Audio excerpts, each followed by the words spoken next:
We are now on the record for the video deposition of Jason Lee van Dyke. The time is 12:11 p.m. The date is May 28th, 2020. Will counsel please state their appearances and where they are located? Oh, you want me to start? Sure. Okay, I'm Tom Retzlaff. I am the plaintiff. I'm Jason Van Dyke. I'm the respondent, and we're presently located in Frisco, Texas.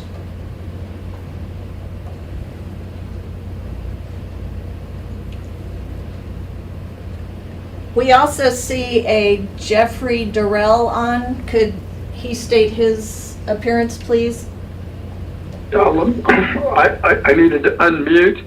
My name is Jeffrey Durrell, and I am in Houston, Texas.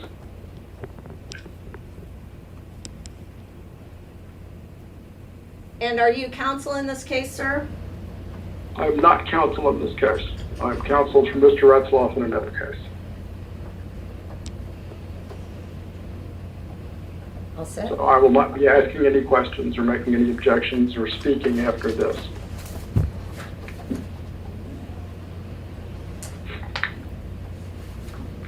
All right, sir, if you can raise your right hand, please. Solemnly swear the testimony you're about to give in this case shall be the truth, the whole truth, and nothing but the truth, so help you God. I do. Thank you. And as a preliminary matter, I need to make an objection to this deposition due to improper notice. The notice of deposition in this case is for an in-person deposition. Mr. Retzlaff has elected to appear remotely in violation of the rules.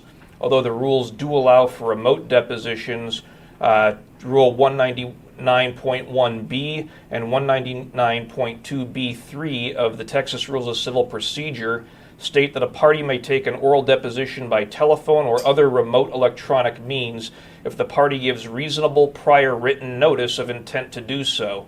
This is not contained in any of the notice or the emails leading up to the notice. I'm introducing this notice of deposition as my Exhibit A in support of my objection, as well as the emails between myself and Mr. Retzlaff leading up to this deposition as Exhibits B. Which is which? A is the notice, and B collectively are the emails.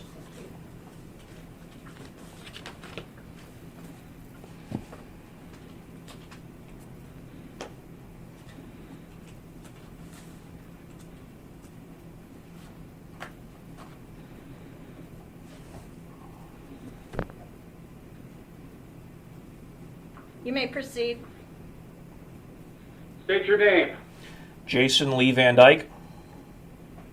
And you are the respondent in this case, correct? Yes. And you have read over the petition or the application for protective order? Yes, I have, and I have it in front of me. What are your defenses? Unclean hands and collateral estoppel are the affirmative defenses. The other defenses are, I did not engage in any type of stalking of you, sir. Is that it? Yes. Okay.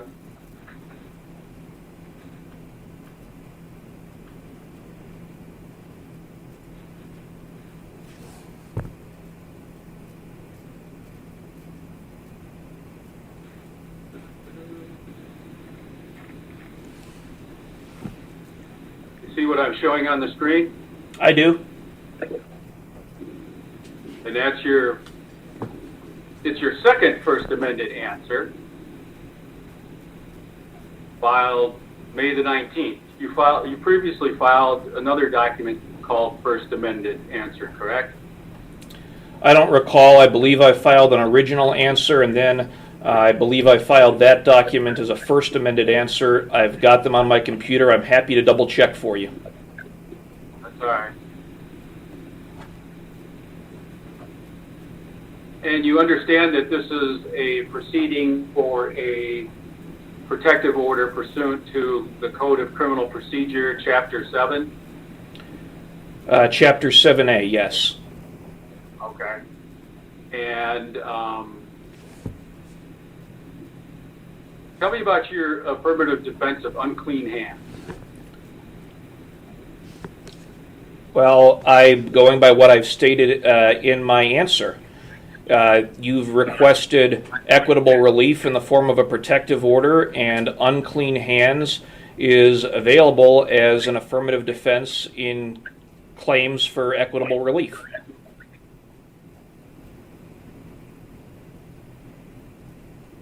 You're sure about that? According to my legal research, yes. Tell me about your legal qualifications. Well, I don't understand the question. Would you like me to begin with my education, with my experience as an attorney? Can you give me something more specific, please? Well, I want to know what qualifications you have to render legal opinions. Do you have any specialized training or education in the law? Yes, I do. Okay, describe that, please. After I graduated with my undergraduate Bachelor's of Arts degree from University of Dallas in December of 2003, I attended Stetson University College of Law in Gulfport, Florida from January of 2004 until I graduated in 2006 with a degree of Juris Doctor. I was also awarded Stetson University College of Law's Certificate of Concentration in Advocacy and its William F. Blues Pro Bono Service Award. I was originally licensed in the state of Texas on, I believe it was February the 8th of 2007. I was subsequently, and I don't have the exact dates, licensed in the states of Colorado and Georgia, as well as in Washington, D.C. I was also, after I was admitted in Texas, licensed in all 4 federal courts in Texas, the 5th Circuit Court of Appeals, and the U.S. Supreme Court. I practiced from approximately February of 2007, when I first got my license, until February 29th of 2019, when I was suspended. And why were you suspended? For allegedly violating Rule 8.04A2, I believe, of the Texas Disciplinary Rules of Professional Conduct. And what were the specific allegations against you that caused you to get suspended? They said that I had made threats against you. Did they tell you how many threats? I don't recall how many threats. My recollection of the matter is that they related to email communications sent to an individual named Dean Anderson. Objection, non-responsive. Do you recall how many threats they told you you had made? No.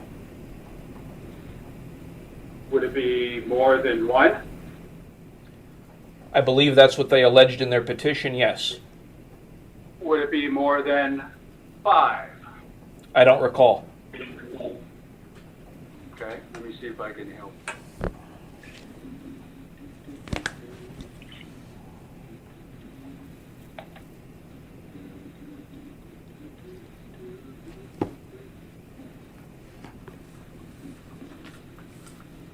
What do you see on your screen?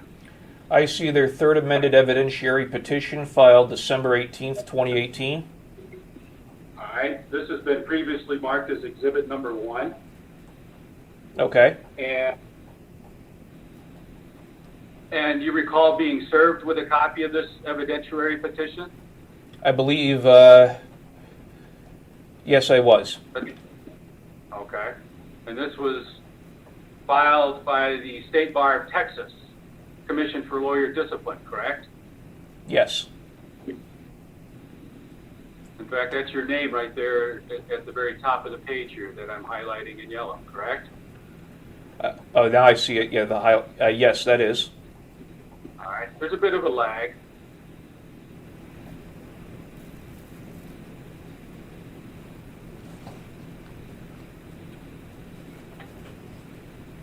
Read what I just highlighted.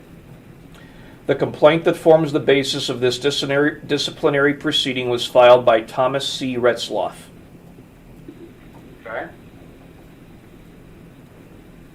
You see this heading here on page 2 called factual allegations? I do. Okay. I want you to start reading that paragraph, please. Object to form. On or about March 28th, 2018, respondent filed a lawsuit against complainant Thomas C. Retzlaff, complainant, in retaliation for Retzlaff filing a grievance against respondent. Further, beginning... Okay, stop. Now, who is the respondent? That would be me. Okay. So the very first sentence starts off with the accusation that you filed a lawsuit against me in retaliation for my filing a grievance against you. That's the allegation, correct? Yes. Okay. Let's continue reading. Further, beginning in or around March 2018, respondent repeatedly told complainant to kill himself and made multiple threats of physical violence to Retzlaff, thereby committing criminal acts that reflect adversely on respondent's honesty, trustworthiness, or fitness as a lawyer. All right, let's pause for a moment. You were accused of making multiple threats of violence against me, is that correct? That's what it says. And if true, would that adversely reflect on the honesty and trustworthiness or fitness of someone to be a lawyer? No. Is it ever appropriate for a lawyer to make threats of physical violence against another person? Yes. Under what circumstances? Well, if it was, for example, immediately necessary for self-defense, if someone was making, for example, a threat of force in response to another's unlawful use of force against that person, it would certainly be appropriate. Define what an unlawful use of force is. An unlawful use of force, I don't know how to define that. It would be defined by statute. Didn't at some point in your life you apply for a job and actually get hired as an assistant district attorney? Yes, that's correct. And how many applications did you send out seeking jobs as a prosecutor? Are you asking with respect to a specific office or to that specific office? In your entire lifetime, since the date you passed the bar exam, how many applications have you submitted to be an assistant district attorney or to be a prosecutor in any jurisdiction on the planet? Object to form, and I don't recall. Would it be more than 10? Yes. More than 20? Yes. More than 50? I would say between 20 and 50. It could be more. I do not recall. You are asking me questions dating back 12 or 13 years. Yes, I am. And we're going to be talking about things that go back even farther than that, so hang on. When you filled out these applications, these 20, 30, 40, 50 applications, at the time you filled out the applications, did you feel personally that you were qualified to be an assistant district attorney or to be a prosecutor in each of those jurisdictions? Object to form? Yes. So again, explain what an unlawful use of force is. An unlawful use of force would be any use of force, the definition of force meaning to compel by physical means or legal requirement against another person. Anything that would be contrary to statute. So you're talking about a physical threat. Typically, yes. What other type of threats would justify, would be considered an unlawful use of force?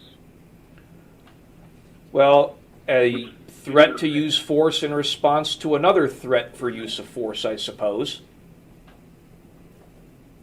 Okay.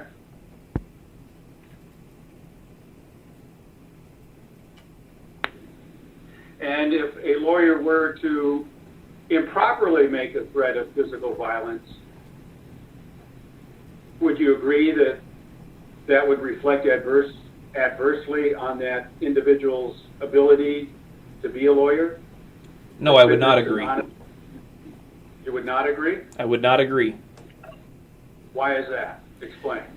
Because I don't think an act of that nature has anything to do with a lawyer's honesty or trustworthiness, and fitness is specifically defined by the Texas disciplinary rules of professional conduct as relating to a person's mental capacity to practice law, and I don't think it reflects on that either.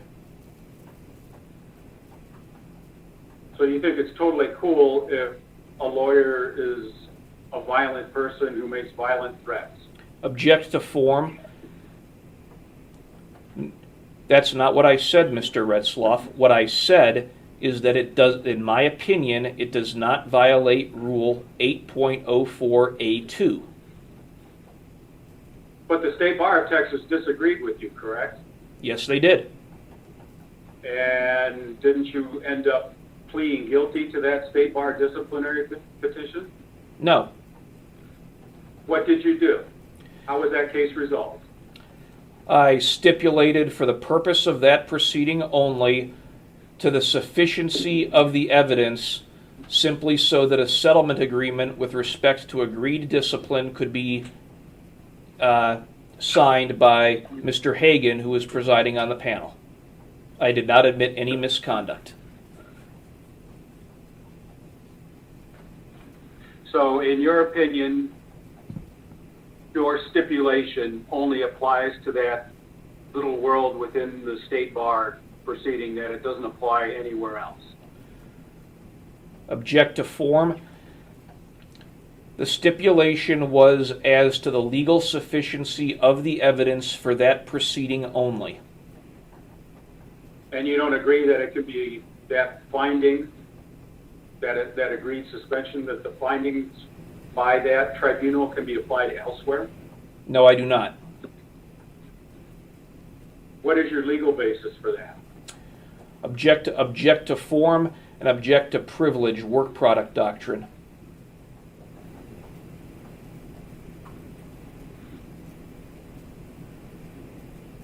You're not an attorney, though, are you? I'm still entitled to my work product. Okay. Let's go back to our reading. Let's start right down there. I want you to read that sentence for me, please, starting there. Beginning with the threats. Correct. The threats respondent made to the complainant and or criminal acts committed by respondent include but are not limited to the following. 1. Respondent threatened complainant, no more lawsuits, see you this weekend with my rifle. 2. All right, let's pause for a moment. No more lawsuit, see you this weekend with my rifle. What does that mean? What does that mean when you said that? Object to form.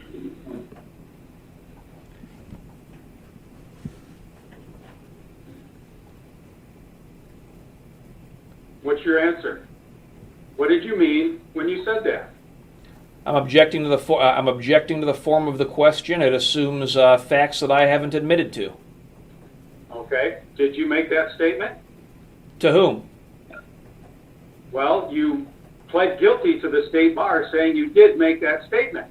Object to right? No, I did not. I believe I've been very clear on this with you, Mr. Retzlaff.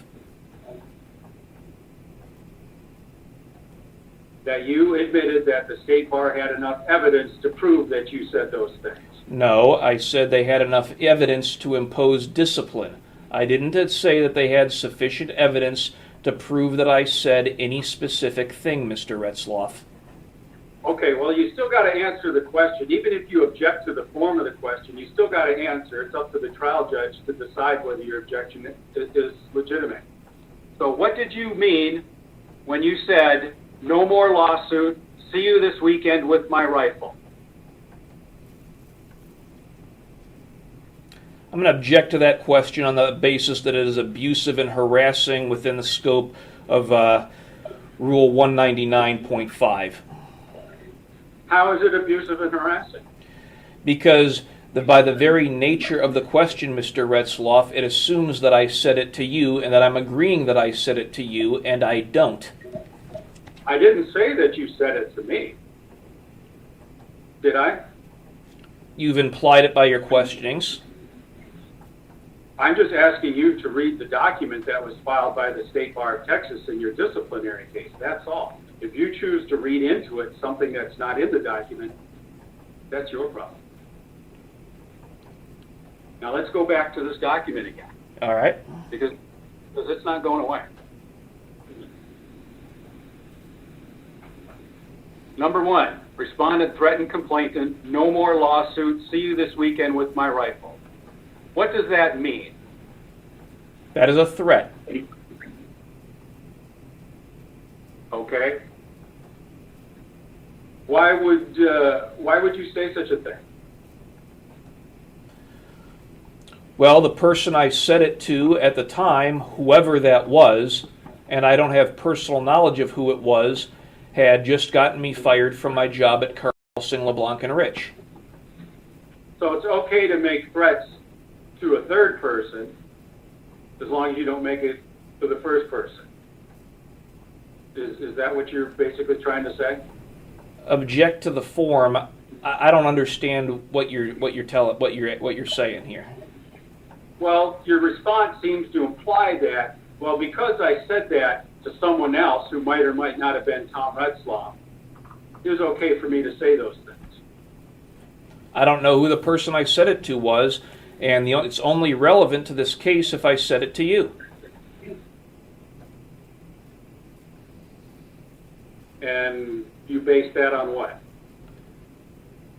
The relevancy. Where are you getting that from? Why do you think that it would only be relevant under that circumstance? Because under Texas Penal Code 42.072, the conduct has to be directed towards a specific person. If you're not that specific person, it's not relevant to this case. Your father's name is Daniel Van Dyke, correct? Object to form? Yes. If I were to call him on the phone right now and say, "Dr. Van Dyke, I'm going to murder your son Jason. Tell him I'll see him this weekend with my rifle." Under your theory, your legal theory, that would be okay? I'm saying that it would not constitute stalking under Texas Penal Code 42.072. Correct. What other kind of crimes do you think would apply to such a situation? Object to form? I don't understand the question. If I were to call your father up and say, "Dr. Van Dyke, tell your son I'll see him this weekend with my rifle."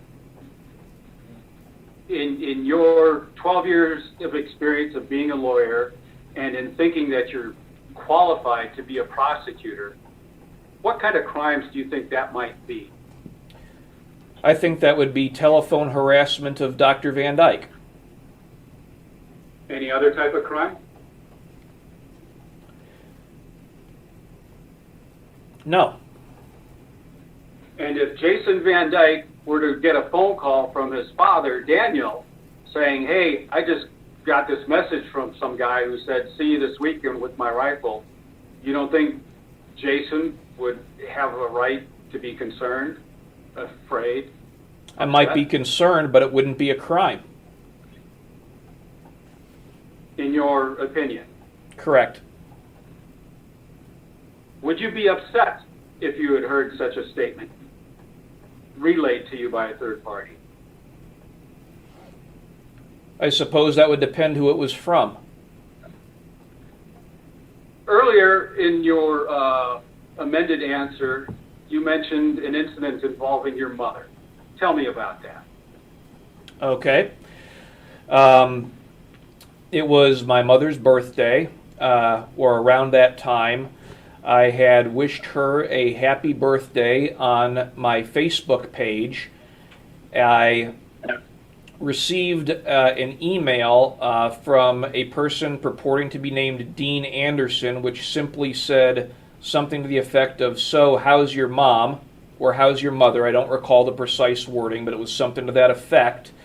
Knowing that Dean Anderson, whoever he is an administrator of a website known as BV Files, located at www.viaviewfiles.net.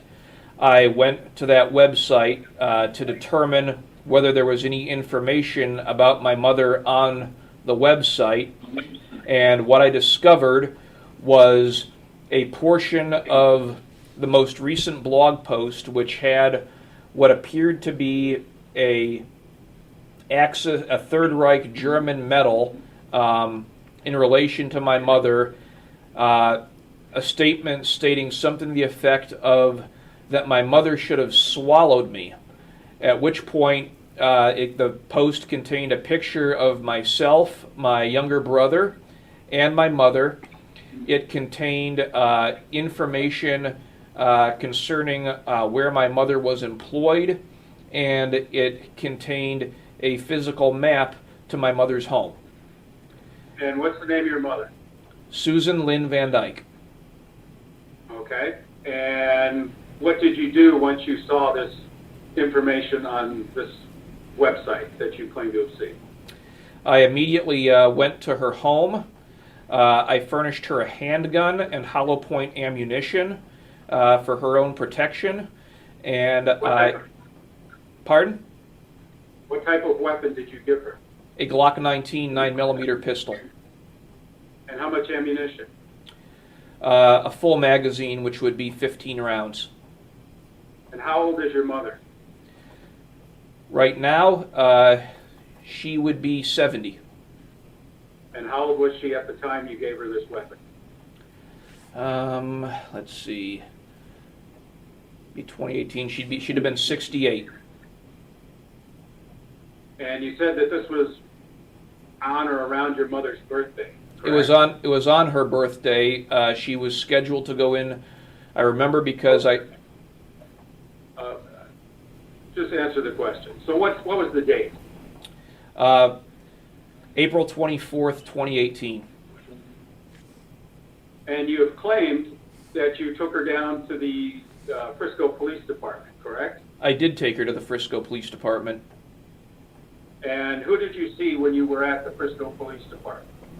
There's a person who was working the desk. I explained the situation and asked to speak with an officer.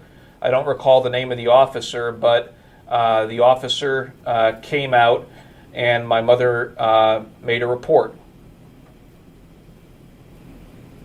I don't recall the name of the officer. Okay.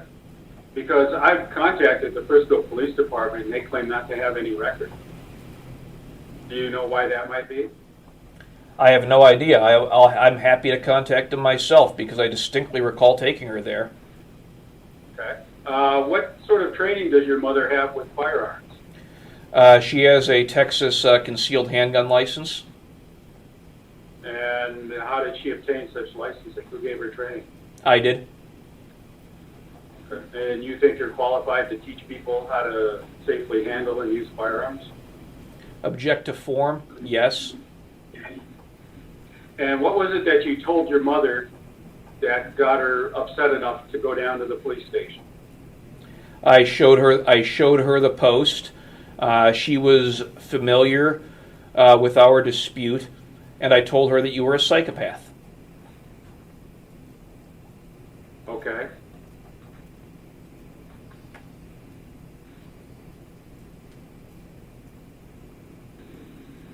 So to get back to what we were originally talking about 10 minutes ago, the threat, no more lawsuits, see you this weekend with my rifle, under your reasoning, it doesn't count because it wasn't directed at the person whom you wanted it directed to, which would be me, correct? I never said I wanted it directed to you. I wanted it directed towards Dean Anderson, whoever that is. All right, let's start with number 2 here. Read that, please. Respondent threatened complainant, if you do not stop calling my clients, I will make you suffer. Better watch your back, Tom. Okay, and did you say those words? Yes. Okay, and why?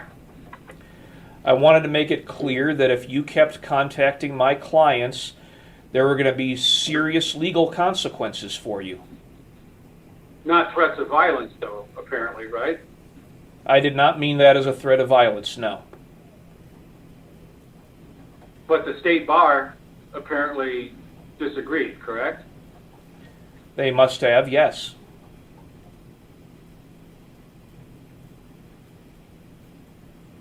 Let's start with number 3 then. Read that, please. Sir, I need you to switch to the screen so I can see it, please. Oh, fuck. All right, there we go. Number 3, please. It says, respondent threatened complainant, did you know that when I strangle you, you could be unconscious to feel all of that pain for up to 3 minutes before brain death occurs? What type of vegetable would you like to be for the rest of your life? How about a turnip? Okay, let's pause for a moment and think about that. That right there is a statement of physical violence, correct? That's not a threat to do anything. It's a statement of, it's merely a statement. It's not a threat to do anything. And it was directed towards Dean Anderson, whoever that is.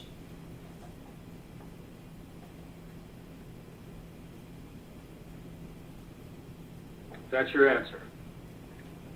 Yes. Okay.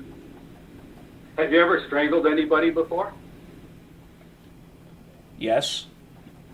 You have. Describe the circumstances, please. I'm a brown belt in judo and a purple belt in Brazilian jiu-jitsu, and I used to compete regularly and in both sports. Choke holds, which are defined as air pipe chokes, or strangle holds, which are defined as holds with respect to the 2 arteries that provide blood flow to the brain, are legal techniques for those types of events. Okay, and how long have you been engaged in the martial arts? Training in it. When did you first start? When I was about 12 or 13. And you've been doing that since then? On and off. On and off. And how old are you today? 40. Okay. Are you any good at it? Not really. Have you ever won any trophies or awards? Yes, I have. For what? I've won medals in my weight and age division for Brazilian Jiu-Jitsu at the NAGA, that's NAGA, grappling tournaments, as well as a few other tournaments by International Brazilian Jiu-Jitsu Federation, and there were a couple other smaller ones. I don't recall the names at the time. They were very small tournaments. Okay, that's fine. Outside of your martial arts practicing or training, outside of a dojo, outside of the ring, have you ever engaged in any acts of physical violence since you were 18? Yes. Describe that.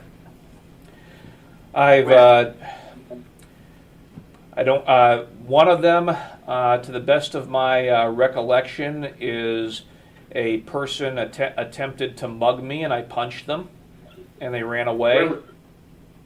Where was this? That was in Washington, D.C. I was 20 or 21. I don't recall when. Okay. Let's see.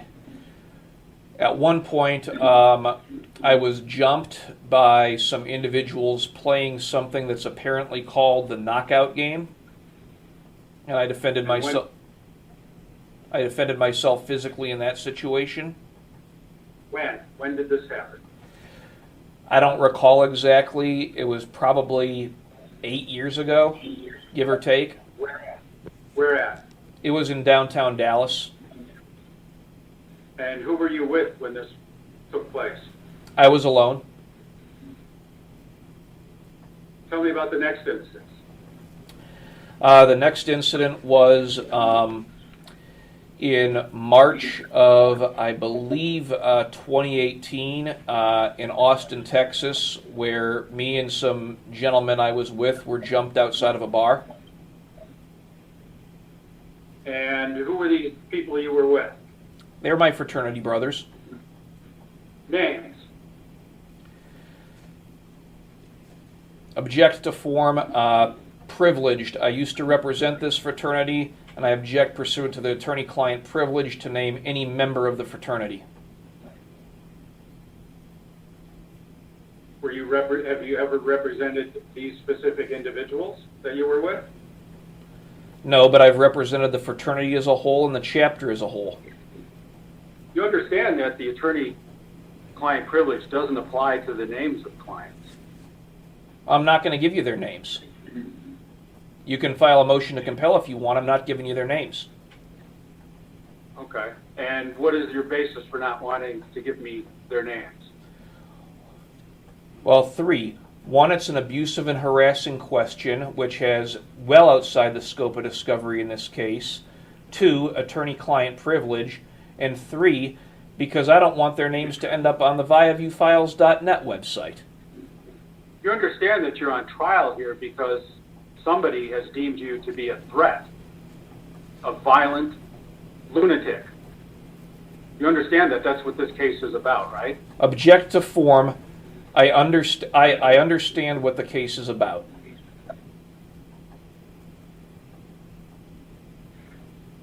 Earlier you had mentioned, well, never mind. We'll get back to that. Let's look at number 4 here. Read me number 4. Respondent threatened complainant, LOL, you are a dead man, enjoy it while it lasts. Okay. You are a dead man. That sounds like a murder threat, doesn't it? No, What is it then? that's hyperbole. It is? I think so, yes. That is not a reasonably specific threat to do anything at a reasonably specific time. You understand that I used to be a former federal and state law enforcement officer. Object to form. No, I don't understand that. I've locked up people for less than that. Is that a question, Mr. Retzlaff? I'm objecting on the basis that that's abusive. Let's ask a question then. Were you arrested for obstruction of justice and retaliation against a witness by the Oak Point, Texas Police Department? The charge was obstruction or retaliation, and the answer is yes. And what were the allegations? The allegations were that I supposedly sent you 2 emails containing threats on or around December 12th of 2018. And those emails said what? I don't recall. I didn't send the emails. You've never seen these emails before in any of the court documents in 2 years? I've seen them. Mr. Retzlaff, you're asking me to quote these emails specifically. I'm telling you I can't recall exactly what they said, even though I've seen them before. Okay. You'll get a chance to. No doubt. Let's start with number 5. Please read that. Respondent threatened complainant, I can't wait to see your fat ass on the other end of my scope. Did you know that a 190 grain 300 Winchester Magnum travels at approximately 2,800 feet per second? Okay. Let's pause there for a moment and think about that. Is that an accurate statement with regards to the capabilities of a 300 Winchester Magnum? It is. And how do you know that it is? Because I'm familiar with the ballistics of a 300 Winchester Magnum. Do you own a 300 Winchester Magnum? Object to form. I'm not answering any questions about my ownership of any specific weapon. I am not presently in possession of any firearms. Objection non-responsive. Have you ever owned a 300 Winchester Magnum? Object to form. I am not answering any questions about my ownership of any firearms. This question is abusive. Now you can restrict your questions to the scope of discovery, or I'll suspend this deposition. You understand that if you walk away from this, that I'm going to ask the court to strike your pleadings, and they'll give me that protective order and a lifetime ban on your firearm ownership. Object to the form of the question, abusive and harassing. In your experience as a lawyer, what are the consequences for someone who has failed to attend a deposition? Object to form, abusive and harassing. You still have to answer the question, though, right? I've not personally dealt with the issue of someone refusing to attend a deposition except in one instance, and unfortunately, if I recall in that case, the person who failed to attend a deposition removed the case to federal court, so the motion for sanctions I had filed never got to be heard. Okay. But one of the sanctions for failing to attend a deposition is your pleadings can be struck and a default judgment, correct? Not typically. Typically, the Texas Supreme Court, before what are called death penalty sanctions, can be administered. Objection is... Mr. Retzlaff, you're asking about what my experience is, and I'm telling you. Okay, all right. So you're not, your claim is that any questions about firearm ownership, you're not going to respond to. Is that correct? That is correct. And the basis for your refusing to answer that is you think that it doesn't apply to this case? The rules of discovery are set forth in Rule 192.3. The question of what they are outside the scope of discovery. This deposition, Mr. Retzlaff, is based upon the allegations contained in your pleadings and my pleadings. And I'm also allowed to ask questions that will lead to the discovery of relevant information, correct? That is correct. Whether I have ever owned a firearm is not relevant to this case. I'm asking you about a specific firearm, a 300 caliber Winchester Magnum. There's no such thing as a 300 caliber Winchester Magnum. What caliber is that bullet? That's a 30 caliber. 30 caliber. Okay, well, you got it listed on here as a 300 Winchester Magnum. That's what the round is called, but it is not a 300 caliber. It is a 30 caliber round. And how many times have you fired a 300 Winchester Magnum rifle? I don't recall specifically. I would say over 1,000 times, less than 2,000 times. Are you proficient with its use? Object to form? Yes.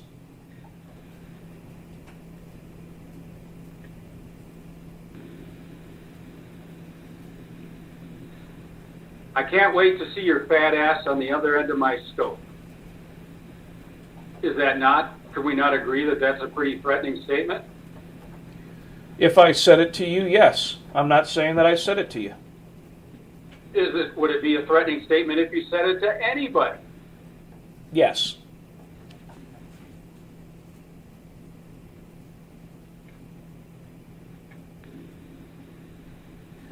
Read number 6, please.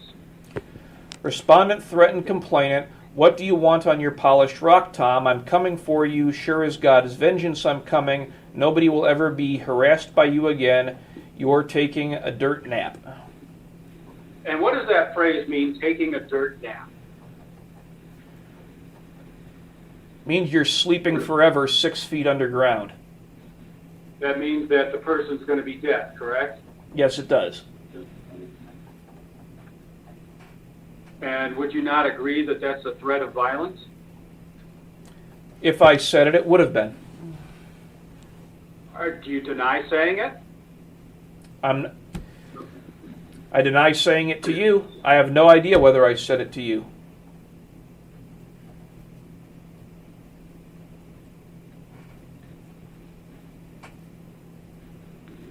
Read it again. Respondent threatened, complained, "What do you want on your polished rock, Tom? I'm coming for you. Sure as vengeance I'm coming. Nobody will ever be harassed by you again. You're taking a dirt nap." So that's you saying to me, I'm coming for you. That would depend on whether you're Dean Anderson or not. That's not a message to Dean Anderson. Dean Anderson isn't even mentioned in there, is he? The question is whether he's Dean Anderson. If it was sent to a third party, it's not. It's meaningless. Except that's not what it says, though. It says Tom. It says, what do you want on your polished rock, Tom? Correct?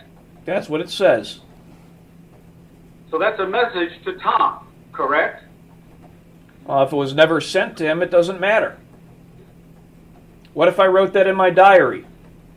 Is that still a threat to Tom? Are you claiming that you wrote this in your diary? No, I'm offering a hypothetical.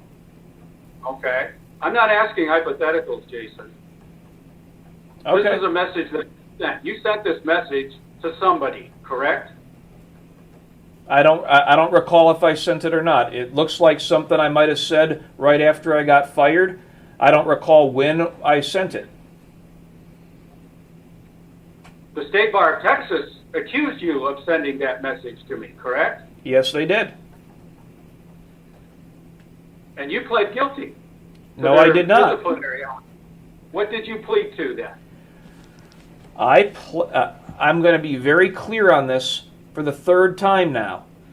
All I did is I stated that I stipulated that there was legally sufficient evidence to prove a violation of Rule 8.04A2.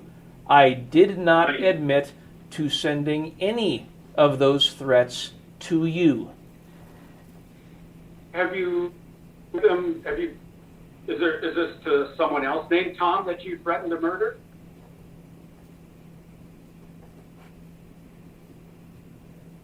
The question is where they were sent to. No. I have no personal knowledge of whether they were sent to you, and I cannot answer the question.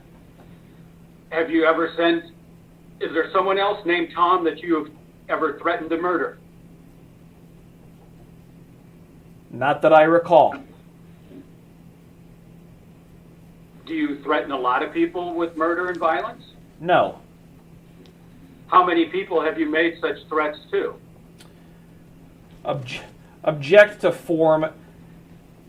Mr. Retzlaff, that is an abusive and harassing question. I'm not going to answer it. I've told you a number of times to please confine your questions to items within the scope of discovery. I'm not going to go back 20 years or whatever to try to figure out the answer to all these questions. You're the one that's on trial here. This case is about you making threats. This case is about you plotting an assassination. Correct? This case is about you allegedly being a victim of stalking as the term is defined in Texas Penal Code 42.072. I understand that you like to think of yourself as a brilliant litigator, and I see you're trying to parse these words down. But this case, one of the allegations in this case, is it not an allegation that you have plotted with individuals to assassinate myself and my lawyer? That is one of the allegations in the case. So is there anyone else named Tom that you have threatened to murder?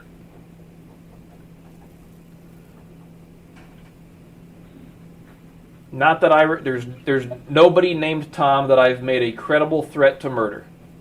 I'm not asking a credible threat. I don't recall anyone named Tom who I've made a threat to murder. Okay. How about other people that you've threatened? How many other people have you threatened violence with in the last 5 years? Objection form. I'm not answering that for the same reasons I've told you. You're asking abusive and harassing questions that are outside the scope of this case. I'm not going to answer that. And if you keep answering those questions, I'm going to suspend this deposition. I'm going to ask the court reporter to certify that question for the judge. Very well. Have you made threats of violence against a man named Ken White? Objection, outside the scope, harassing and abusive. I'm not answering the question. Why do you believe that it's outside of the scope? This case is about your threats and about whether or not you are threatened. This case is about threats supposedly made to you, not to Ken White. It is well outside the scope of discovery, and I'm not answering the question. Next question, please. So you think that whether or not you've made threats to other people would be irrelevant to the court deciding whether or not to order a lifetime order of protection against you? Yes, because they're not related to you. And it's your opinion that only things that are related specific to me are relevant? That is correct. Okay. But you still got to answer the question in the deposition, and it's up to a judge to decide. Well, unfortunately, Mr. Retzlaff, you've moved to recuse our judge, so we don't have one to call right now, do we? Govern yourself accordingly. How about Astor Langdon? Is this an individual that you've made threats of violence to? Same basic question, same answer. I'm not answering an abusive and harassing question. Who is Dr. who is Dr. Ryan Daniel? He's a nutcase dentist who I think practices in Flower Mound somewhere. And you had filed a lawsuit against him, correct? No. You didn't file a lawsuit against him on behalf of some other lady? Oh, I filed on behalf of another lady, but I didn't personally sue him, no. Okay. And did Dr. Daniel accuse you of making threats against him? No, he did not. Did Dr. Daniel file a state bar grievance against you? Yes, he did. And what were the allegations in that state bar grievance? I don't recall all of them. There were about 10, but I can let me pull it up. That's okay, I got it right here.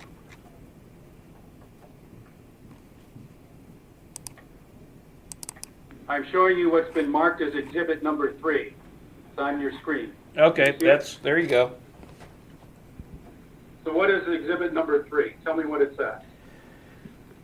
That appears to be a copy of the evidentiary petition, a request for disclosure, Commission for Lawyer Discipline versus Jason Van Dyke, related to well, I can't see. I'm assuming, based on the fact that you've pulled it up, that it relates to Dr. Daniel.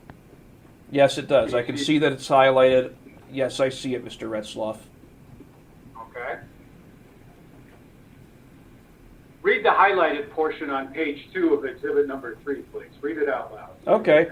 Throughout the lawsuit filed against Daniel, respondent engaged in activity that unreasonably increased the costs or burden of the case, unreasonably delayed resolution of the matter, served no substantial purpose other than to embarrass, delay, or burden Daniel, presented or threatened to present criminal or disciplinary charges solely to gain an advantage in a civil matter and to prevent Daniel's participation and involved dishonesty, fraud, deceit, or misrepresentations. These actions include, but are not limited to, respondent ceasing settlement negotiations due to Daniel filing a grievance against respondent advising his client to either cease settlement negotiations or demand an unreasonable amount of money, filing a motion for sanctions against Daniel, misrepresenting or withholding facts to the court, threatening criminal charges and filing a police report against Daniel, threatening to file a grievance against Daniel's attorney, Lauren Harris, and by posting a negative review on Daniel's business website. And did you file a grievance against Lauren Harris? I did not. Did you post a negative review on Dr. Daniel's business website? Yes, I did. And did you not plead guilty to this disciplinary? Mr. Retzlaff, there are no guilty pleas in disciplinary cases. Well, in essence, you pled out. That would be a layman's term. I settled the case, yes. I settled the case, and I did not admit to everything that's contained in that petition. I'm sure you have a copy of the disciplinary judgment. And these are the rules that you were accused of violating here on page 3 That is correct. that I'm showing you right now.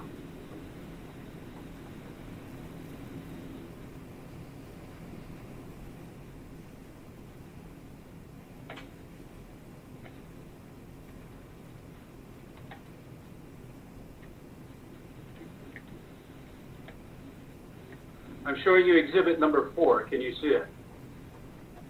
Yes, I can. What is it? That's the agreed judgment of fully probated suspension related to the Ryan Daniel case.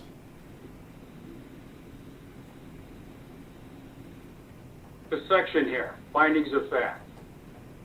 Read what I just highlighted. Petitioner and respondent agree to the following findings of fact. Accordingly, the evidentiary panel finds. All right. Read number 4. Respondent threatened to present criminal or disciplinary charges solely to gain advantage in connection with the civil matter. And again, you agreed to that finding of fact, correct? That one I agreed to because I did do that, yes. And if we scroll down here to the very last page, that's your signature, correct? Yes, it is. And you were represented by counsel, Yes, I was. Alan Pegg. That is correct. I'm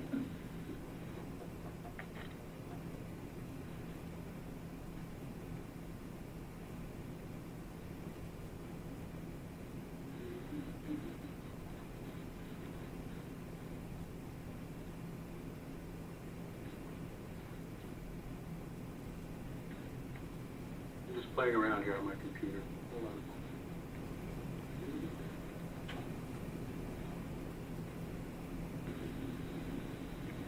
All right, let's go back to exhibit number 1.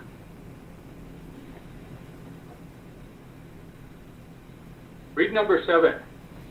Respondent threatened complainant, you better have your will made out, Thomas. I'm SIC coming for you. You said that, correct? It may have been in an email. I don't recall when or if I said that specifically. So when you tell me to make out my will, I'm coming for you, is that not a threat of violence or death? Potentially. Again, I don't know who it was. I don't recall who it was sent to. I don't recall sending any emails to you containing these threats on or around that time. I recall them being sent to a person by the name of Dean Anderson, and I don't know who that is. Okay, but that's not what we're talking about here. This says, you had better have your will made out, Thomas. I'm coming for you. That's the words. Correct? Those are the words. That's what the allegation says. And again, you aren't making, there's no other person named Thomas that you've made these threats to, is there? Not that I recall. Okay. Let's look at number 8. Read number 8, please. Respondent threatened complainant, you are a dead man. That sounds like a threat of violence or murder, does it not? No.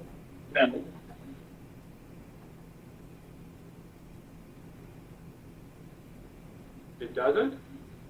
No, it doesn't. Okay, let me make sure I'm reading the correct document here, because sometimes, I've never done this before, so sometimes I might have clicked on something different, and maybe you were looking at a completely different document than the one I was looking at. So number 8, read that again, please, so I can make sure that we got the right one.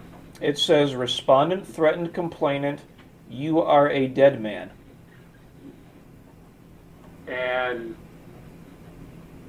that's not a murder threat, in your opinion. No, it's not. I do not believe it meets the criteria for a threat. Okay. So what does that mean then? What does that mean when it says, when somebody says, you're a dead man? I think that can mean anything. That can mean it can mean I'm gonna beat you in court. You're a dead man. I'm gonna whip your butt in court, or for example. I'm not saying that to you, but that's an example. It is completely hyperbolic. It does not meet the criteria for a true threat. Well, one of the criteria for determining whether something is a true threat is context. Can we agree on that? That context is important? I suppose so.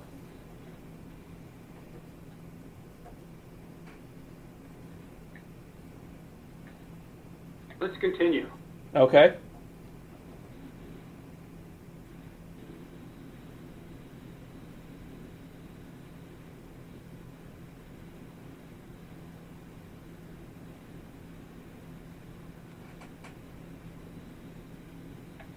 Read what I just highlighted.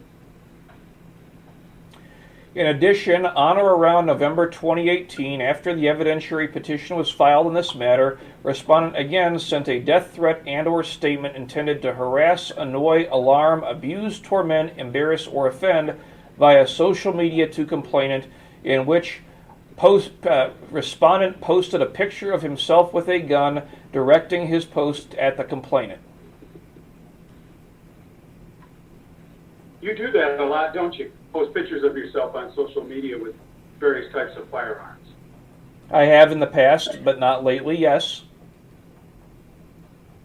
How many times in the past have you posted photographs of yourself with firearms, do you think? More than 50, less than 100? I really have no idea. Have you ever posted a picture of yourself holding a .300 Magnum Winchester? Yes.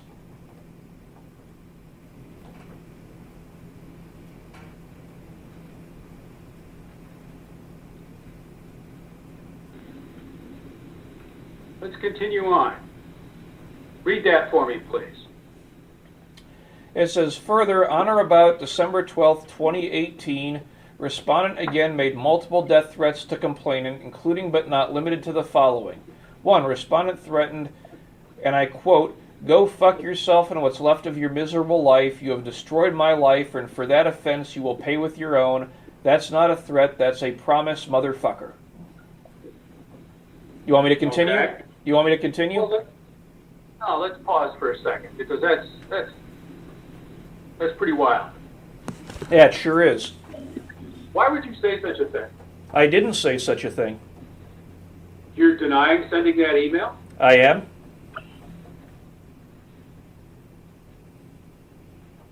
The language used in that email, can we agree that that's a very threatening statement?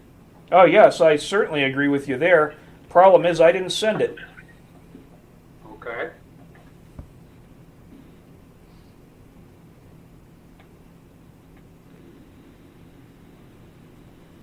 Read number 2. Respondent threatened complainant, "I promise you this, motherfucker, if my law career dies, you die with it." And is that a threatening statement? It certainly is. Unfortunately, I didn't send it. Who did? I have no idea who did. I have no idea whether it was sent by anyone at all, Mr. Retzlaff. What do you mean? I mean, I have no idea whether it was forged by you, whether someone accessed my computer without permission and sent it. I have no idea as to the origins of that email. All I can testify to, based on my personal knowledge, is that I didn't send it. So you believe that that email could be a forgery? Absolutely. By me? Yes. Or you believe that someone else could have had access to your computer and sent that? Yes, I definitely believe that's possible. And where was your computer at when this email was sent? Well, I had two. Which computer are we talking about? I don't know, you tell me. Well, I had one computer that was in an open workspace. There was an office off the side that I used, but the door was always unlocked because they used it for other reasons. That was located in my office at White Jacobs and Associates in Plano. And then I had a home computer, which at the time was located at my home on 108 Durango Drive. Again, my home at the time in Crossroads, Texas 76227. Now, the home computer had software on it which allowed me to access my office computer from home. Okay. What does that mean? That software that allows you to access your office computer from home. I think it was called PC Anywhere. I'm not Okay. certain. Is that like some kind of virtual private network or something like that, or secure connection? Mr. Retzlaff, I don't know what a virtual private network is. What it does is, if I was on this computer here right in front of me, it would create an internet connection with my computer somewhere else and allow me to access programs and content on the computer that's somewhere else as though it was this computer right here. And I know that I was not the only person who had access to that home computer at the time. Who had access to that home computer? Isaac Marquardt had access to it. And why is it that Isaac would have had access to your computer? He was living with me on and off at the time, and the computer was located in my home office, which was not separately locked. And is this a computer that you would use for your legal work as an attorney? On occasion, I would usually use the office computer, but I did work from home every so often. Did you not have a password on this computer? I had a four-digit PIN, but I never thought he would use my computer because he had his own computer. Is this the same computer that was seized by the Oak Point, Texas Police Department? It was.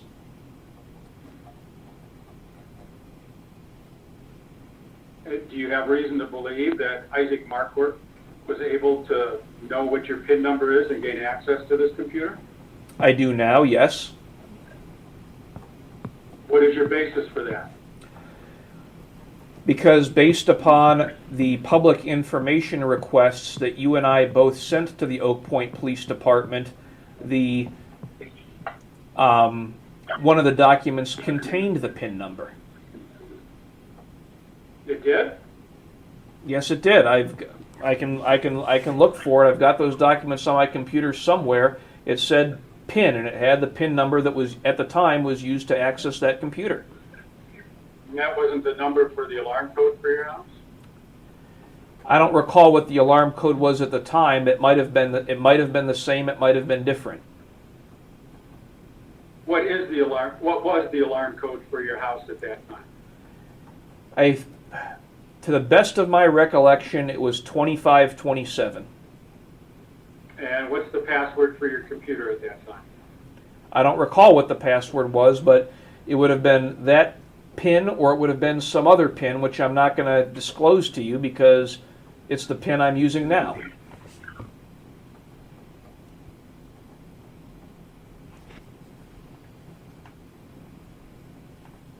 And you've looked at the documents from the Oak Point, Texas Police Department where you claim that this PIN number is written down now, you said. Yeah, let me see if I can find them. Please do so. Okay.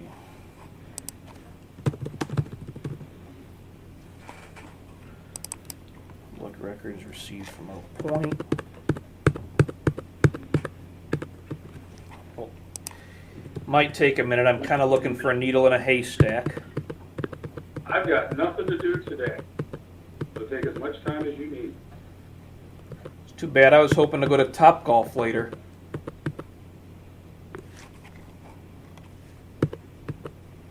That place sucks. It's not even real golf. They won't let you bring your own clubs there.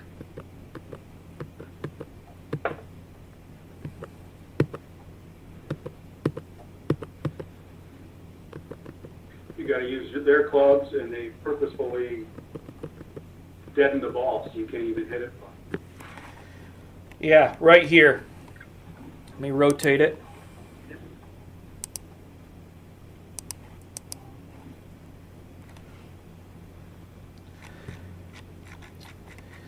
It's on about the 30th page of the total number of documents I received. It's on what appears to be a lined piece of paper, like just a ruled piece of paper, and written in Sharpie in handwriting, which is not my own. It says passwords, door and computer, and they're both black, and they're both blacked out in what they sent to me. And let's see. Whose handwriting is that? I don't know. Recognize the hand? I have no idea whose handwriting that is. Okay. Tell me more about Isaac Marquardt. How old is he? I believe he's 20 right now. And at the time, how old was Isaac? Either 18 or 19. His birthday's in January, and I don't know exactly when his birthday is or when this was issued. Are you guys related to one another by family? No, we're not. And how old are you? I'm 40. So why would a 40-year-old guy have an 18-year-old boy living in his house that's not related to him? He was a roommate. I needed money for to go hunting. Was there anything more to the relationship? Object to form, no. Okay.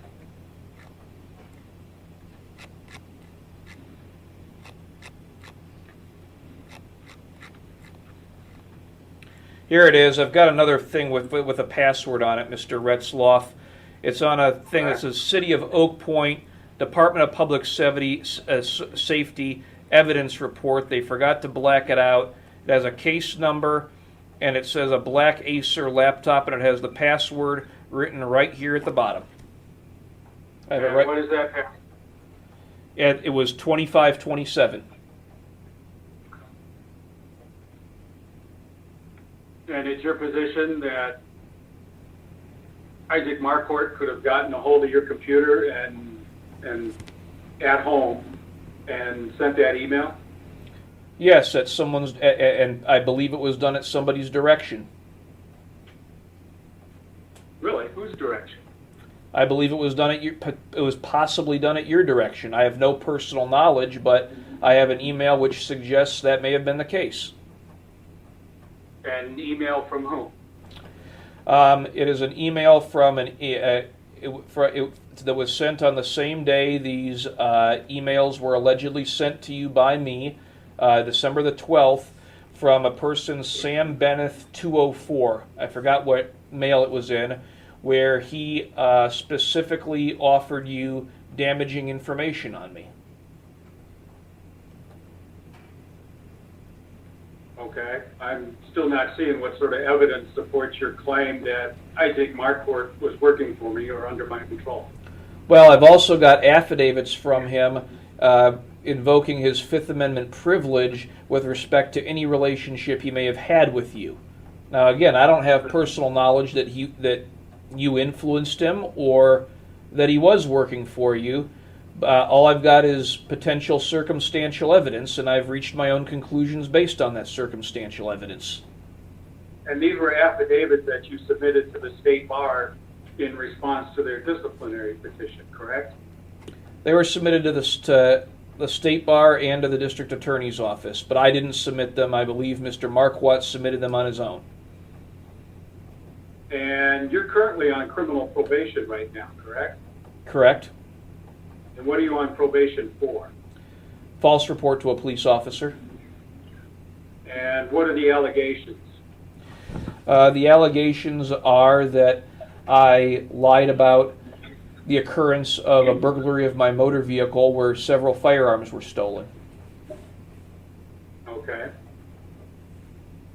And these affidavits that were supposedly written by Isaac Marquardt, who drafted those documents for him? I don't know.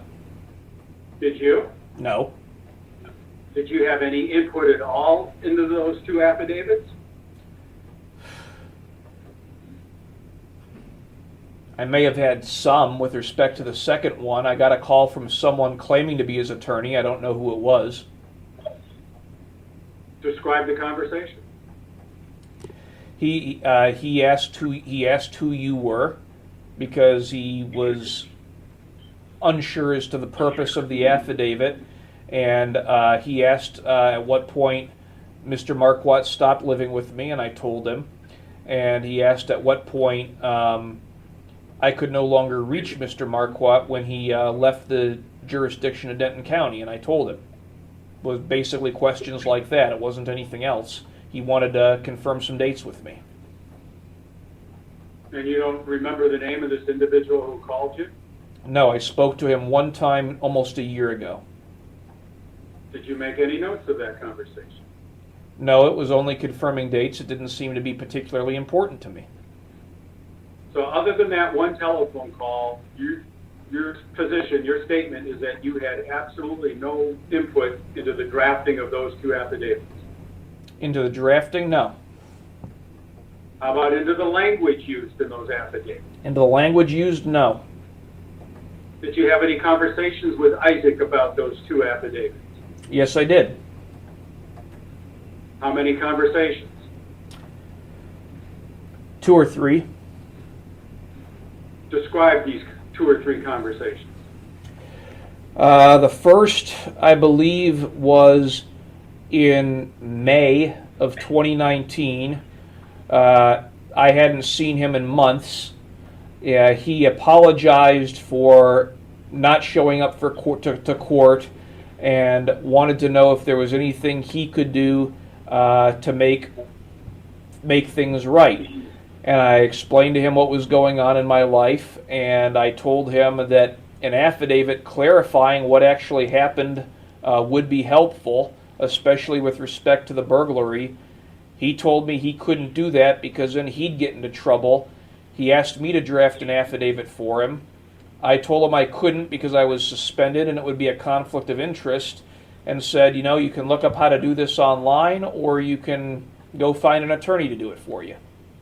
And a couple days later, he furnished me by email an affidavit which he appeared to have drafted himself, based on the number of spelling errors and double negatives and things like that. It was not a very good affidavit. And you helped him clean it up? No, I didn't help him clean it up. That would have been unethical. I submitted it as it was. That would have been in May of 2019. Okay. And what about your other second conversation with Isaac about these affidavits? I met with him at some point in, I believe it was July or August. Again, I don't recall the specific dates. He asked if the first affidavit had helped me at all. I told him it hadn't, because I said it was very vague. It was not specific enough. It doesn't really state how you have personal knowledge of certain things. Again, and then it still doesn't address this problem with this actual burglary. And I said, you really need, if you want to help me, you need to talk to an attorney. I can't help you with this. It would be a conflict of interest. And then a couple weeks later, that's when I think I got the phone call from the attorney. And then he asked if I wanted the affidavits to submit to people, and I told him no. I said, I'm not submitting anything I get from you. If you want to submit these to people, you do that yourself. And he asked for the addresses for the various state bar associations, for the DA's office, and for Mr. Dominic Marsala, and I provided that information to him. You provided that information to this attorney who was calling on behalf of Isaac? No, the attorney didn't ask for that. Mr. Marquardt asked for the addresses. Okay, so you told Isaac this is where you need to send this stuff to. No, he asked for addresses, and I provided him the address. I didn't tell him to send it to anyone in specific. He asked me for the address to the DA's office, the address to my lawyer, and the address to all 4 bar associations, and I gave it to him. Has Isaac ever been a member of the Proud Boys group? Objection privileged. How is it privileged? I was the attorney for the group. Membership in the group is confidential. Under what basis is it confidential? Under the bylaws of the organization, I am not permitted as to disclose the names of any member of the organization or prior member of the organization. I will ask the court reporter to certify that question. That's fine. Were you aware at this time period that Isaac Marquardt was acting as an informant for the FBI? I was not. I don't know if he was ever acting as an informant for the FBI. When did you find out that Isaac Marquardt was acting as an informant for the FBI? Mr. Retzlaff, I don't know if he was acting as an informant for the FBI or not. If he was he might have shared information with them, but that doesn't make him a confidential informant. If you worked in federal law enforcement, you would know this. I have no personal knowledge as to whether he was a confidential informant. That's not the question. I'm asking you, when did you find out that Isaac Marquardt was acting as an informant for the FBI? The first time I learned that he was acting, that he had made some type of report with the FBI, I do not know if he was an informant, was after I was released from jail in January of 2019. And who told you this? He did. What did he say? He mentioned that he had talked that while I was in jail and he was looking after my pets, that the FBI had talked to him about me and that he thought I was in really big trouble. I asked him if he had spoken to the FBI about me. He stated that he had, and I told him that I needed him to not be around me anymore. That the FBI had come to your house while you were in jail? He didn't say that. He said he had met with the FBI. He did not state that they had come to my house. And who did he say he met with that were FBI agents? He didn't mention any names. He said there was a man and a woman. Okay. And what was your reaction to this revelation? I changed the locks on my house so that he could no longer access my property. Okay.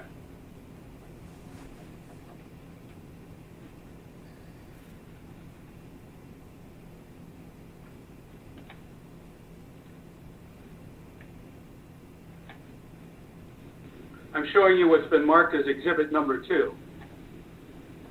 Can you see it? It's a little fuzzy. Can you zoom in a little bit, please? Absolutely. How's that? Hold on. There's some lag time. All right, that's better. Thank you. All right. Can you read it? Agreed judgment of partially probated suspension. Is that what you want me to read? No, I just asked you if you could read it. Oh, I'm sorry. Yes, I can read it. Okay. And this is a judgment between yourself and the State Bar of Texas, an agreed judgment. The correct? Commission for Lawyer Discipline. Yes, sir. Okay. This part here that I've highlighted, read that out, please. Petitioner and respondent agree to the following findings of fact. Accordingly, the evidentiary panel finds. And read number 3. There is legally sufficient evidence to prove by a preponderance of the evidence that on or about March 1st, 2018, respondent made threats of physical violence to complainant Thomas C. Retzlaff, thereby committing criminal acts that reflect adversely on respondent's honesty, trustworthiness, or fitness as a lawyer. And you agreed to that finding of fact, correct? I agree to the sufficiency of the evidence, yes. Okay. And let's see. You got suspended for what, 12 months? Yes. And have you you were ordered to pay a fine or some expenses, $7,500, correct? Correct. And have you paid that? No. Why not? Well, at first I didn't pay it because there was another case pending with respect to the false report allegations, and I figured if they were going to disbar me in that case, I wasn't going to pay them the $7,500. And you still haven't paid it, correct? No, I have not. What does number 2 there say? I'm sorry, it's getting hazy again, Mr. Retzlaff. I think there's some lag on your end. I think it says respondent. There it is. Respondent shall seek mental health treatment. And did you seek mental health treatment? I did. I had been seeing someone prior to that, as a matter of fact. Okay. I'm scrolling down to the very bottom of this document, page 8. That's your signature there? Yes, it is. And you were represented by a lawyer, Yes, I was. Alan Taggart? Yes. Okay.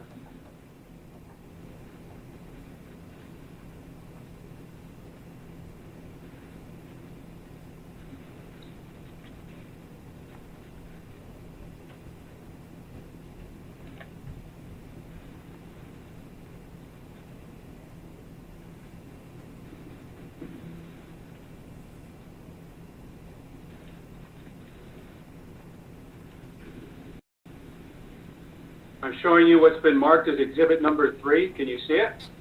Not yet. It's still loading. Now I can see it.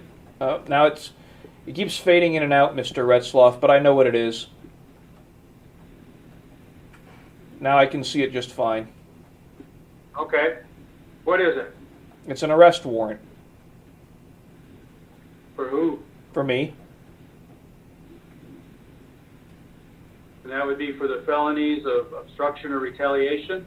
That's correct.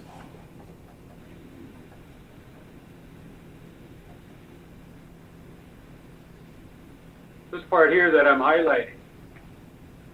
Read that out loud. The defendant is an attorney licensed to practice law in the state of Texas. Tom Retzlaff filed a grievance against the defendant with the State Bar of Texas in December 2017. Accordingly, Tom Retzlaff is a witness or prospective witness in a case scheduled to go before the Texas State Bar regarding defendant's law license. Ms. Kristen Brady is Assistant Disciplinary Counsel to the State Bar assigned to the proceeding against the defendant. Okay. And that's on page 2 of exhibit 3. Do you agree with that statement? I don't right now, but at the time I would have agreed with it, yes. Why don't you agree with it now? Because right now you're not a witness or prospective witness against me for any type of State Bar case. You understand that there's a State Bar disciplinary proceeding pending in Washington, D.C.? I'm Right? talking about Texas. I'm aware of the one in Washington, D.C., but in Texas there's nothing pending.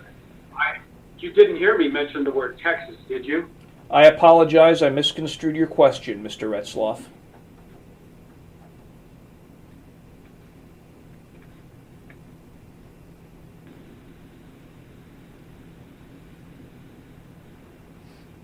So we do have a State Bar or a disciplinary proceeding pending in Washington, D.C. involving yourself regarding a complaint I filed, correct? That is correct. And how about the state of Georgia? Yes, that one is pending as well. Okay. Is it ever okay to threaten a witness? No.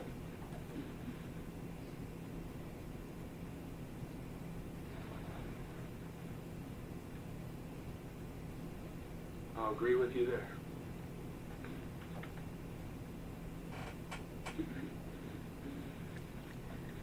Mr. Retzlaff, this is the court reporter. When convenient, could we take a quick break, please? I guess you might as well just take one right now. Thank I was you. just getting warmed up though, but that's okay. We're How long on. do you want to take a break for? Just a restroom break, 5-10 minutes. Okay, I suppose I can use that to make sure my kids haven't drowned in the pool, but they're with somebody, so whatever. We're off the record at 141.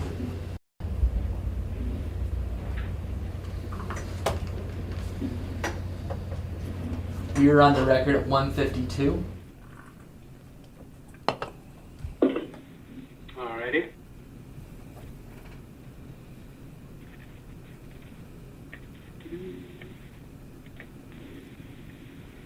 I'm showing you what's been marked as exhibit number 5. Can you see it? Yes, I can. What is it? That's a copy of a plea agreement in the false report case. That's your name on the top, right? You're the defendant? That's correct. Okay. You see on the bottom here where it's highlighted? Yes, I see that.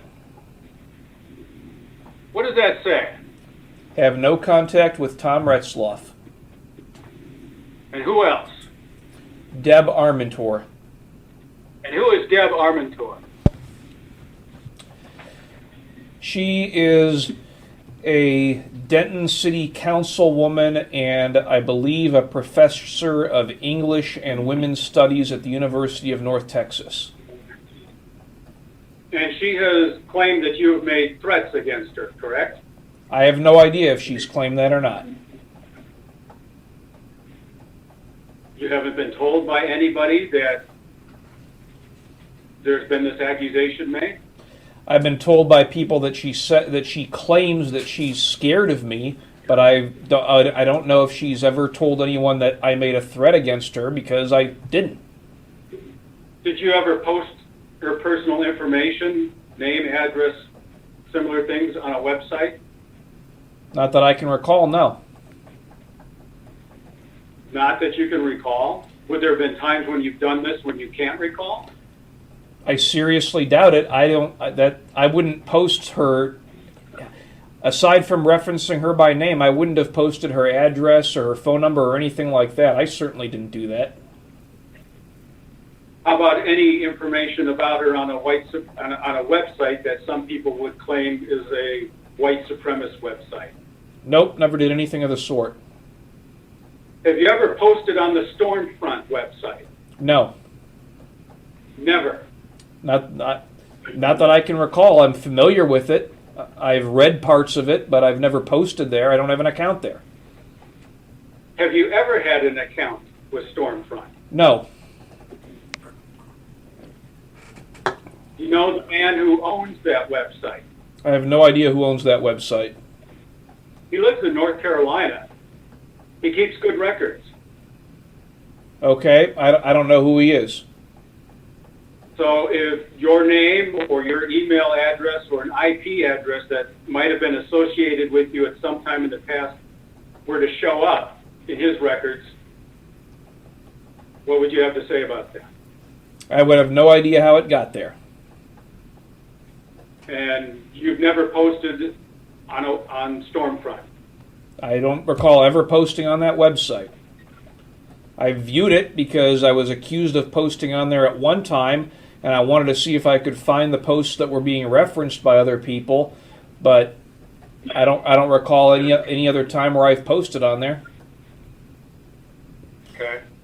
So why do you think Deb's name was listed on your criminal probation as a person not to have any contact with? Because she made certain allegations concerning me in a very public manner, and I made an extremely rude and vulgar Facebook post about, with respect to her to answer those allegations. What allegations did she make about you? I believe she, in a letter to an administrator at the University of North Texas, she referred to me as a Nazi approximately 34 times. Okay, so? I don't tolerate that kind of behavior from anyone. And your response when people exhibit that type of behavior is what? I retaliate.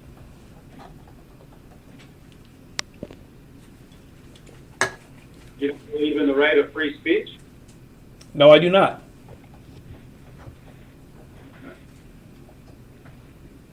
And your response when people criticize you or say things about you that you don't like is to retaliate. Yes, in a legal manner, but I retaliate. Well,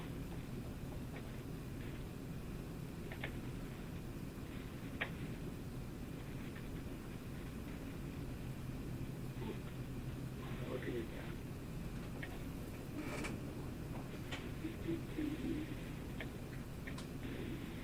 I'm showing you what's been marked as exhibit number 6. Can you see it?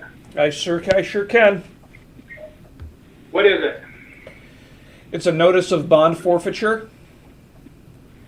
And whose name is on there as a defendant? That's mine. And you were convicted of bond forfeiture on December 28th of 2018, correct? No, that's incorrect. Does that form not say the conviction date? Yes, but the form is incorrect.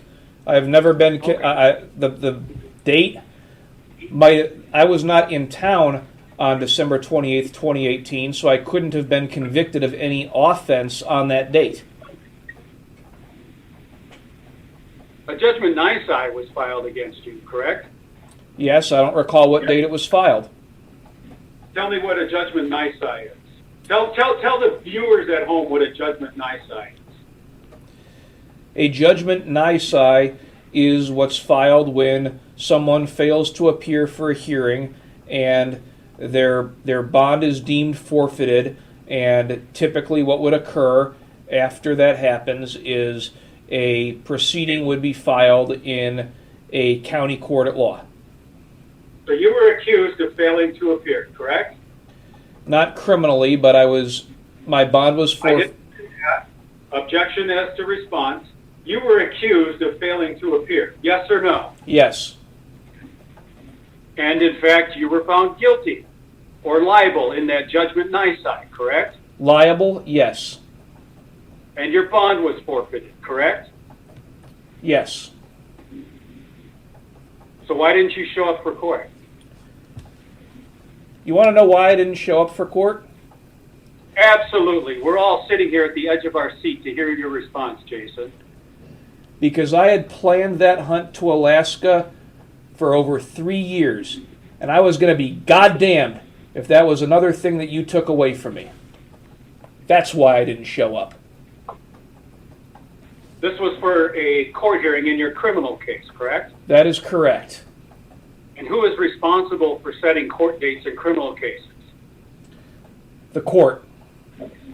Not Tom Retzlaff, though, right? No, but as you recall, I can tell you why you were responsible for that, but you don't want to hear it. Tom Retzlaff is not in charge of the Denton County court system, is he? Not officially, no. You think unofficially I'm in charge? I think you've exerted a great deal of influence over the Denton County District Attorney's Office with respect to cases involving me. Yes, I do. And you knew about this court hearing in December, correct? Yes or no? At one point I did. I don't recall when I learned about it. Okay, but you knew you had an obligation to show up in court on a certain date, correct? Yes, the original date I was told was January the 6th. Whatever. You were supposed to be there in December. That was later changed, yes. And you didn't show up. You were in Alaska, right? That is correct. If you've been an attorney for 12 years before you got hit with the banhammer, have you represented clients in criminal cases? Yes, I have. How many? I don't recall exactly. I'd say over 200, less than 500. Have you ever advised a client not to show up for a court hearing? No. And in fact, you always advise your clients to make sure they show up for court hearings, correct? That's correct. And it doesn't really matter what the excuse is, you got to show up, correct? That's the law. Yes, it is. And you failed to appear, correct? That is correct.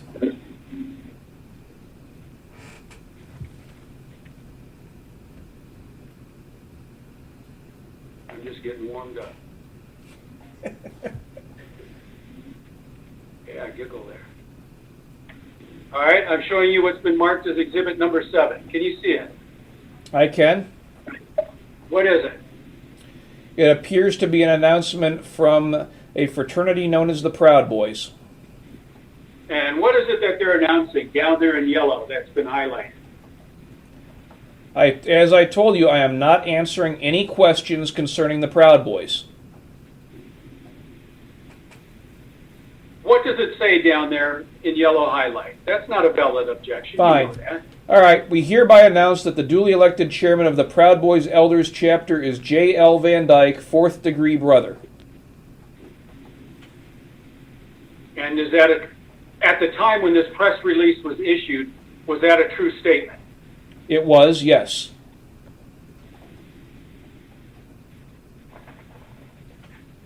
What does it mean to be a 4th degree brother in the Proud Boys? That means that you have made some type of material sacrifice or for the because of the brotherhood. And how many degrees of membership are there in the Proud Boys? Well, right now there's 3 because my understanding is that the 4th degree was abolished. I'm saying at that time, how many degrees of membership were there in the Proud Boys? There were 4. 4. What does it mean to be a 1st degree member? A 1st degree member has to state his intention to join the Proud Boys by reciting in a public manner, typically on a video posted to social media, as follows: I am a proud Western chauvinist and refuse to apologize for creating the modern world.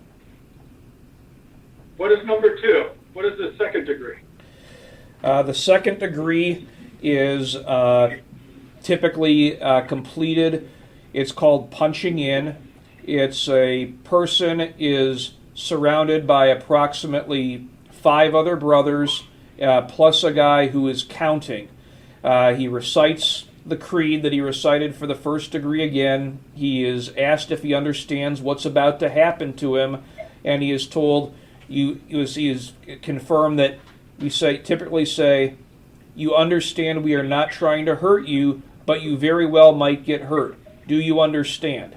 And upon receiving an affirmative response, he recites the creed, at which point the counter will say, you will now name 5 breakfast cereals. The other 5 brothers will start punching the person above the belt and below the neck until he recites 5 breakfast cereals or is unable to continue. And it's up to the counter to make sure that that nobody gets carried away and that everyone stops once he reaches the 5th breakfast cereal. And what types of breakfast cereals? Any kind of breakfast cereal, right? Yes, any kind of breakfast cereal. All right. So tell me what a 3rd degree member is. Someone who gets a tattoo having to do with the Proud Boys in some manner. And you've got such a tattoo, correct? I do. And what's a 4th degree member? As I stated previously, a 4th degree member, that's an honor that is conferred at the discretion of the Elders Chapter or a person's particular chapter. It can be any type of sacrifice or confrontation in the name of the Proud Boys.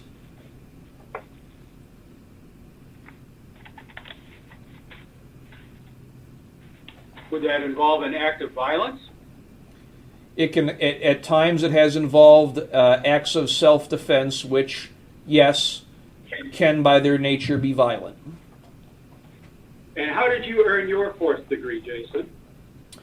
I was, me and some other fraternity members were jumped outside of a bar in Austin, Texas. A person started a fight, and I physically defended myself and other brothers.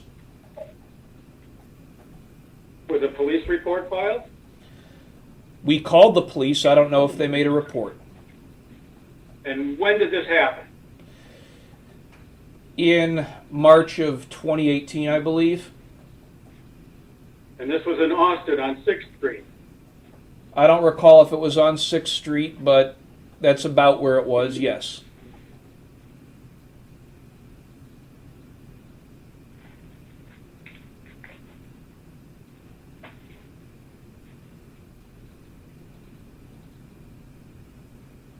Are you familiar with a website called officialproudboys.com? No. You've never heard of the website officialproudboys.com? Yes, I've heard of it, but I haven't accessed it in about a year and a half, so I don't have any idea what's on there right now.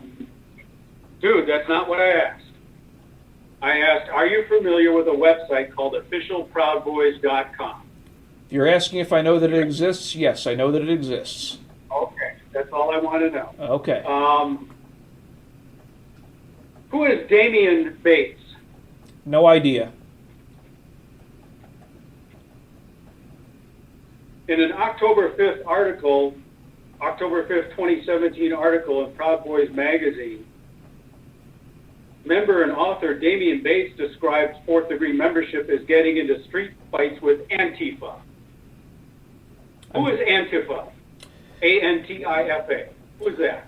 They are a loose collective of left-wing domestic terrorists. And this fight that you got in Austin on 6th Street, did that involve members of this Antifa group? It did. And how many people were involved in this fight? I'd say there were approximately 8 of us and 15 of them. 8 of you and 15 of them. Approximately. I don't recall the exact number, Mr. Retzlaff. Okay. And for that, you got your 4th degree, correct? Yes.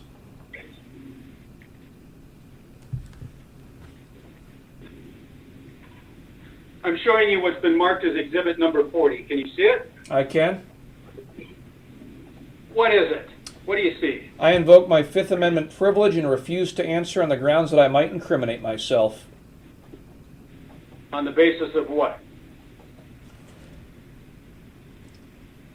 On the basis that identifying this photograph or discussing it could lead to me incriminating myself for an aggravated assault. I refuse to answer. Is that a photograph of you on 6th Street in Austin?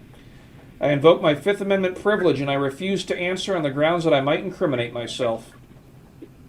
What are you holding there in your right hand in this photograph? I invoke my Fifth Amendment privilege and I refuse to answer on the grounds that I might incriminate myself. That looks like a knife. Is that a knife in your hand? I invoke my Fifth Amendment privilege and I refuse to answer on the grounds that I might incriminate myself. It appears that you're running in that picture. Is that correct?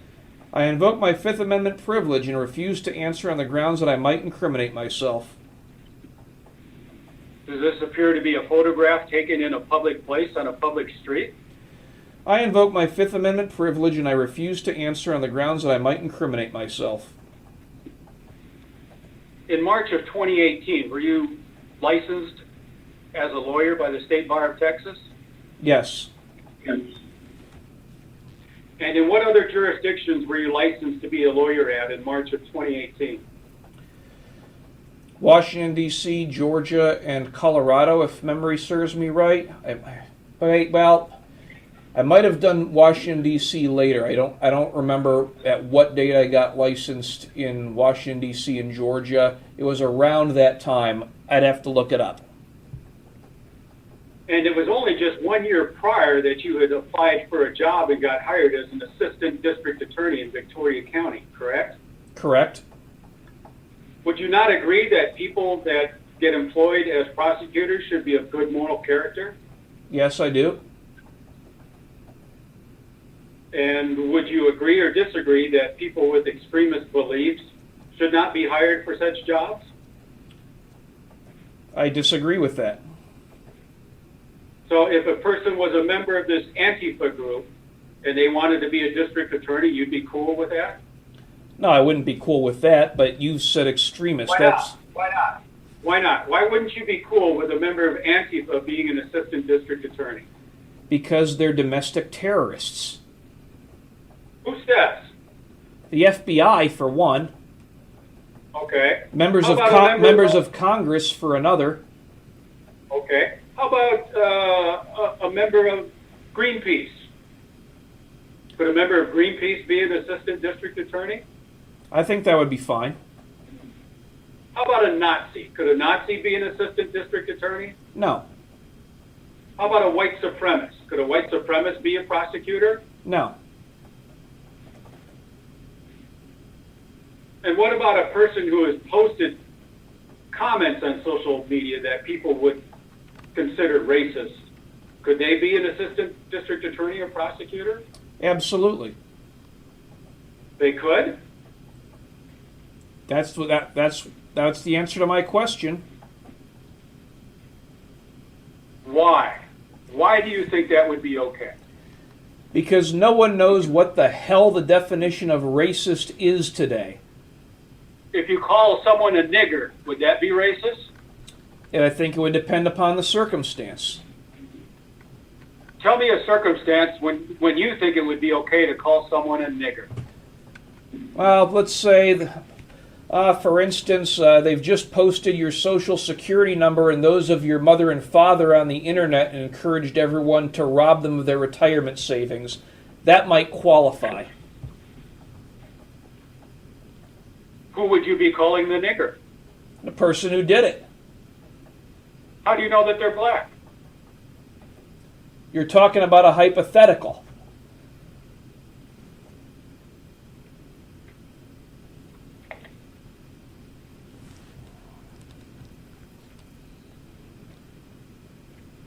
I'm showing you what's marked as exhibit number 59.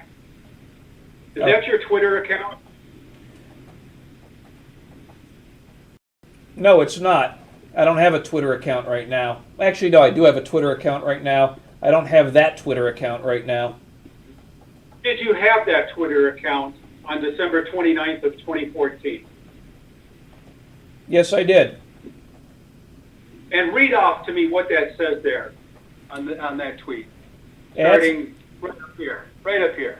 Object to form. I don't hate black people, I hate niggers. There is a difference, and at Divid, I can't pronounce that, Dividedly is a nigger with a capital N. That's what it says.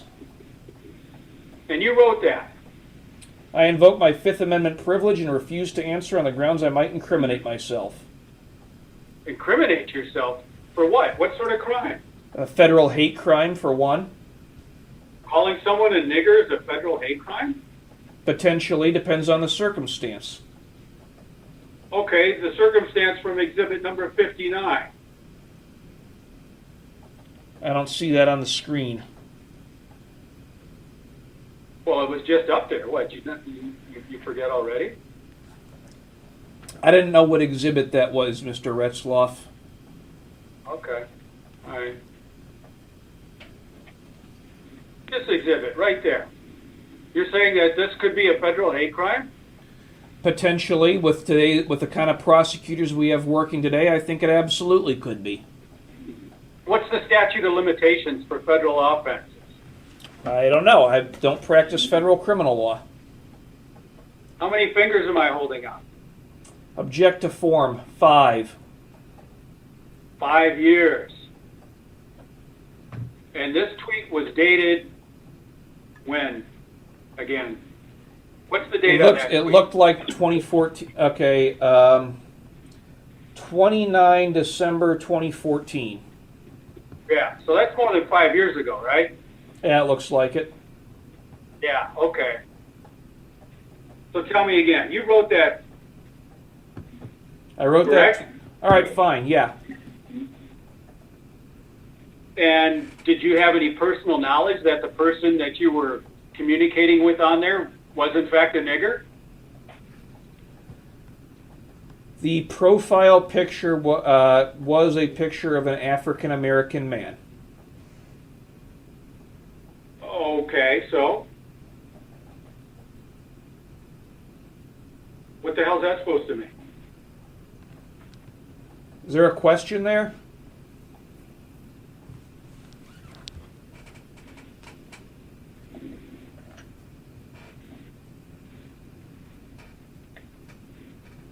I'm showing you what's been marked as exhibit number 58. Okay. Read it to me, At right here. It says, I don't waste my breath on niggers like you, I hang them.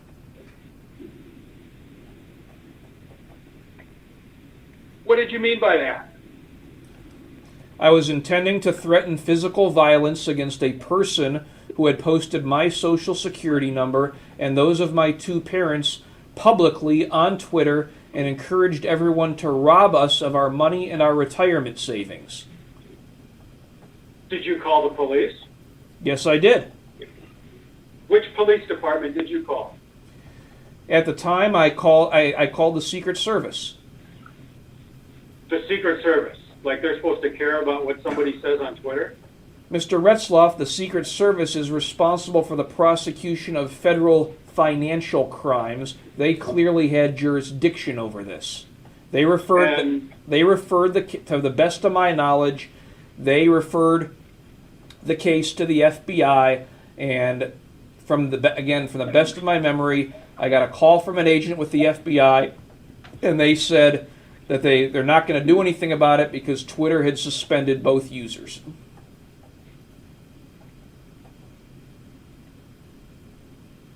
Okay. But you're complaining, though, that these dudes were, like, stealing your identity and such, right? Well, they did, and I couldn't get the police to do anything about it. So your response is to go on social media calling people niggers and threatening them with violence. Object to the form. That's a harassing and abusive question. I'm not going to answer that, Mr. Retzlaff. You didn't threaten to hang them? Mr. Retzlaff, I'm not going to warn you again. You're asking abusive and harassing questions. I've been very patient with you, and we are well outside the scope of discovery in this case. This case is about you making threats of violence. I'm showing you what's marked as exhibit number 57. Okay.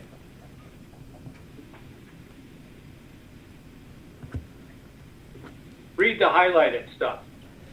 Not as mad at Talib is going to be when I personally skin him and have his hide put on display in my living room. And who is Talib? Who is this Talib you're referring to? He's a wannabe gangster rapper named Talib Kweli. Okay. And why would you want to skin him? You mean, let me think here.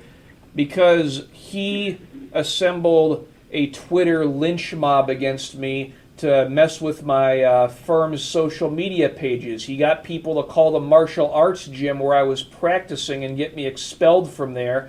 And he sent several people to my house that I had to call the worthless Oak Point Police Department on.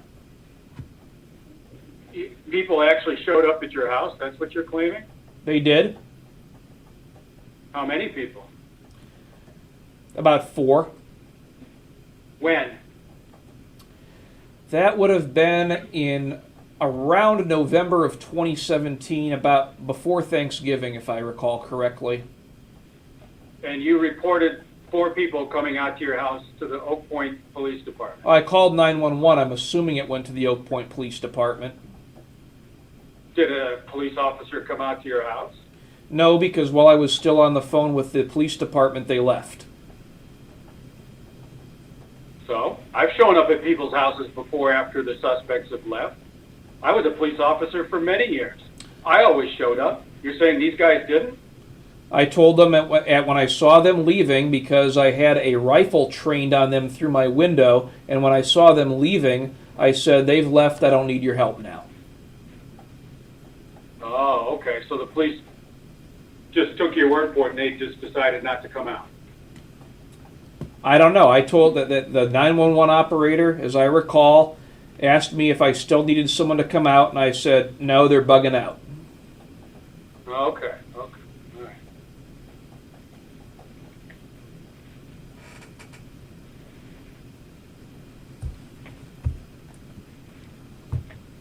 I'm showing you what's been marked as exhibit number 54. Yep, I see it.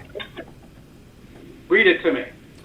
Your kitties are quite a nuisance. My advice, run and hide. If I find you, I will kill both you and your family. That was written by you? Yes, it was. Is that a threat of violence? It was. And why did you write such a thing? Because Like the other guy, they distributed my social security number and those of my parents on Twitter. I don't tolerate that behavior, Mr. Retzlaff, from anybody. Did you call 911 when this happened? No, but I believe I don't believe I called 911. No, I don't recall what I did after that one. Why not? Because the officers for Oak Point are worthless. Which officers do you feel are worthless? That entire department's worthless.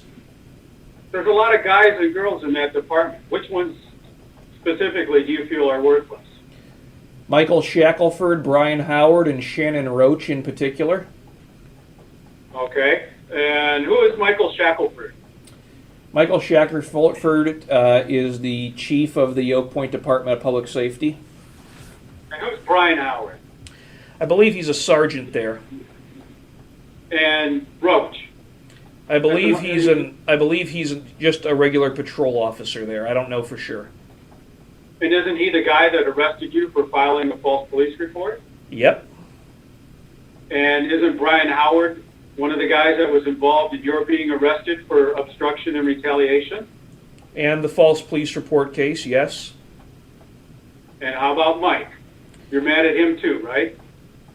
I've said he was worthless, and yes, I'm angry at him because he falsely arrested me. Okay. And you're suing him in federal court, correct? Correct. And how much money are you suing him for in federal court? No, I haven't looked at that case in about 6 months because we're still waiting on a ruling from the judge. Let me double check here. No, that's all right. I don't think. I didn't think you would. What's the date of that Oh, sorry. Twitter post? What's the date of that Twitter post? Can you see it? Barely. Hold on. It looks like 12 September 2014. And that post and the other ones that we just talked about, those were social media posts that you made before you got hired as an assistant district attorney in Victoria County, correct? That's correct. And you think that the assistant district attorney would be totally cool with hiring a guy who posts that kind of stuff on social media, correct? He never asked about it. You don't think you had a duty to disclose it? No, I don't. Why? There's no law that says I've got a duty to disclose it, Mr. Retzlaff.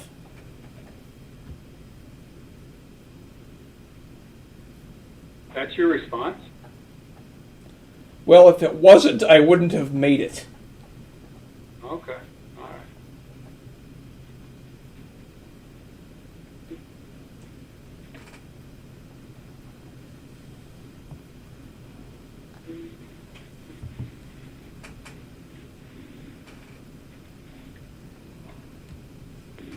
I'm showing you what's been marked as exhibit number 49. Okay. See it? Yeah, I see it. Who is that? That's me. And what type of weapon are you holding there? That is a Remington 700 308 Winchester. Okay. And this is your Instagram account, or was anyways, correct? Yes, it was. And it has the hashtag on there, 300 Winchester Magnum, correct? Yes, that was a typo. But that's what it says, correct? Yes, that's what it says.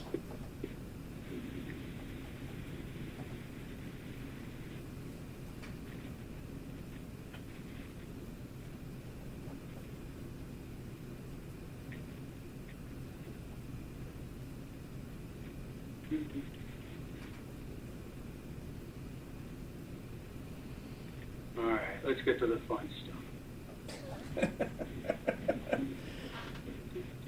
Just figure out how to do that.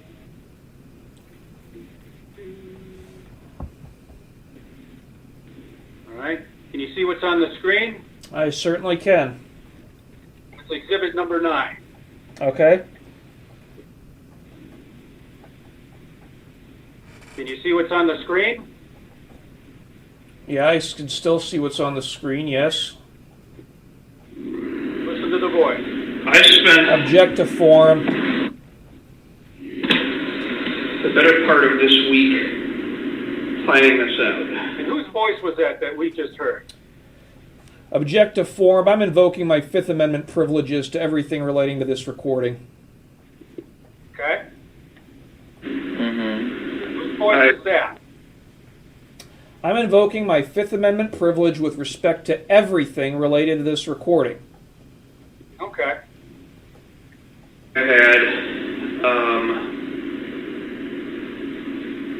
everything from satellite photos through Google Earth to Proud Boys in the Arizona chapter on the ground, helping me plan this out. Is that your voice? I invoke my Fifth Amendment privilege.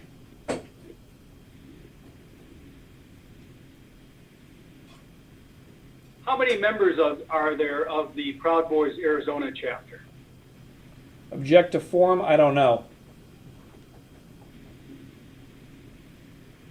Have you ever been in contact with anybody that's been a member of the Arizona chapter of the Proud Boys? Yes. Who? I don't recall the names of them. It was a long time ago.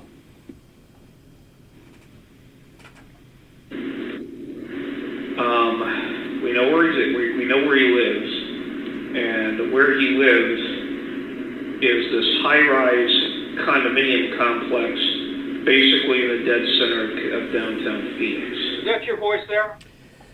Fifth Amendment privilege. When you're talking about the person he, who is that in reference to?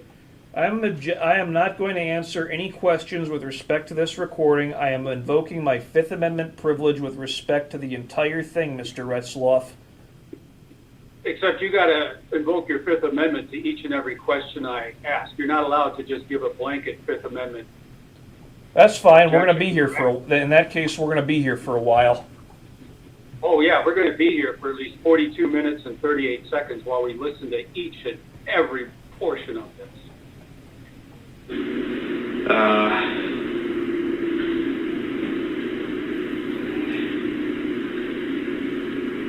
I was going to make dinner reservations, I would want to make sure that they're good reservations. What do you mean by the phrase dinner reservations? What does that mean? I invoke my Fifth Amendment privilege. Is that not a euphemism for assassination? I invoke my Fifth Amendment privilege. So that means a long gun, not a pistol. Most people survive a pistol shot. I don't want them to survive. Who is it that you don't want to survive? I invoke my Fifth Amendment privilege and will further state I did not plan to harm anybody. Is that not in reference to me that you didn't want me to survive? I never planned to harm anybody. Is that not a reference to me, though, that you did not want me to survive? I invoke my Fifth Amendment privilege.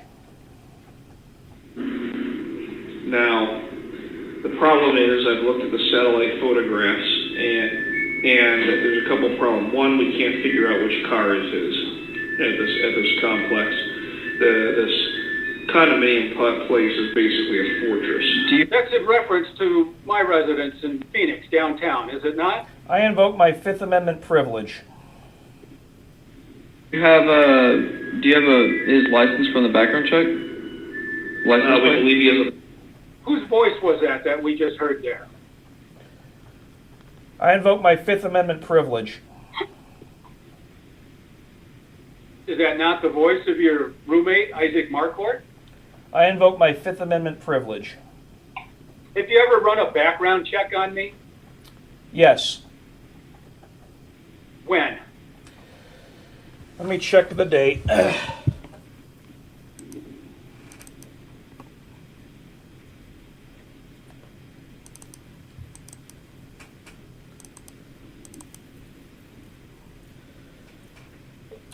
March 12th, 2018. And what were you running background checks for on me? I was running a criminal history conviction search with the Texas Department of Public Safety. Okay. And license plate? No. Did you use any facilities from White Jacob and Associates to do this background check? No. Who were you employed with at the time in March of 2018? In March of 2018, at the time I did this, I was employed by Carlson, LeBlanc, and Rich. Okay. How about this other company called Tucker, Alvin and Associates? Okay. Yeah, I did work for him. I've done work for him. I've done work for him for years. Okay. We believe he has a Porsche 911 Carrera. So you found out that one of my vehicles is a Porsche. Is that correct? I have no idea whether one of your vehicles is a Porsche. You just said that. Those were your words, correct? I invoke my Fifth Amendment privilege. I'm not confirming anything on this audio recording, Mr. Retzlaff. That's nice. Can you confirm that a Porsche is a nice car? I'll stipulate that a Porsche 911 Carrera is a nice car. Yeah, it's really fucking awesome. All right, let's continue on. But we're not sure. We don't know the license plate. He's also got an 85 Olds registered to him. I've got an 85 Olds registered to me. How did you know that? I invoke my Fifth Amendment privilege. I've never owned an 85 Olds. Where are you getting that from? I invoke my Fifth Amendment privilege. Okay, let's continue on. We don't know about that. Yeah. We know that's where he lives, but my people on the ground have been unable to lay eyes on him. They've got pictures. They've got pictures. These Arizona Proud Boys people have pictures. How do they have pictures of me, Jason? I don't know if they've ever. I don't think they ever had pictures of you. You just said that here. They've got pictures. Objection What did you form. mean?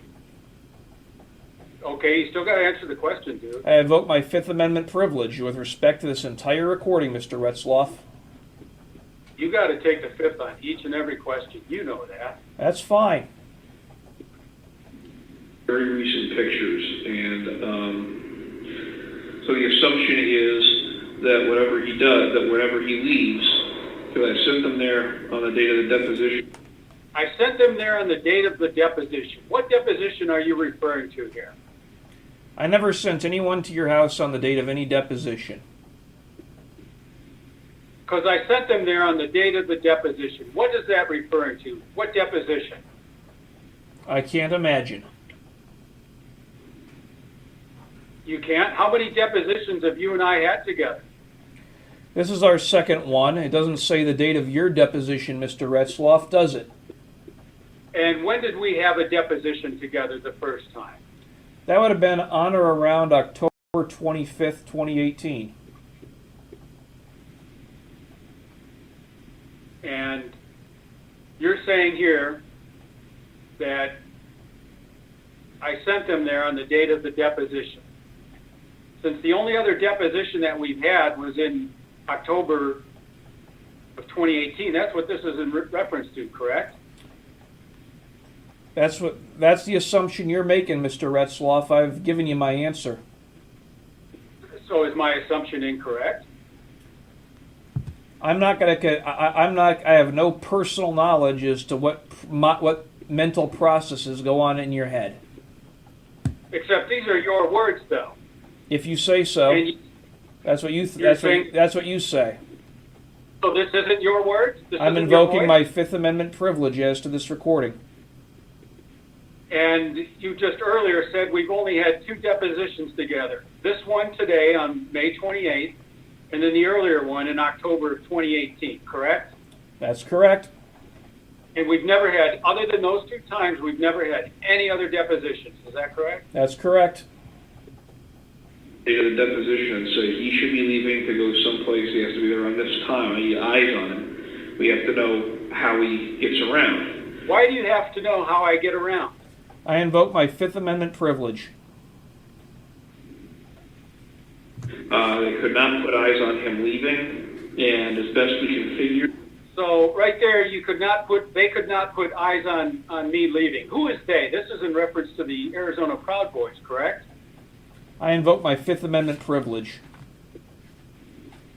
there's an elevator inside the complex which is access controlled, which gets...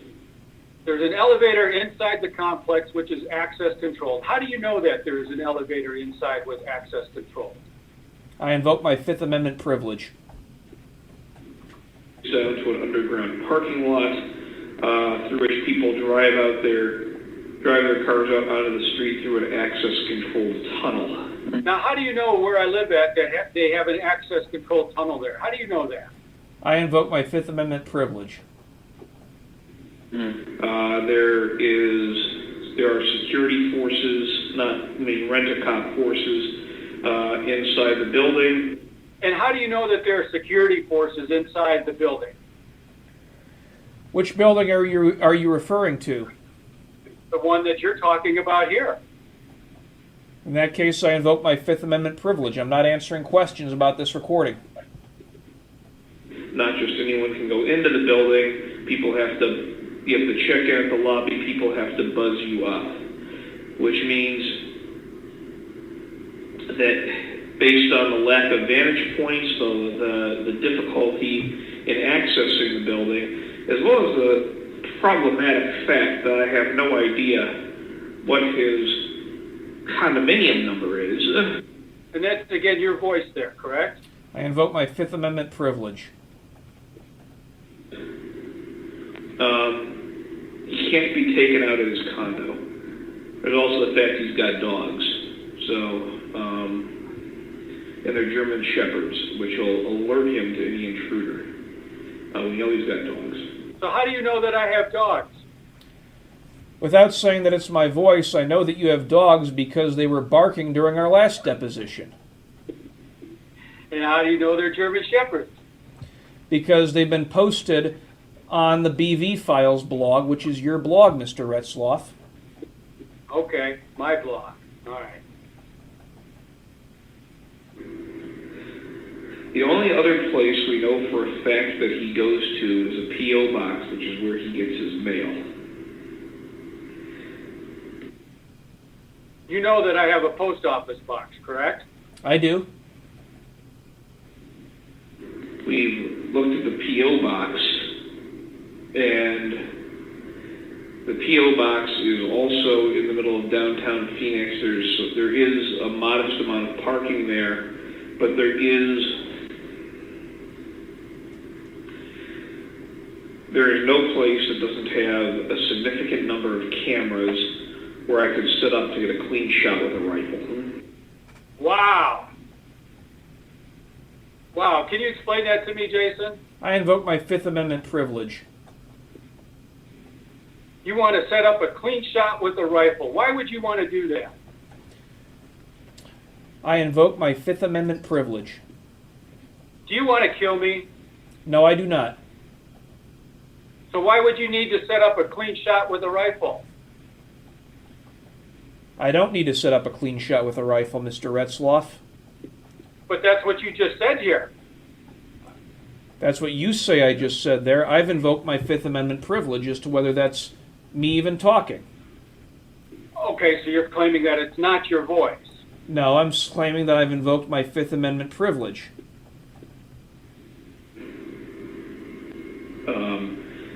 We would know what he looks like going in there. We know what his P.O. box number is. We know he checks that thing regularly.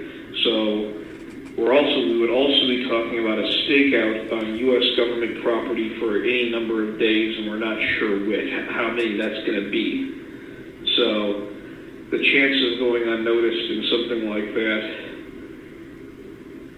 someone not realizing that something's wrong, is very low. And that's complicated by the fact that when I leave here, people are going to be looking for me. And they're going to know that I'm probably headed that direction. They're going to know that. So you're talking about here doing a stakeout on U.S. government property, and you think that that's probably not a good idea because you'll get spotted, correct? Well, I would say that anyone conducting a stakeout on U.S. government property, I would assume would be likely to get spotted. So, I mean, if that's what you're asking, then yeah, I would say it's probably a bad idea to stake out U.S. government property, yeah. Let's continue. I mean, they're going to say if he has given up everything, assuming he's not dead himself somewhere by a self-inflicted injury, that there's only one place he's going to be headed, and that he's going for Retzlaff, and he's going to kill him. So this is in reference to what you're imagining people are going to assume about you, correct? If I were to hypothetically disappear without a trace, I think there are certainly some people who might incorrectly imagine that it's because I plan to do something to you. Okay, let's continue on. So, when considering the amount of time that it would take for me to drive from here to Phoenix, together with the amount of time it would take for me to set up a hit, the chances of being successful, and especially the chances of being successful without getting caught almost immediately, are very low, if not practically non-existent. So you acknowledge the fact that if you were to try to kill me, that it'd be tough to get away. Is that what you're saying here? I'm not saying that I've said anything here, but I have no intention of harming you, so I don't think that, I think that's merely a hypothetical. These are your words, though, right? You're saying this shit. I invoke Right? my Fifth Amendment privilege as to whether any of these are my words. Are these the words of somebody else? I invoke my Fifth Amendment privilege. Could this be somebody impersonating your voice? I invoke my Fifth Amendment privilege. How about a ventriloquist? Could that possibly be a ventriloquist? Object to form, harassing and abusive. All right, let's continue on. Because the idea was Arizona's a border state. I take out Retzlaff. Once I confirm he doesn't have a pulse, I head straight to Mexico and down through there in my truck. Obviously, I can get along in Spanish, but enough to get gas and stuff like that. The problem would be once I get. So you're saying once you take me out and once you confirm that I don't have a pulse, your plan is to go straight to Mexico in your truck, correct? That's not my plan, no. That's what it says here. That's your voice saying this. That was what the plan was. There was never any plan to harm you, Mr. Retzlaff. Except you're talking about conducting surveillance on my property and setting up rifle shots. I've never set up any rifle shot on your property. I've never conducted surveillance on your property. This recording seems to indicate otherwise, though. Would you not agree? Well, from what I've heard so far, Mr. Retzlaff, it sounds like somebody talking about a plan in the complete hypothetical. And who is that somebody who's making this completely hypothetical plan? Who is that person, Jason? I invoke my Fifth Amendment privilege.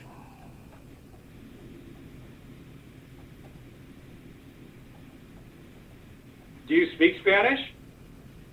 I can get along in it. I mean, enough to be polite and get directions and things of that nature. Across the border, I would have enough cash on me that I could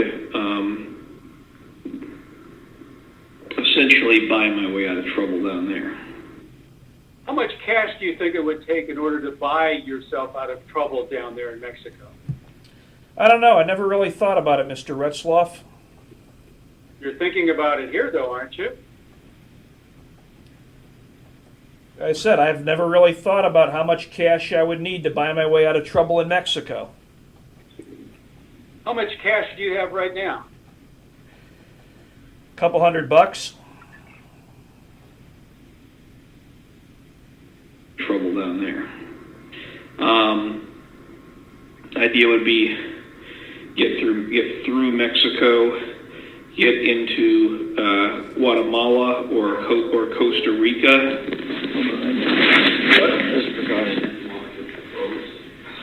What? Hold on, just want to make sure I belong. Front door. Making sure what? I locked the Mustang. Oh, okay. So,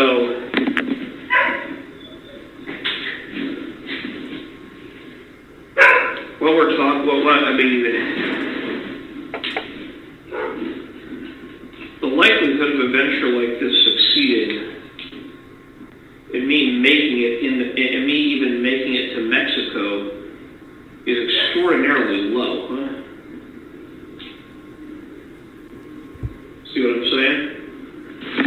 Which is why there came the idea of taking out the lawyer and the dentist along with Retzlaff. And who's the lawyer that you're talking about here? I invoke my Fifth Amendment privilege. Is that in reference to Jeff Durrell? I invoke my Fifth Amendment privilege. You know that Jeff is a really good friend of mine, don't you? I would assume he is. I have no personal knowledge of that. And you know that the folks at Hansen Laporte are getting paid a lot of money to defend me in this case, correct? I have no personal knowledge of what, if anything, they're getting paid to defend you. If somebody were to murder Jeff Durrell, would you not agree that that would hurt my case, my representation in that lawsuit you filed against me? I don't know. I hope it doesn't happen. I like Jeff. I personally like Jeff.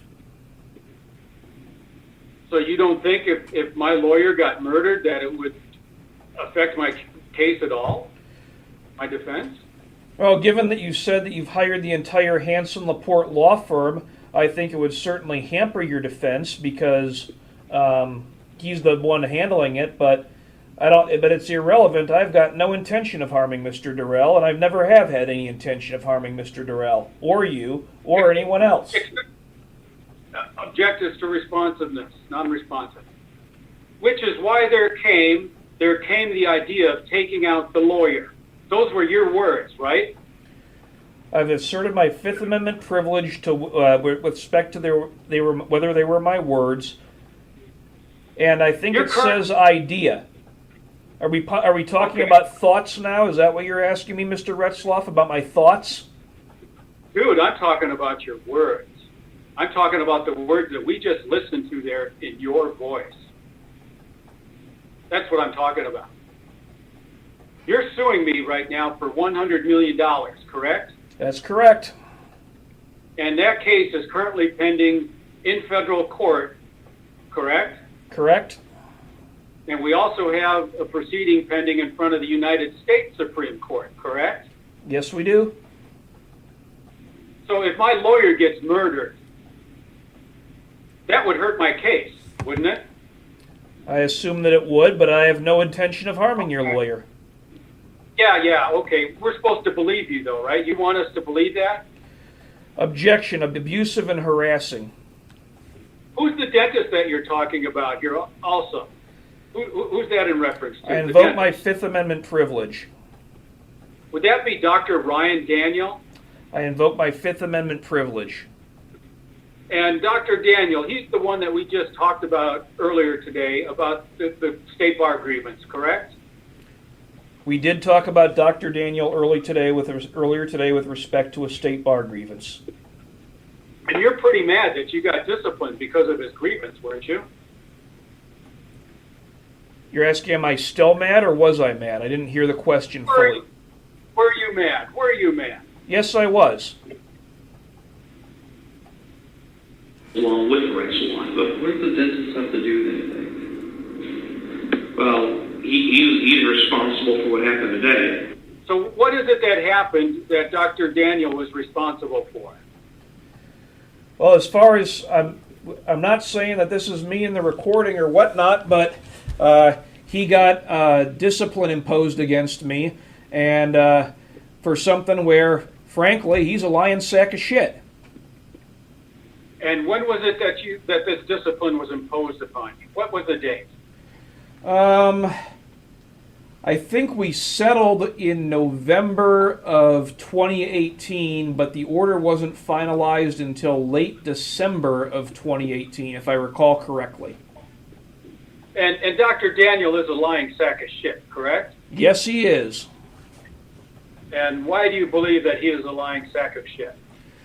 Because that's what I represented my client against him for. This guy was sore at the fact that my client left his employ to go work for someone else, so he started making up false statements about her and getting her fired from the job she had been at, and that's why he was sued. Much like the reason you've been sued. And how did that lawsuit against Dr. Daniel end up working out? My client directed me to dismiss it. So Dr. Daniel wasn't found liable for anything, was he? No, but I read Okay. the material. I'm going to stop you right there, dude. This isn't a platform for you. And Dr. Daniel filed a grievance against you with the state bar, correct? That's correct. Okay. And so you hold him responsible for what happened that day. I do. Well, he's responsible for what happened today, and it says, I'll tell you in a minute, and so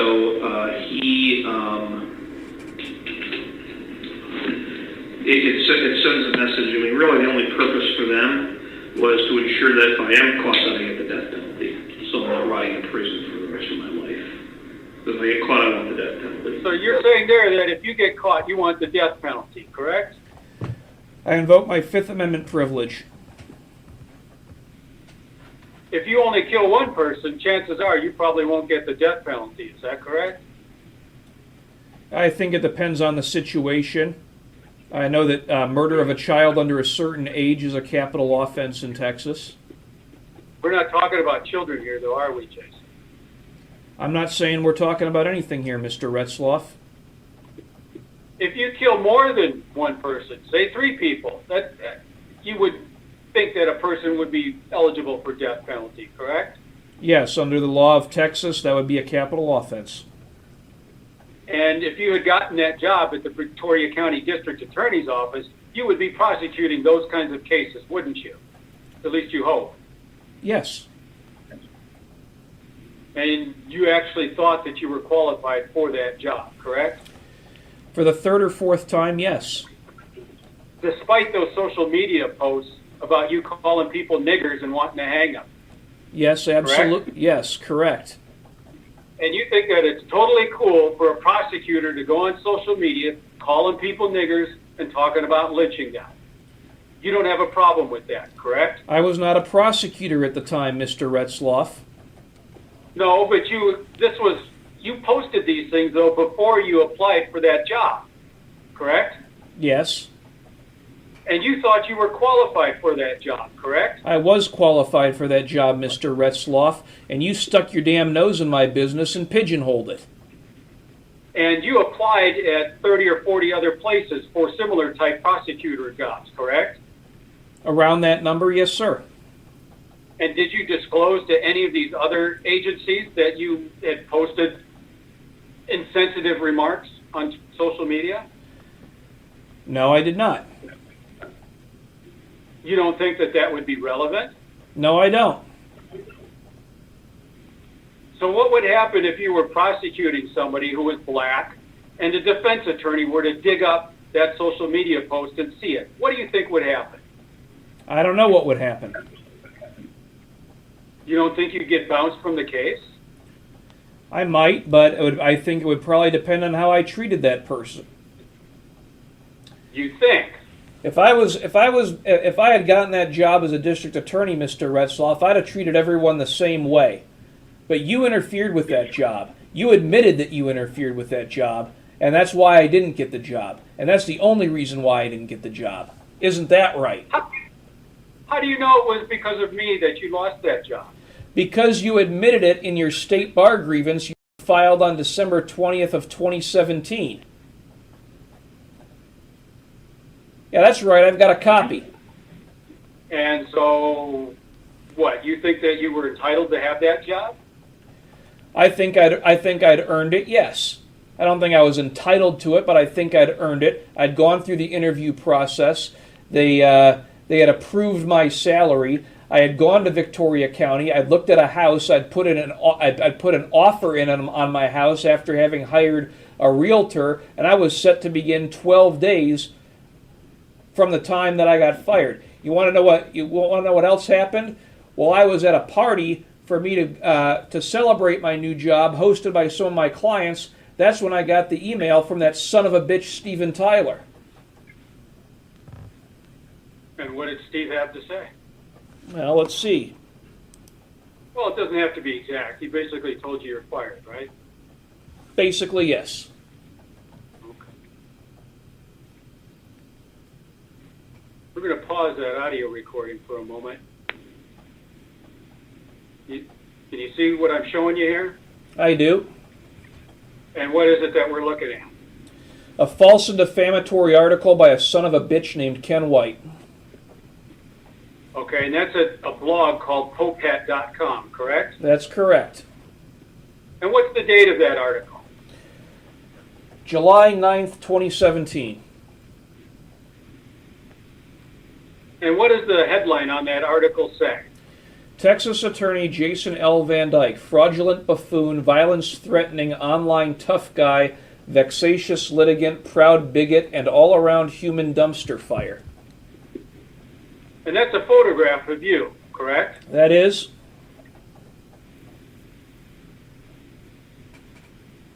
Let's start reading this, okay? This is kind of fun. I object to the form as to anything with this article. Mr. Retzlaff, you're out of order. This has nothing to do with this lawsuit. You're the one claiming that it's my fault that you got fired from that job. Yes, I am, because you've admitted it. I maybe not. I don't remember. Anyways, though, we've got this article here by Ken White that's dated on July of 2017, correct? Yep, I see it. And that was even before I had filed the state bar grievance against you, correct? That's correct. And this article is visible to anybody who's got a computer anywhere on the planet, correct? Yeah, anyone that lacks the brain cells to know Ken White's an idiot. Okay. And why do you think that Ken White is an idiot? I think his actions speak for himself. Ken White is a former United States attorney, correct? I don't know. I have no personal knowledge as to what his employment history is. I think anyone that would write an article like that, which is so obviously false, is a fucking idiot, yes. Okay. Do you know that he's a lawyer in Los Angeles right now? I know that, yes. Okay.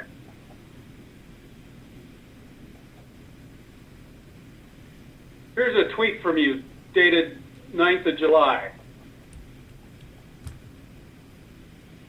Look at all of these. These look pretty violent, don't you think?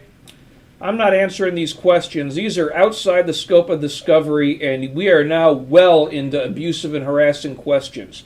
Now, you either stick to the allegations made in these pleadings, Mr. Retzlaff, or I'm going to suspend this deposition.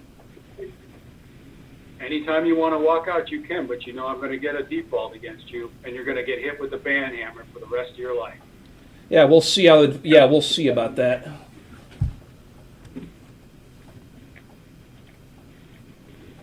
Is that a photograph of you? Yes, it is. And what does it say under there? What did you post? If you mess with my career, the one that requires me to wear a suit, I might be dressed like this the next time you see me. And what is it that you're wearing in this photograph? I'm wearing some Cry Precision camouflage multicam pants and what appears to be a multicam plate carrier a khaki. Body armor. Yes, correct. You're wearing body armor and you're carrying an assault rifle dressed in camouflage. I don't know what an assault rifle is, Mr. Retzlaff, so I can't answer that question. You're carrying a rifle, I am carrying a rifle, yes. and that looks like an M4 rifle. Well, I can tell you it's not an M4 rifle because an M4 is fully automatic, and I've never had a fully automatic. Okay. What type of rifle is that, Jason? That appears to be a Car-15 or similar variant. And it looks like it's got a suppressor on the front there. Is that what that is? Yes, it is. And what is the purpose of a suppressor on a Car-15?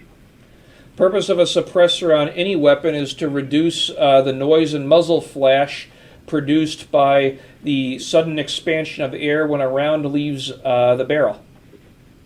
Right. And what we're looking at here, this is an email, looks like you sent to Kenneth White, correct? Mr. Retzlaff, I'm not going to warn you again. We are well outside the scope of discovery in this case. I'm not going to answer the questions about stuff sent to Ken White when this case is about the relationship between me and you. This case has to do with threats of violence. Against Would you not you. acknowledge? It has threats to do with alleged threats of violence against you and has nothing to do with Ken White. Is Ken White on your witness list? Oh, wait, I forgot. You haven't answered discovery, so there is no witness list from you. But your propensity to commit violence, your willingness to commit violence, is at issue in this case. Would you not agree? I disagree. The issue, where's that part of the statute? Well, when the court is trying to decide whether or not to grant a protective order, if a person has a history of violence as opposed to a lovely church-going young boy who doesn't even drink alcohol, that would be something the court would take into consideration in deciding whether or not to grant an order of protection. Correct? No, that's not what the statute says, Mr. Retzlaff. I would direct you to Article 7A. Is that what the statute says? And aren't you going to try to present yourself as a peace-loving young man? Yes, because that's what I am. Okay. Well, that's why we're talking about some of these social media posts you made here that don't look quite so peaceful. That doesn't look like a peaceful post from a peaceful young man, does it? A guy wearing body armor, carrying a Car-15 with a 30-round clip and a suppressor, saying that if you mess with my career, I might show up at your house dressed like this.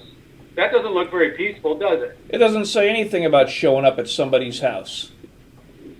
Well, the next time you might see me then. That's not directed to anyone in particular. It doesn't have to be. I didn't say that it was. These are your words. Well, you know what, Just Mr. like Retzlaff, you want to talk about my words? It's simple enough not to mess with someone's career and mind your own damn business, isn't it? And if you don't like people criticizing you or complaining about you, your response is violence or threats of violence. No, my response is litigation, as you've learned.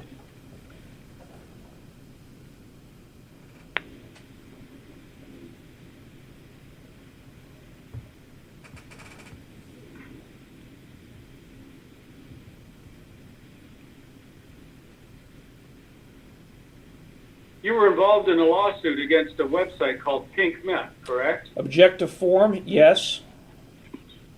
And your legal partner in that case was Kyle Bristow, correct? Object to form, no. Was Kyle Bristow involved in that lawsuit at all? Object to form, yes. And Kyle Bristow, that's the young man that you helped sponsor for membership to the United States Supreme Court Bar, correct? Object to form, yes. And people have accused Kyle Bristow of being a Nazi or a white supremacist, correct? Object to form, yes. And you know Kyle Bristow from Michigan, correct? Object to form, yes. And at one point you were a student at Michigan State University, correct? Object to form, yes. And while a student at the University of Michigan, you were arrested for domestic violence, correct? I'm not answering any questions about that. That entire record's been expunged. You can certify that question if you want to. If you think that something that happened supposedly 22 years ago is relevant, but forget it. I'm not answering the question at all. Who expunged the record? The Honorable David Jordan of the 54B District Court. And what does that have to do with us talking about it here at this deposition? Because you can use this deposition as public evidence in the court, and I already know that you're going to publish this deposition on your website, and I'm not going to talk about an expunged record on this deposition, Mr. Retzlaff. Forget it. Who's Todd Haywood? Oh, man. Let me think. I forgot who about that guy. Todd Haywood, I think, was a journalist for some pro-LGBTQ publication in East Lansing, if memory serves me right. It's been so long since I thought about him. I think that's who it was. And when you filed your petition, or whatever it's called in Michigan, for expungement, he opposed that, correct? No. He didn't? No. So how did Todd Haywood get a hold of all of your court records from Michigan? He didn't get a hold of all of my court records from Michigan, Mr. Retzlaff. Okay. Todd Haywood, are you aware that he is employed by the state of Michigan and the Department of Civil Rights? I am not aware of that. I have not followed Mr. Haywood's career. Have you ever made any threats of violence against Todd Haywood? Not that I can recall. I know I've threatened to sue him a couple times.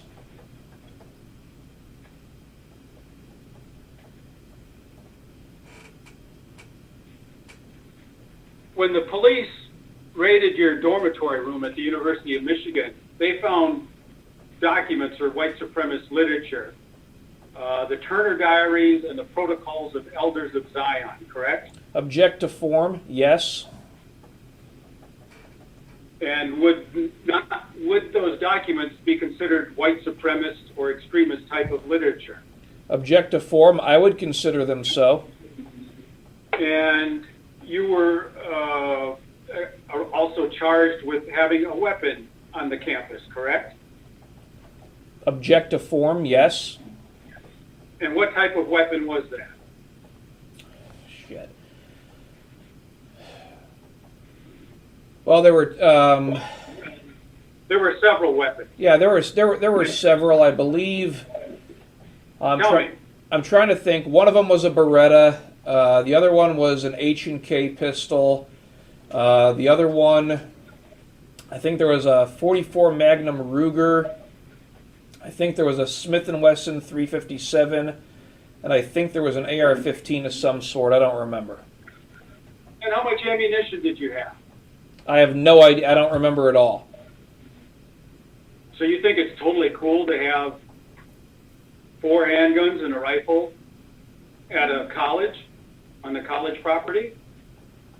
At the time, Mr. Retzlaff, I recall that it was November 15th. I was heading out of town, and they were locked in the back of my truck. They were not in my dormitory room, if that's what you're trying to insinuate. It was on school property. It was on school property, wasn't it? I was on a road heading off of the campus, yes. School property, right? Mr. Retzlaff, don't do that again. I've answered the question. If you're going to be abusive and harassing, I'm going to suspend the deposition. Anytime you want to walk out, you're free to go. I'm not holding you prisoner there, but you know you're going to get hit with the ban hammer for the rest of your life. Hold on a minute. Oh my God. I'm sorry. This is hilarious. Go ahead. Why would you have an AR-15? Because I have a Second Amendment right to have one, Mr. Retzlaff. How's that one for you? And when you were on bond for these criminal charges, didn't your bond end up getting revoked? No, it did not. You didn't have a $10,000 bond? I did have a $10,000 bond, yes, on that case. And didn't the judge have concerns about you harassing or contacting a victim in that case? I don't recall. I have to look at the records. Well, tell me about this domestic violence allegation. You've accused me of defaming you with regards to it, so I want you to tell me what happened. As I told you, we are well outside the scope of discovery in this case. I'm going to object to the form of that question. To the best of my recollection, and again, this was 19 years ago, myself and my roommate at the time had a completely verbal argument, and I'm pretty sure it was about a girl, to the best of my recollection. It was two guys arguing over a girl. That was it. And you got arrested with a bunch of guns. I left that night to de-escalate the situation because I was going hunting the next day anyway. And they stopped me when I was... And they shut up and let me answer. And they stopped me when I was heading off of campus. And caught you with a whole bunch of guns. Yes, because I was going hunting. With 4 or 5 handguns, a Beretta, that's a 9mm, and an AR-15. So what? What were you going to go hunting with a 9mm pistol? All my guns were kept in the same case, Mr. Retzlaff. I was only going to use one of them, and it was small game season and deer season. There's no problem taking down a deer with an AR-15 if you use a soft point bullet. There is a problem, though, with having guns on school property, though, correct? Mr. Retzlaff, I've warned you not to use abusive and harassing questions. I was heading off school property by the most direct route possible. But you were, at the beginning of your journey, you were on school property. No, I was not. Where were you at the beginning of your journey? At the beginning of the journey, my truck was parked off school property. The guns were locked back there. I went to the dorm to get some items. I left, and I was stopped as I left. And how many officers stopped you? I want to say 2. I don't recall exactly.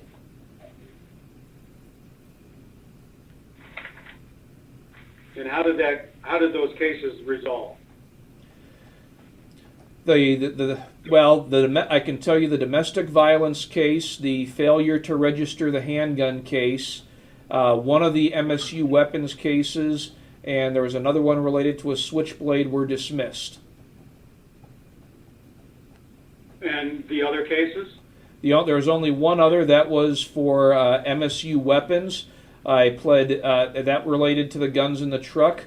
I pled guilty to a misdemeanor in that case and subsequently got it expunged under the laws of Michigan. I don't have a problem with you getting an expungement.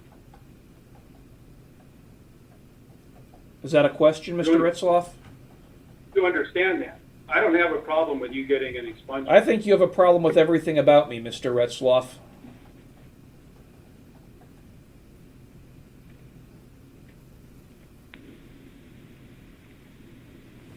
Let's go back to the Popat website here. So you filed a lawsuit against Pink Meth and something called TOR Project, T-O-R Project. That's correct. That's correct. All right. And here we're looking at a social media post under your name there, Jason Lee van Dyke, saying Kyle is one of my best friends. That's a reference to Kyle Bristow, correct? That is correct. And apparently you don't like it when people say stuff about you online. Quoting you here, I myself sued no less than 3 people over the course of 6 months who thought posting similar stuff about me online would be funny. That's your words, correct? That's correct. And then you go on to say, believe me, I have zero ethics when it comes to business and will not hesitate to destroy anyone daring to interfere with my interests. That's your words again, correct? That is. At the time you posted that comment, you were a lawyer licensed in Georgia, District of Columbia, Colorado, and Texas, weren't you? No, I was not. Where were you licensed at that time? Was that post from 2017? I didn't see a date on it. I'm assuming it was much prior to 2017. Okay, but at that time you posted it, you were licensed as a lawyer somewhere, right? Yes, that's correct. I have zero ethics when it comes to business and will not hesitate to destroy anyone daring to interfere with my interests. Again, that goes with your theme about retaliating against people who say or do things you don't like, correct? When people refer to me as a Nazi or a pedophile, or they interfere with my career, I retaliate against them in the form of a lawsuit. Yes, I've always done that. I always will do that. And it is not illegal. But you also say you have zero ethics when it comes to business. You think that a person who is an attorney is qualified who admits to having zero ethics? I didn't say zero ethics when it comes to the legal profession. I said when it comes to, quote, business, unquote. Okay, and so what type of business were you referring to there? Because the context of that post is with regards to your lawsuit against the pink meth people. Well, some people would say that pink meth had a First Amendment right to engage in revenge pornography, and it was unethical for me to sue them. And I said, screw you, I'm suing them on behalf of my client. If you think it's unethical, I don't give a damn. Okay, all right.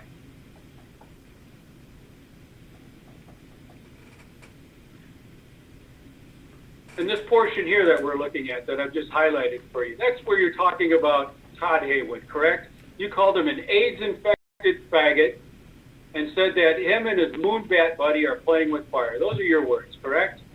I do not recall that. It sounds like something I might have posted years ago. I don't recall that post at all. And you say there that you want Todd Haywood to die of a horrible death due to complications from AIDS and screaming and rotting in hell. That's what you said there, correct? That's what it says on the blog. Yes. And you know Todd Haywood to be a member of the LGBT or whatever. He's a homosexual, right? Yes, he is. He's a homo. Okay. All right. Now we're looking at this post here, a screenshot from Stormfront. Okay. It looks like the username WN Law.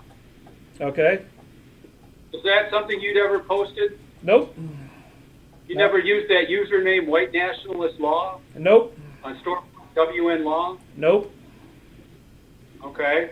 But here's another post from this WN Law person in January of 13 talking about Kyle Briscoe and yourself of MSU-YAF fame. That's what that says, correct? That's what it says. I didn't post it. I haven't seen that before. So what is MSU-YAF? What does that acronym stand for? Object to form Michigan State for University Young Americans for Freedom. And tell me about what the Young Americans for Freedom are at Michigan State University. Well, they're not there anymore, so I don't know what kind of student organizations they have there today. Did not some people accuse them of being racist or white supremacists? I'm sure some very uneducated and particularly idiotic people did, yes. But some people have made that claim with regards to that group, correct? Some people have. No Just one like of note. some people. Okay, but some people have also accused the Proud Boys of being racist and white supremacists, correct? Yes, I can't help the fact that people are stupid. And in fact, the Proud Boys were one of the groups that were organizing the Unite to Right rally in Charlottesville, correct? No, incorrect. So they're not being sued in federal court with regards to that? Mr. Retzlaff, just because someone's being sued in federal court for something doesn't mean it happened. Okay, but that's the accusation though, correct? My understanding is yes. Okay. The person here whose username is WN Law is a firearms instructor. That's what this says. And you are a firearms instructor, aren't you? Or were you? I was, yes. And in this post is dated December of 2012. Were you a firearms instructor in December of 2012? I was. And in fact, you were the director of the Texas Marksman Incorporated. I was the coach, yes. Okay.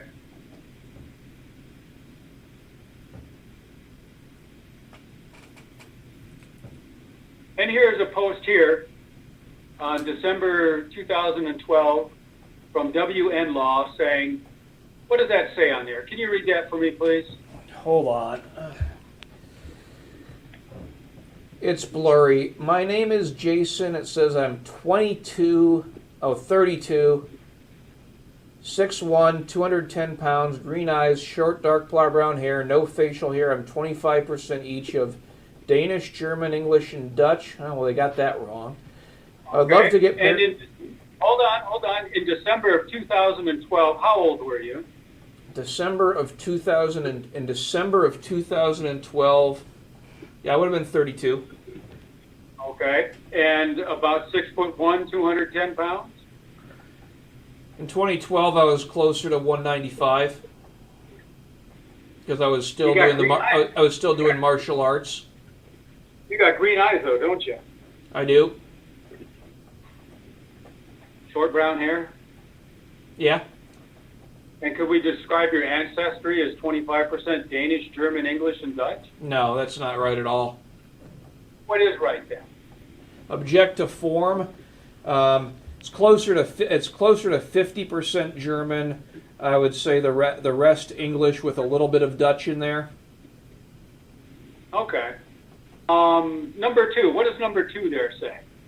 I would love to get married and have children of my own with a woman willing to spend the rest of her life with me in Texas. I've had little success in dating in the past, and I'm willing to try again. Have you been married? No. Do you have any children? Not that I'm aware of. And would it be fair to describe that you've had little success in dating? I haven't. It would be more fair to say I haven't really tried a whole lot. So you're involuntarily celibate? No. I'm voluntarily celibate. Voluntarily celibate. I'm sorry. Okay, number 3 there, it says Roman Catholic. Are you Roman Catholic? Were you born Roman Catholic? I was not born Roman Catholic. I was born Methodist. Did you change religion to become Roman Catholic, though, at some point? Object to form, yes. Okay. And number 4, I have never been married and have no children. We already know that. Number 5, read what number 5 says. I'm a lawyer by trade and also interested in competitive shooting and mixed martial arts. I'm a home brewer, I make my own beer, and I enjoy riding motorcycles, Harley Fat Bob. I prefer vacations to beach resorts, but I also know how to ski and snowboard. So what's a Harley Fat Bob? I don't know, I've never had one. It's some type of motorcycle. I think it was their Dyna series. Okay. And you know how to homebrew beer? It's been a long time since I've done it, but yeah, I've done it before. This is posted December of 2012. So back in 2012, had you been homebrewing? I don't remember if I'd been homebrewing at that point. But you were a lawyer by trade, though. Then, I correct? was, yeah. And in December of 2012, you had an interest in competitive shooting and mixed martial arts, correct? Not really mixed martial arts, mostly just Brazilian jiu-jitsu and judo. I'm not allowed to compete in mixed martial arts. Okay. And what about skiing and snowboarding? Do you know how to ski? I don't know how to. I have no idea how to ski. I've snowboarded, but I don't know how to ski. Okay. Not many people do. It's very challenging. Number 6. Read number 6, please. I want a woman who is smart, fun, and who has similar interests as me. I certainly want a woman who wants to have children and raise them in a traditional white household, but someone who also has a sense of adventure. Since my profession puts limitations on me, I need someone willing to stay in North Texas or relocate. And in December of 2012, where were you living at? I was living. I was North living in Texas? Crossroads. That's in North Texas, right? That is. Okay, all right.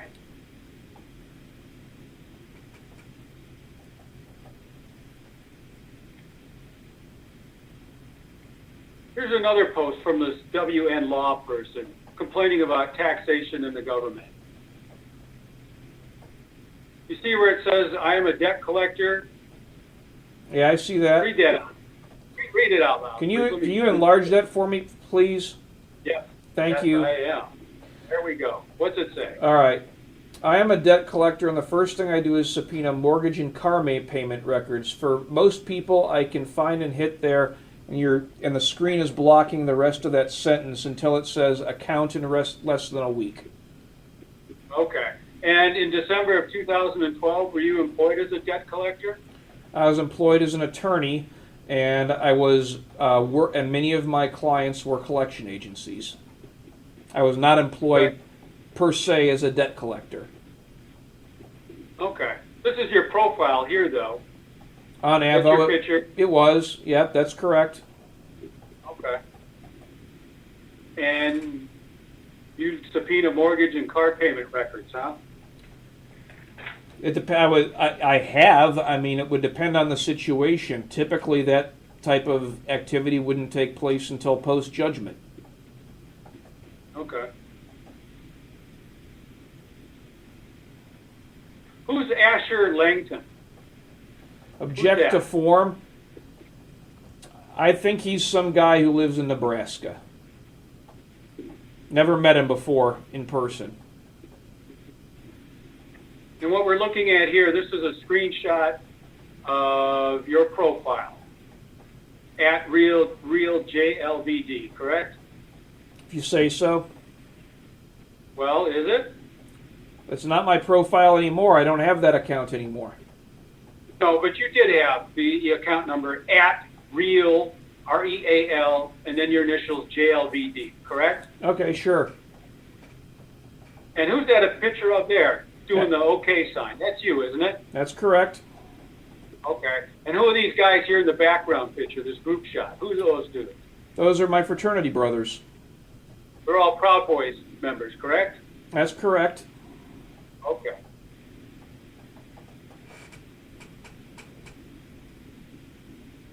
This looks like a social media post from your Twitter account talking about wanting to break the jaw of a guy named Asher. Is that correct? No, it's a highly hyperbolic means of saying this guy's going to leave me alone. But what do the words say? Read it to me. What do I'm these not words backing. say? I'm not backing down from this. I've had enough. Asher's choice is for us to leave each other alone or get his jaw broken. So if people don't leave you alone, your response is to threaten them with violence. Correct? No. What about this? This tweet here. I wonder what a flight to Omaha, then to LAX, and then back to Dallas would cost. What's that all about? I guess I was looking to see what the cost of flights would be, Mr. Retzlaff. I don't so much recall. So why would you want to fly to Omaha and then to Los Angeles? Well, that's a good question. Let me think here. You know, Doesn't Omaha has a really good population of turkeys, and I've always wanted to hunt a Merriam's turkey, and I think if I flew into Omaha, I could do that. And then if I flew into LAX, did you know that how good Brant geese taste? Brant goose is one of the best tasting waterfowl there is. And if I flew to LAX, I could get a bus to someplace where I think I would have a great time hunting Brant geese. So that wasn't in reference to Ashton in Omaha and Ken White in Los Angeles. I told you I don't recall why I was looking for a flight. Okay. And you posted a screenshot here. It looks like of Southwest flights to Omaha. Why did you do that? I don't recall.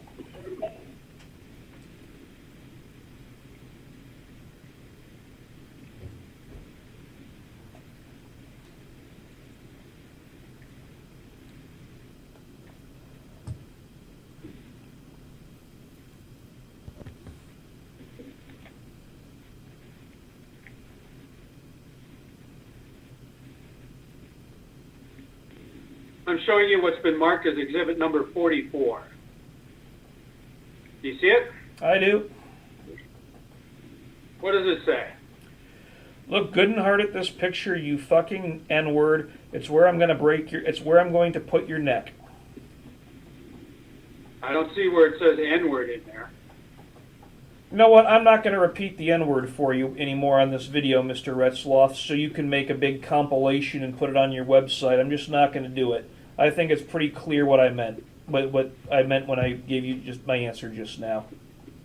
And what's the date of that? I can't tell. Looks You'll have to scroll. You'll have to scroll to where I can see the date. There we go. Now can you see it? Scroll down, please. No. Yeah, there it is. 29 December 2014. And that was before you applied for the job as an assistant district attorney in Victoria County, correct? Objective form, yes. And again, your position is that Steve Tyler shouldn't be bothered at all by something like this.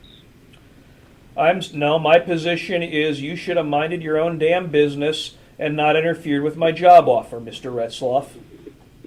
So what about other people? What if other people had seen this and wanted to complain? Is it your position that they shouldn't complain? Yeah, they should mind their own damn business.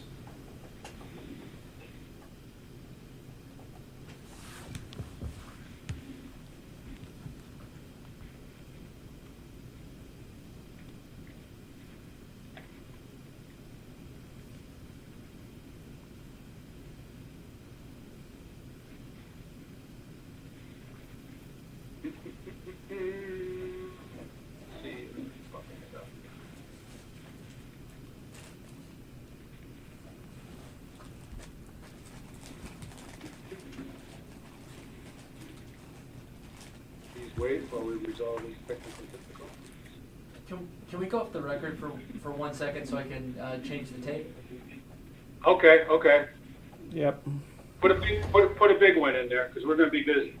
It'll take me like 2 seconds. Hold on, I need to start keeping track of this. We're off the record at 3:34. Please stand by.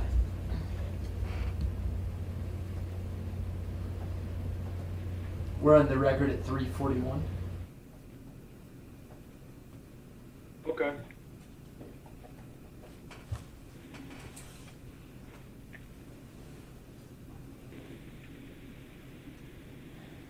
Can you see? I can see. All right, let's see if we can listen.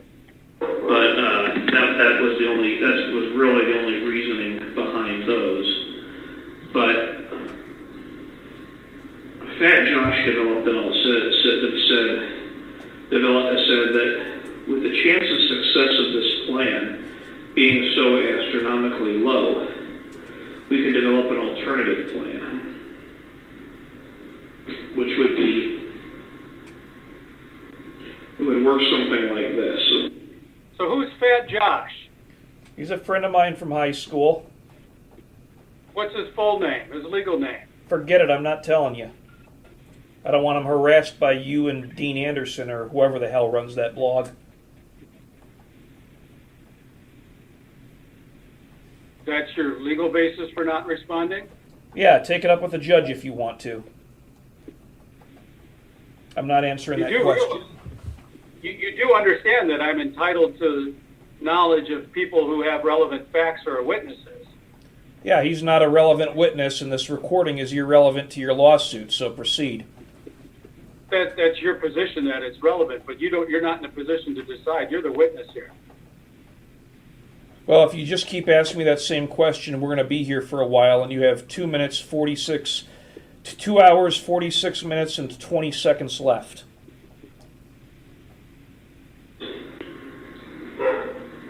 You know what? I kind of like this plan. I leave this plan. Okay? And I set it up. I make it extremely obvious that I've left everything I own behind. And that my target is Retzlaff. and I'm coming straight for him. What do you mean by that? I invoke my Fifth Amendment privilege.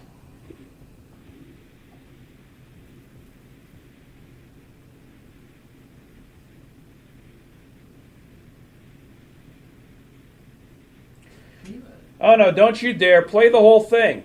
If you want a complete thing, play the whole thing, Mr. Retzlaff. Why, can't I just pick the good parts? How about the rule of completeness? That means you get the opportunity to present what you feel is complete. I get to cherry pick. Well, go ahead and cherry pick. I'm going to object to the rest of your questions about this, not only on a Fifth Amendment privilege, but also on the basis that answering them would be materially misleading without the entire recording. Well, the entire recording is going to be admitted into evidence. I just No, have that's what you questions think. I just have questions about certain portions of the recording. Arizona. They're going to be looking for me in Houston, where Retzlaff's lawyer is, in Dallas, where the dentist is, and in Phoenix, which is where Retzlaff is. That's your voice there again. Fifth Amendment privilege, Mr. Retzlaff.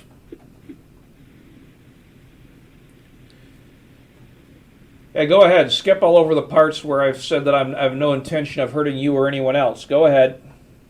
Which part is that, so I can go back to it? Which Yeah, part? it says go back.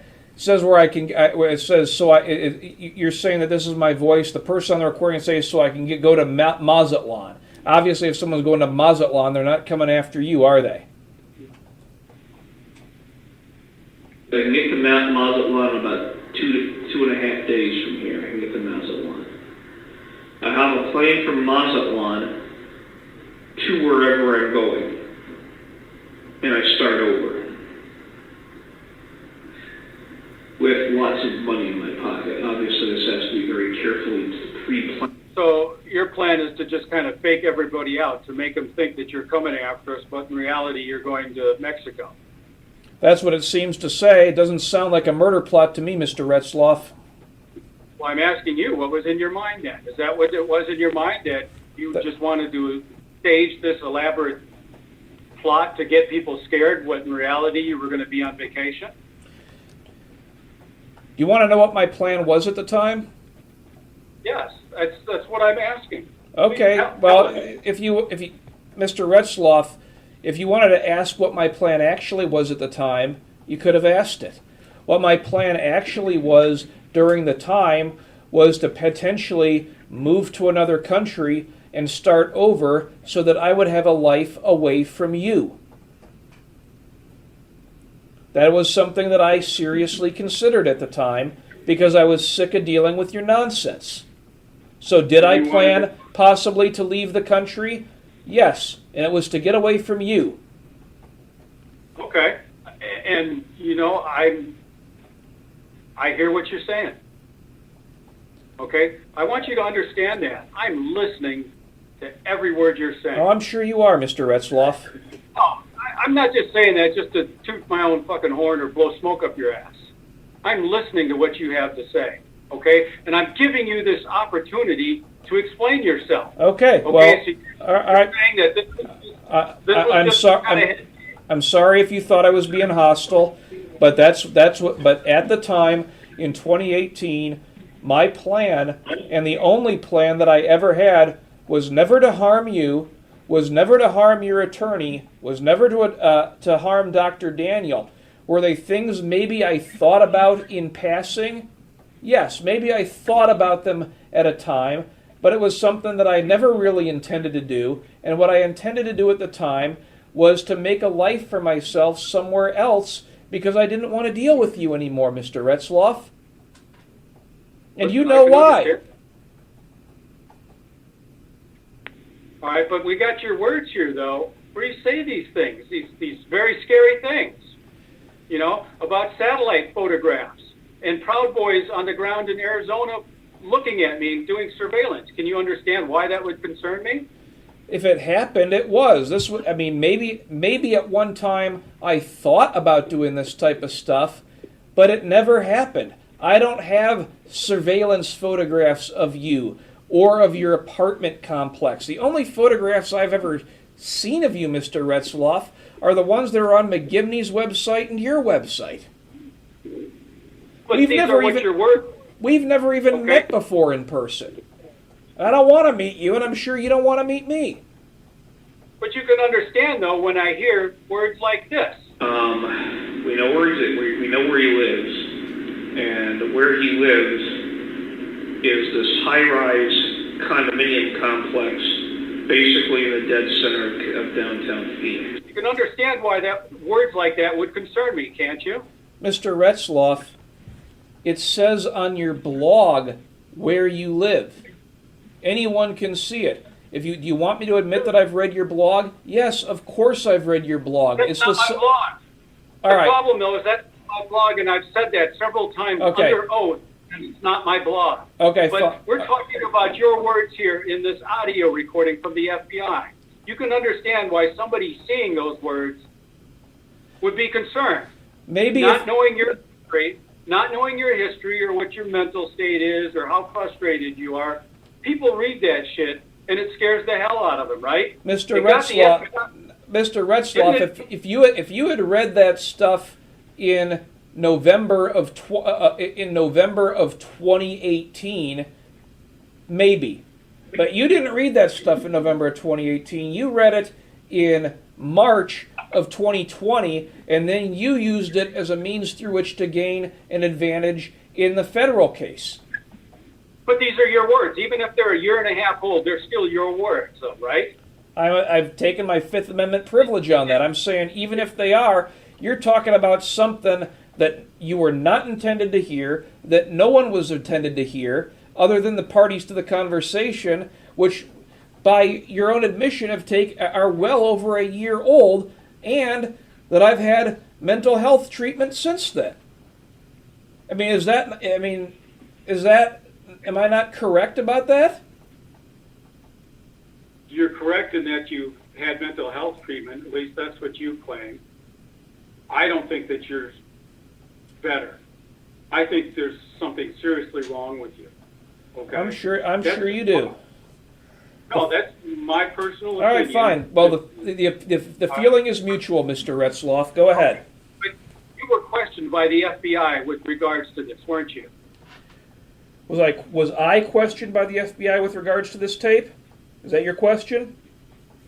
You've been questioned by the FBI with regards to threats of violence, correct?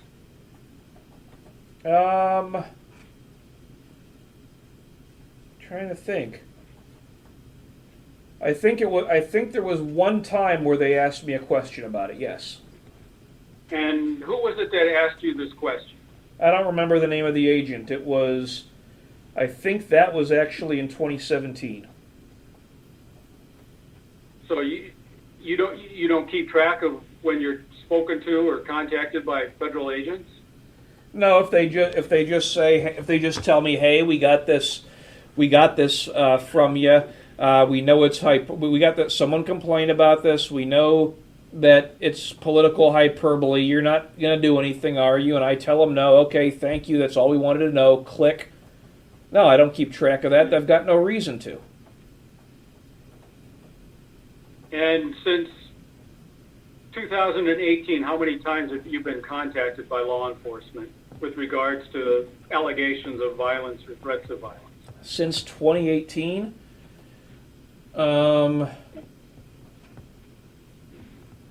let's see, once. And that was the arrest in 2019 for obstruction or retaliation. Who's Walker Weisbich? To the best of my knowledge, Walker Weisovich is a special agent with the FBI in their Phoenix office. And how many times have you had contact with him? I don't know specifically, but of the emails that I saved, I think there's 4 or 5 in there. And how many times have you spoken with him on the phone? I've never spoken with him on the phone. Just emails. That's correct. And how is it that you came to be in contact with the special agent Walker Weisbich? Weisvich. back when your grievance against me was initially classified as an inquiry, I got notice that you had appealed it to the Board of Disciplinary Appeals, that determination, and I started contacting your other victims to see if there was anyone in law enforcement that could help me deal with you. And Philip Klein referred me to Special Agent Weisevich. And who is Philip Klein? Philip Klein's another one of your victims, and he's a private investigator, I believe, in Nederland, Texas. Victim? Victim of what? Stalking. Stalking. Okay. So you think if people say critical things about you on the internet, that's stalking? No, I think if people interfere with your employment and try to interfere with every other possible aspect of your personal life, I think that's stalking. Yes. So Philip Klein, what conversations have you had with Philip Klein? How many? A couple. I haven't talked to. I don't think I've talked to him in years. When's the last time you spoke with Klein? I don't recall. I might have. I don't recall, Mr. Retzlaff, when the last time I spoke to him. It would have been well over a year ago, if not longer. And you're claiming that it was Philip Klein who got you into contact with this Walker fight bitch? Yes. Hold on. I'll pull it up. Okay. Yes, a copy of that email is Bates label number 2 in the documents I produced to you, Mr. Retzlaff.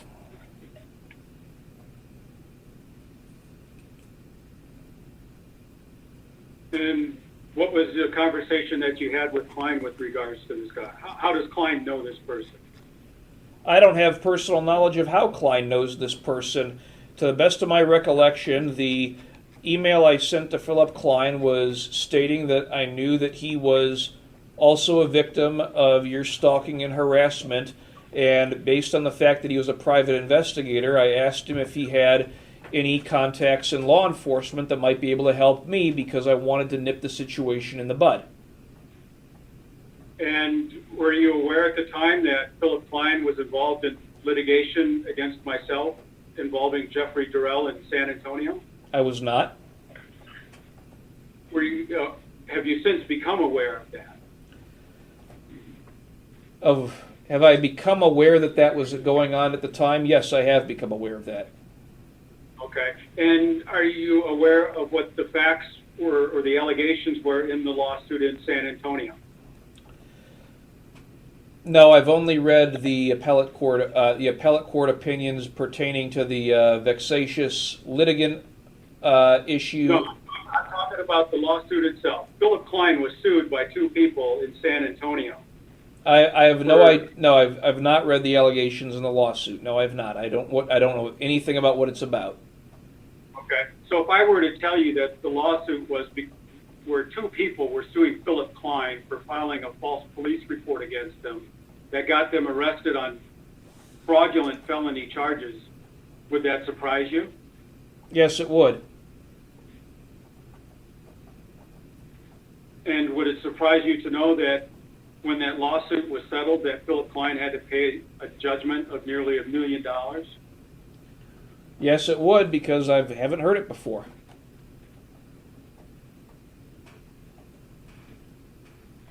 And are you aware of other lawsuits that have been filed against Philip Klein with regards to him making fraudulent false police reports against people? No, I'm not aware. I don't follow litigation against Mr. Klein. Are you aware of a lawsuit involving Philip Klein and the family of Dior Kuntz, K-U-N-T-Z, in Idaho? Kuntz, K-U-N-T. I do believe I read about that. Yes. And that's a family of a missing child who sued Klein because he falsely accused them of murdering the child. I have no personal knowledge as to that, Mr. Retzlaff. I only know what I've read, and I don't know if any of it's true. Are you aware of another lawsuit involving a young lady named Letitia Peshoff, who's suing Philip Klein for illegal bounty hunting in Beaumont, Texas? Are you aware of that? No, I'm not. And are you aware that one of Philip Klein's employees, his name is Stephen Hartman? I've heard the name Stephen Hartman. I don't recall where. Probably on the BV Files website. I'm not familiar with Mr. Klein's employees. Are you aware that Stephen Hartman was arrested for running 2 young girls off the road at gunpoint and falsely arresting them? I don't know. I might have read it somewhere. If I have, I don't recall. And that's another lawsuit that is involving Jeffrey Durrell and the Hansen Laporte law firm.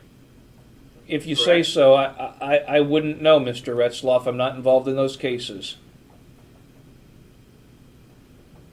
And if a person was involved in illegal bounty hunting and basically kidnapping people, they could be held liable for millions of dollars.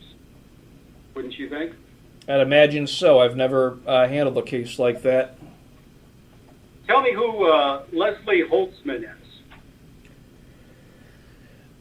I think, first of all, object to form.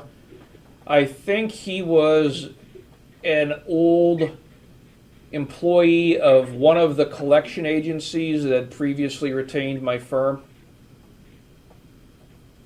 And he filed a grievance against you with the state bar, correct? I believe so, yes. And you sent him an email saying that, in essence, that I've filed a lawsuit against every person who's filed a grievance against me, correct? Yes, I did. And since you've been a lawyer, how many people have filed grievances against you? I'd say more than 50, less than 100, including yours. I mean, each one of yours. Is Ken White an individual who filed a grievance against you? Yes, he has. And what was the basis of his grievance? I don't have a copy of it. I'd have to double check. I don't want to give you wrong information, but it had to do with the racism and the social media postings, those allegations. Those postings that we just got done looking at on the Pope Hat blog, correct? That's correct. And what was the result of the grievance filed by Ken White? Objection form. I don't have to answer that question under the Rules of Confidentiality published by the Texas Rules of Disciplinary Procedure for the State Bar of Texas. Those rules only require them to keep quiet. You're free to talk about it, though, aren't you? And I choose not to. Next question. Okay, I'd like that question certified for the judge. Go ahead. Was not the grievance also dealing with threats of violence as well? I've said all I'm going to say about that grievance, Mr. Retzlaff. Didn't Ken White accuse you of threatening him with violence? I don't have a copy of it anymore. How about a glitter bomb? You know what a glitter bomb is, don't you? I'd imagine it's something that blows up and throws glitter everywhere. I've never seen one before, but that's what I imagine it is. Did you send a glitter bomb to Ken White and his law firm in Los Angeles? No. Do you know of someone who did? No.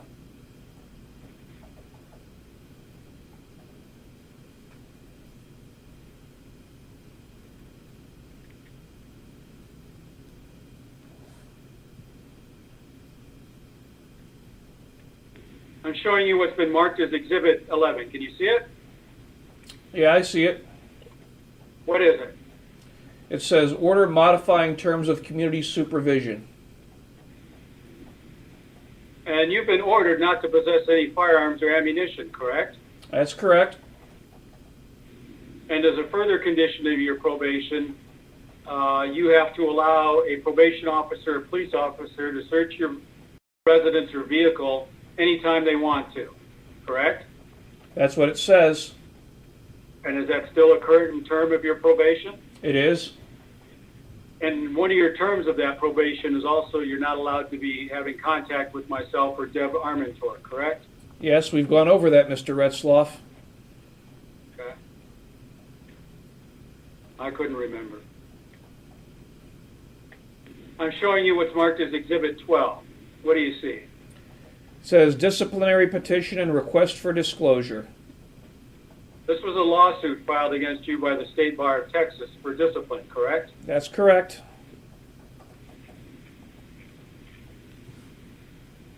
And one of the accusations is you made a false report to the police with regards to the firearms, correct? That's what it accuses me of, yes. And you were further accused of encouraging a state witness, Isaac Marquardt, not to answer the door and make himself scarce, correct? That's what it says. And in your criminal case, the court found that you had wrongfully procured the unavailability of Marquardt. Is that correct? Yeah, there was no basis for that finding, but that's what they did. But the court did find that you had somehow tampered with this witness, correct? Yeah, maybe if you didn't own the DA's office, they wouldn't have. And it says here on the bottom of page 2 that this complaint was brought to the attention of the state bar by myself, correct? It says by Charles Thomas C. Retzlaff. I'm assuming it's a typo. Correct. That's me, though. You know I filed this grievance against you, correct?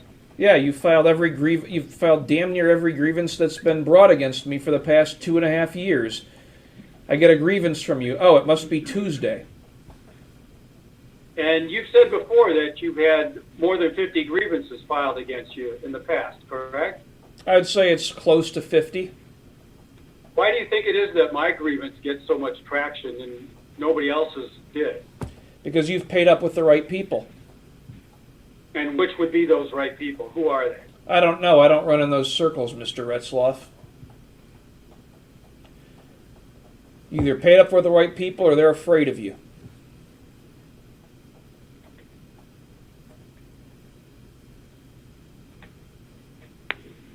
I'm showing you what's been marked Exhibit 14. Tell me what you see.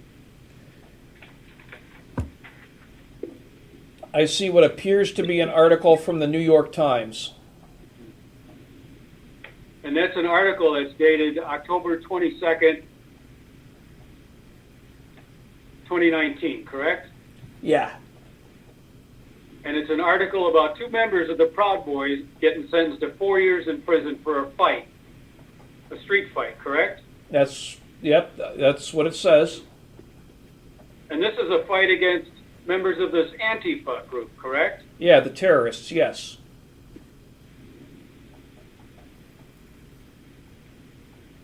Maxwell Har, H-A-R-E, and John Kingsman. Do you know those people? I believe I spoke to Mr. Hare online a long time ago. I've never met or spoken to John Kinsman as far as I know. And both of these guys, they were convicted, it says here, of attempted gang assault, attempted assault, and riot, correct? Wrongfully, yes. But they were convicted, though, right? Yes. And 7 other members who were also charged in the incident pled guilty, correct? That's what it says. That's what the article says, Mr. Retzlaff.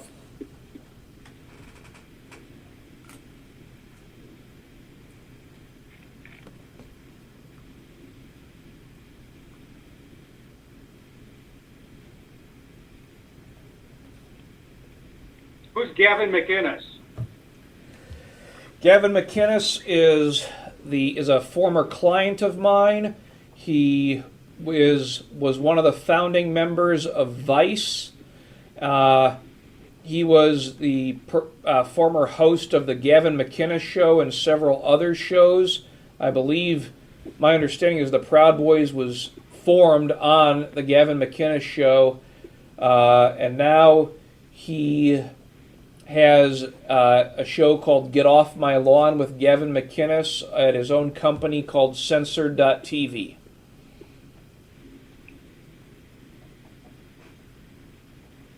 And he's no longer your client? Well, no, I haven't been practicing law. He was my client.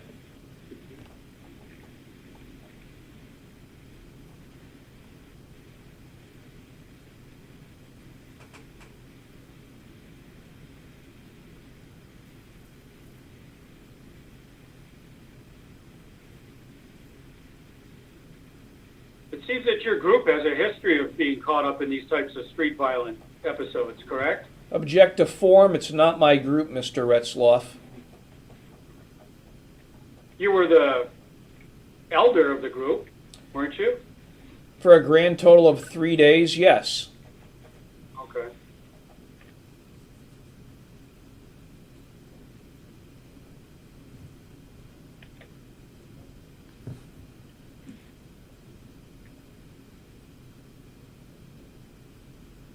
You mentioned before about having conversations with James McGivney about me.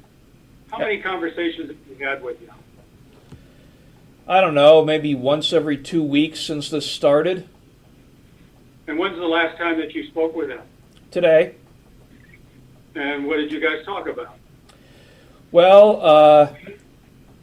on the blog that is alleged to be yours in my federal lawsuit, the BV Files blog, we talked about a post that was apparently made recently by a person under the name of the Mad Doxer, who apparently located where he lives, and I made a reference to LexisNexis for law enforcement, and I suggested to Mr. McGivney that he have his attorney subpoena LexisNexis to figure who had made that search result, because he thought it had been on his credit, and I said, well, check your credit. If it didn't hit, it's probably from this LexisNexis thing.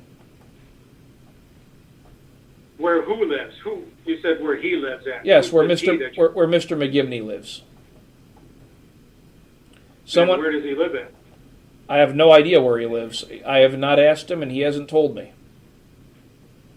Okay. I thought he You was listed living. him- I thought he was living in California, but this post that I saw on the website suggests that may not be the case. I have no personal Okay. knowledge of where he lives.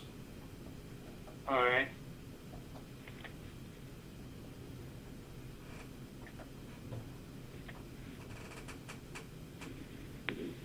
All right. I'm showing you your responses to interrogatories that I sent you. Do you see that? Now I do. Yeah, they keep going in and out for blurry, but yeah, I see what you've got. I'll pull them up in front of me. That'll be easier. All right, got them. All right. You say in response for interrogatory number 1 that Alan Taggart is providing you with some assistance in responding to that. Is that correct? That's correct. Did he supply you with answers to these questions? No, I wrote the answers myself and sent them over to him to see if he could notice any obvious issues, maybe an objection that I missed or something like that. And who's Alan Taggart? Alan Taggart's an attorney that has represented me for several years, and he's a personal friend. Is he still representing you now? Let's see. Actually, no. No, in fact, he bailed on you last week, didn't he? What do you mean he bailed on me last week? I don't know what you're talking about. Didn't he say last week on the 15th that he's no longer going to be involved with you? No, I believe what he said on the 15th was that his opinion is that based on both of them being sworn in as a witness in the Arizona case, that both he and Mr. Durrell are barred from participating in this case due to a conflict of interest. That was my understanding. Oh, And I talked to him about that. I talked to him about this case this morning, so he's certainly still providing help and assistance, but I'm representing myself in this matter. All right, let's talk about your response to interrogatory number 2. Okay. I asked you to state, you're claiming that I author content on this BV Files blog. That's correct. All right, and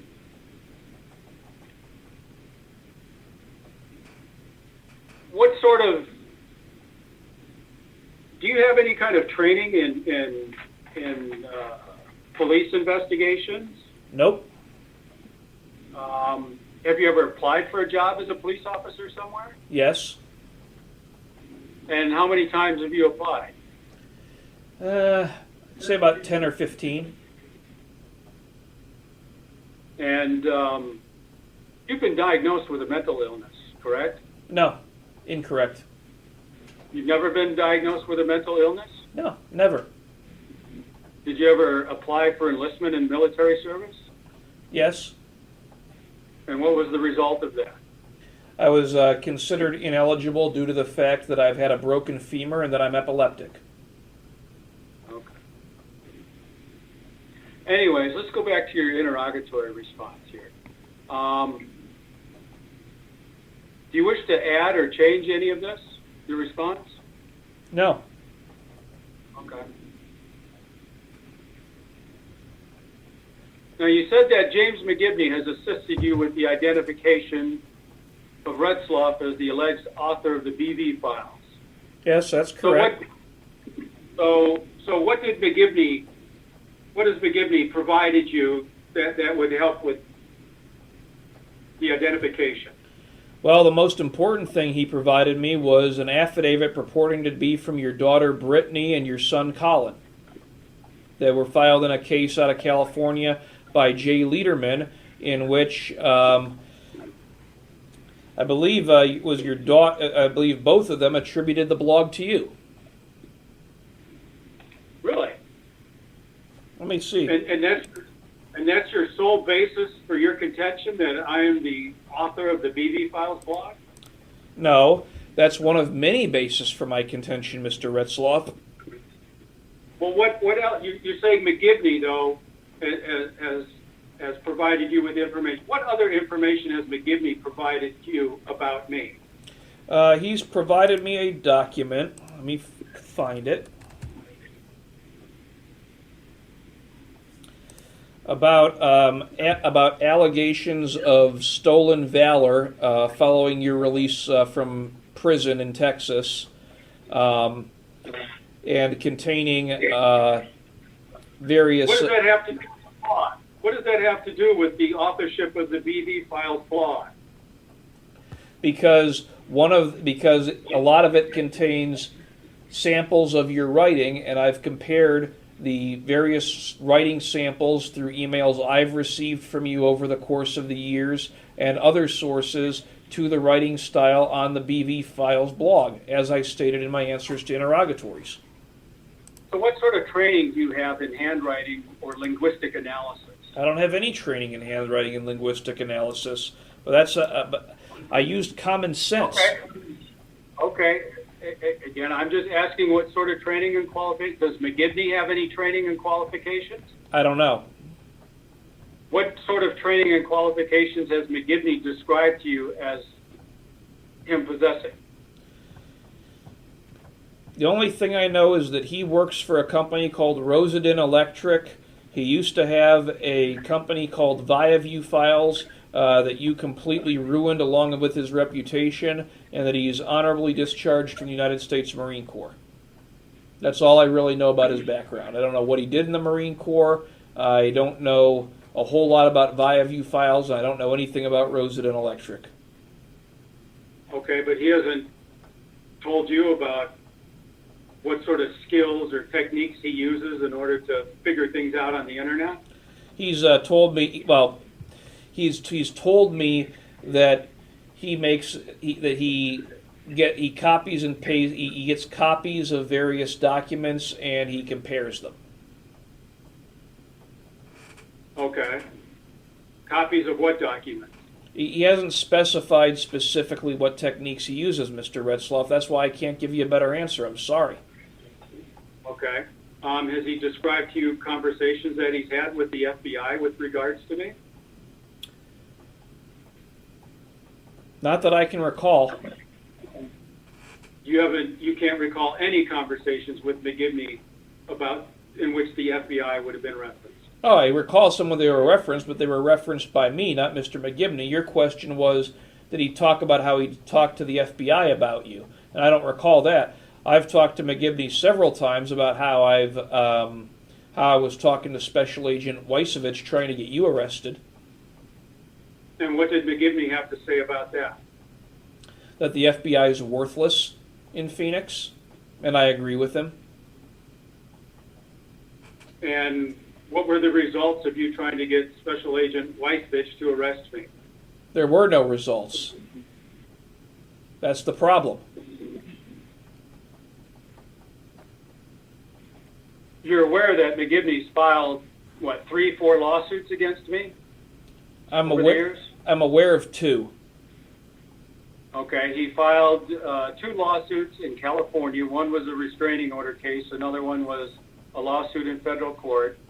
And then we got this one going on in Fort Worth. Yeah, that'd be 3. I was not aware of the restraining order. I was aware of the one in federal court and the one in Fort Worth. Okay. You're aware that he's lost all 3 of those lawsuits. Maybe he should have hired me. And he ended up actually having to pay me. He wrote me a check. If he'd have hired me, he wouldn't have had to. Okay. And how many cases have you taken to trial? Jury trial. How many cases? Now, let me check. I've got a list right here. Just a rough number. About 20. 20 cases you've taken to a jury trial? Actually, no, jury or a bench trial. I just have a list of the cases I took to trial. I'd say about a little less than half of those were a jury trial. And how many of these 20-some-odd cases were debt collection lawsuits? Pretty near all of them. Actually, for the jury trials or for the bench trials or both, Mr. Retzlaff. Oh, both. For both, I would say about 70. No, that's not right. There's a bunch more criminal. Say about 65% were debt collection lawsuits. About a quarter of them were criminal cases, and the rest of them were more general civil.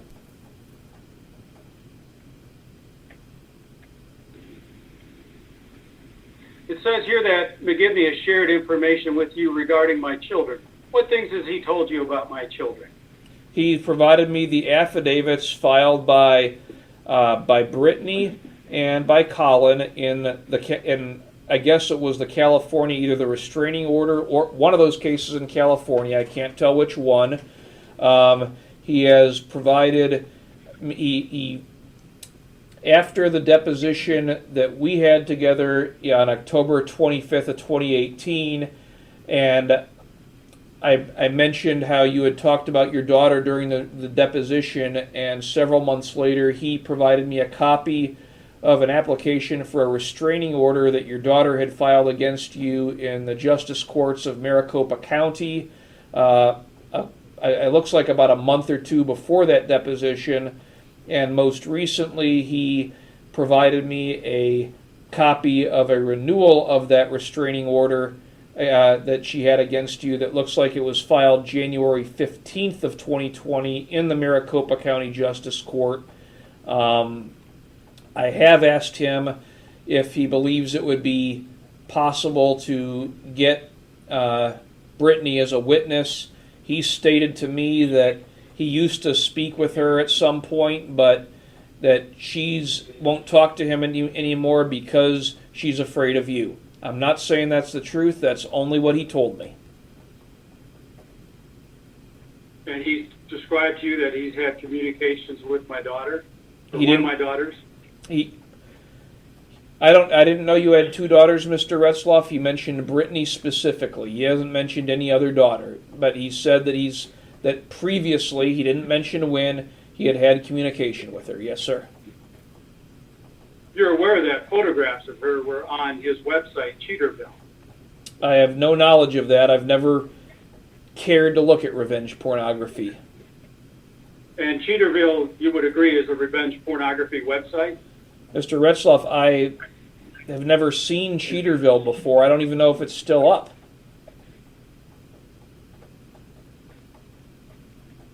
Tell me what revenge porn is. Revenge pornography occurs when 2 people, typically in the context of an adult relationship, either one person exchanges, how do I put this, nude or other sexually suggestive photographs with the other person, and at that point, and for whatever reason, the relationship goes south, as relationships are oft to do, and the spurned party, as revenge, publishes those nude or sexual photographs on some type of website for basically God and the rest of the world to see. All right. Do you see what I'm showing you on the screen here? I see it, yes. It's an article from the Daily Mail newspaper, correct? That's what it appears to be. Dated August in 2013. You see that? Yes, I do. And it's an article describing a lawsuit being filed against Cheaterville for revenge porn. Okay. And it describes here as James McGibney being the founder of Cheaterville, correct? That's what it says, and based on my conversations with him, I know he's the founder of Cheaterville. And in Cheaterville, people can post photographs of other people, and McGibney charges them money in order to remove those posts, correct?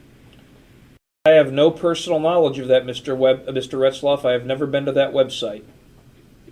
Okay. But you're aware that people have made that accusation with regards to McGibney, though, correct? I've heard it, but given the source of where I heard it, I didn't believe it in the past, and that's the first I've ever seen of that article.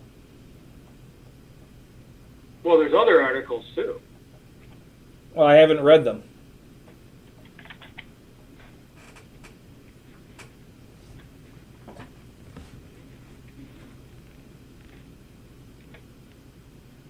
Here's another article about a Maryland doctor suing Cheaterville for wrongfully identifying him as a cheater and ruining his marriage.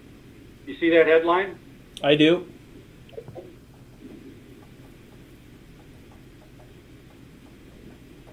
And this doctor here says that his life was ruined after being posted on McGibney's website, correct? Yeah, what a coincidence. Mine was ruined after being posted on BV files. Well, again, though, we're talking about Cheaterville here. I know. We're talking about lawsuits against Cheaterville. Okay. So in these weekly conversations that you have with McGibney, what do you guys talk about?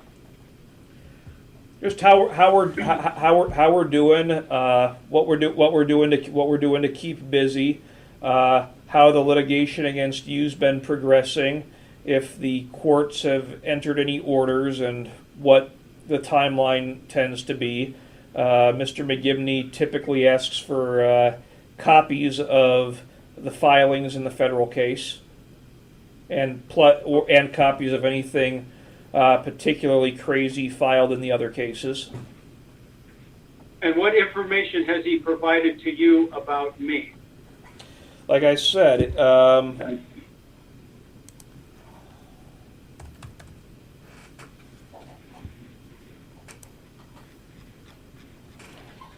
hold on, I'm in the wrong folder.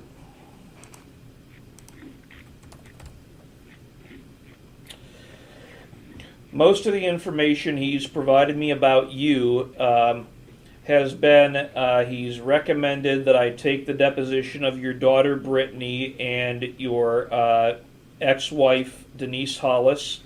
He has provided me copies of several court documents from the cases when you were in prison, and pointed me in the right direction where I could obtain other such documents. One of them is particularly difficult to locate, but I can still get it in the court website.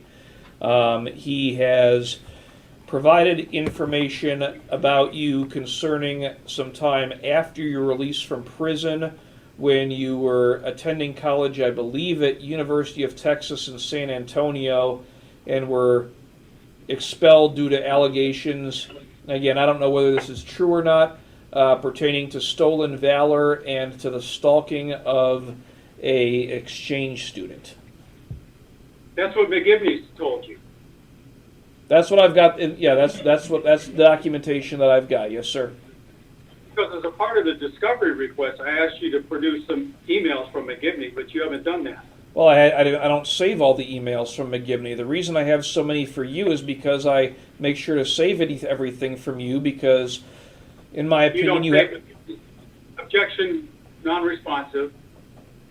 So what happened to these emails from McGibney? I deleted them after I didn't need them anymore. Okay.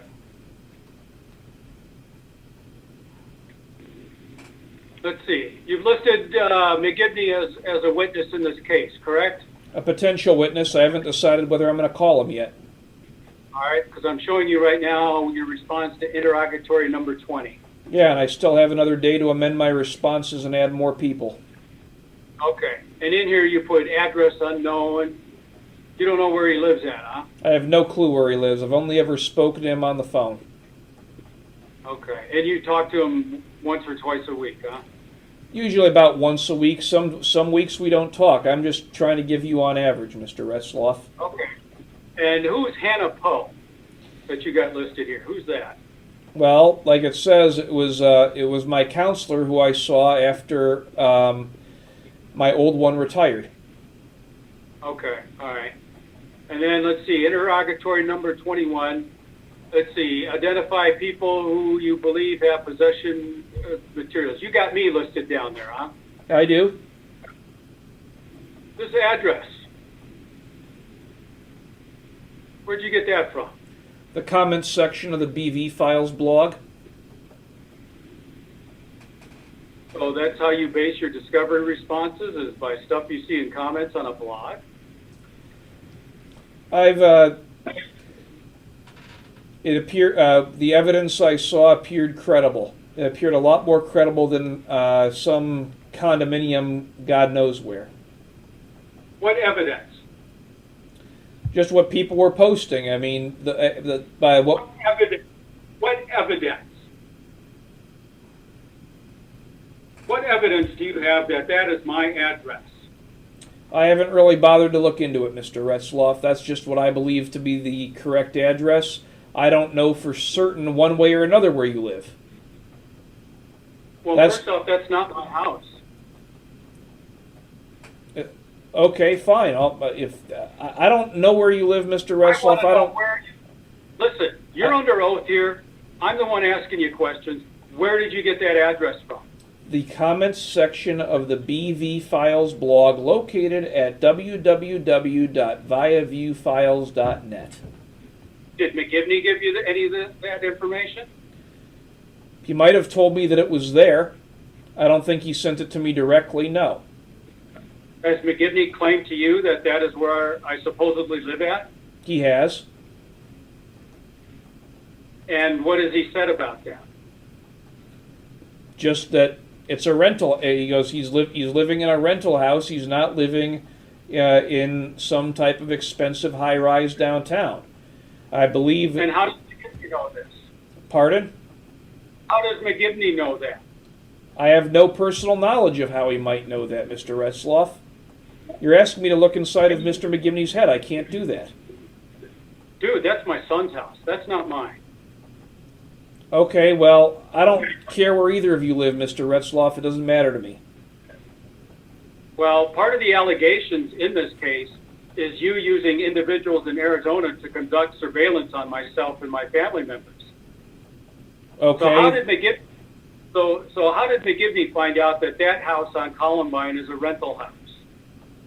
I have no idea. That's just what he told me. Again, you're asking me to how he figured something out. I have no personal knowledge of that, Mr. Retzlaff. You didn't ask him? Well, how do you know that Retzlaff lives in that house in Columbine? I might have. I might have asked him. I don't recall what he said. Where you live is not important to me. Really, because this case is about you using people to stalk me for an assassination plot.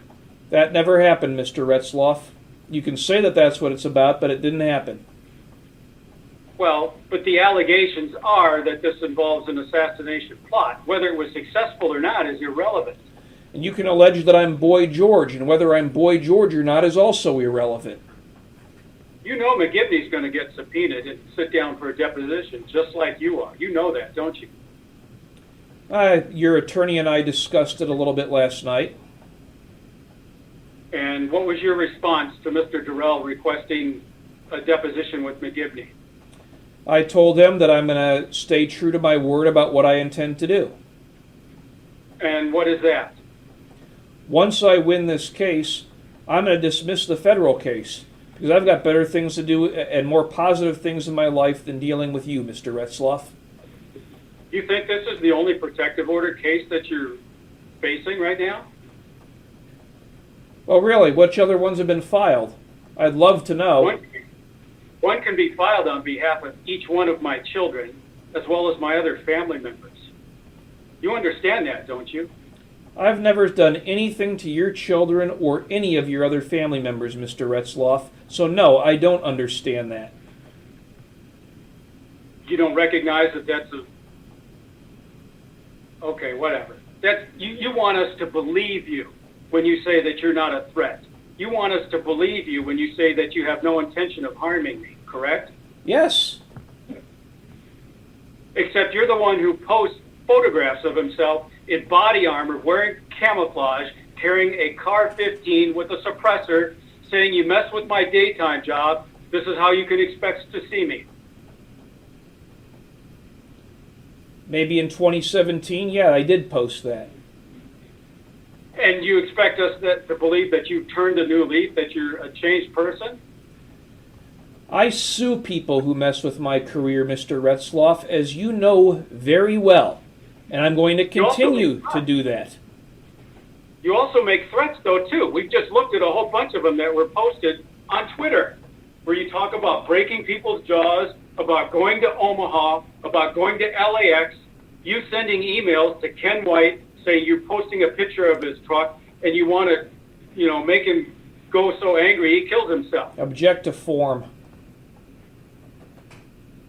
If you say so. If that's how you want to characterize what we've gone over here today, you can make that characterization, Mr. Retzlaff.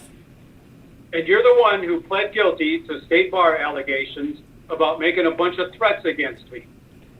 Or you acknowledge that the state bar had enough evidence. You acknowledge that the state bar had enough evidence to find you guilty in the findings of fact. I said that once again, I stipulated that their evidence was legally sufficient. Meaning that if the legal sufficiency of the evidence was challenged on appeal, I acknowledged that I would lose. Okay, well, in any event, you got hit with the ban hammer and you're suspended. Let's go back to this question now.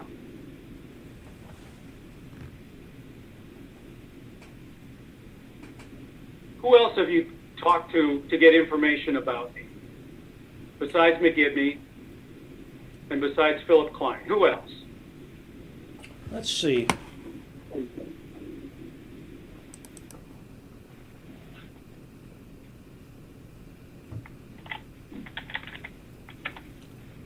Evan Stone. Okay. And who's Evan Stone? Evan Stone is an attorney in Denton, and I believe he still represents Mr. McGibney. And you're aware that McGibney got hit with anti-SLAPP sanctions for $1.3 million in that lawsuit he filed against me. It's my understanding that those have been overturned. Well, it was reversed on appeal and remanded for a new sanctions hearing, but the trial judge did sign a judgment saying you owe $1.3 million. You're aware of that, correct? Yeah, I'm aware of that. And you're aware that McGibney has a lot of incentive to try to discredit me and cause me harm as a result. Wouldn't you agree? That sounds fair.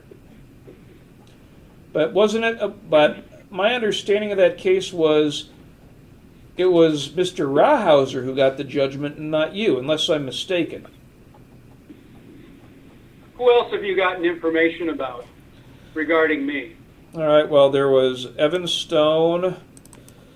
Some guy at one point named Tony McKenzie emailed me about you, it looks like, but I didn't really pay much attention to him because I thought it might be you. Hold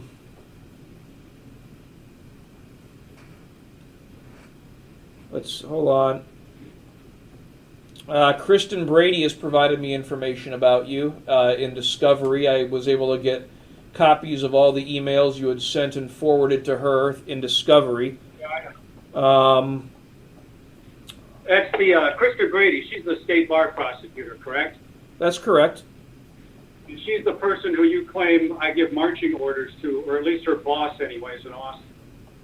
Yeah, that wouldn't surprise me. That wouldn't surprise me at all. I think they're afraid of you and they're willing to do to dance for you however you tell them to dance. All right. Give me some more names. Well, I've got a long list here. We got plenty of time.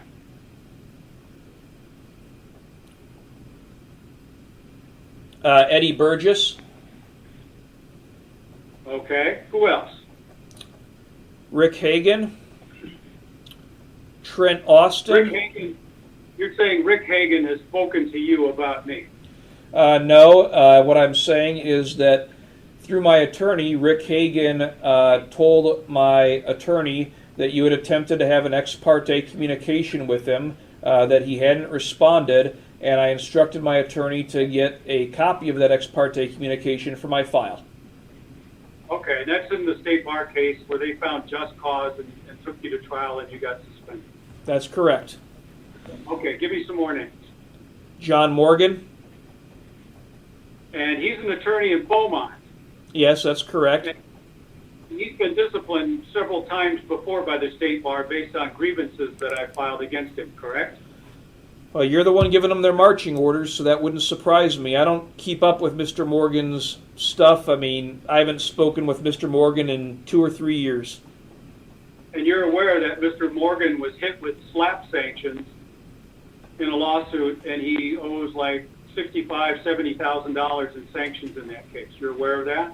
I am not. I didn't read the case, Mr. Retzlaff. I'm trying to... But it's in litigation involving myself and Jeff Durrell. Okay, Mr. Retzlaff, I'm trying to answer your question, so if you can just bear with me. Another person is Ford Fisher. Who's that? Well, on June 10th of 2019, you apparently sent some correspondence about me to Ford Fisher, who I believe is a news reporter with news to share. He had tweeted about it, and I sent an email okay, no, that's fine. I don't care. Who else? All right. Let's see. Well, obviously Isaac Marquardt. And where's Isaac right now? I have no idea. Where do you think he is? I think he's probably living with his girlfriend somewhere. I think he's still got a girlfriend. Okay. Let's see.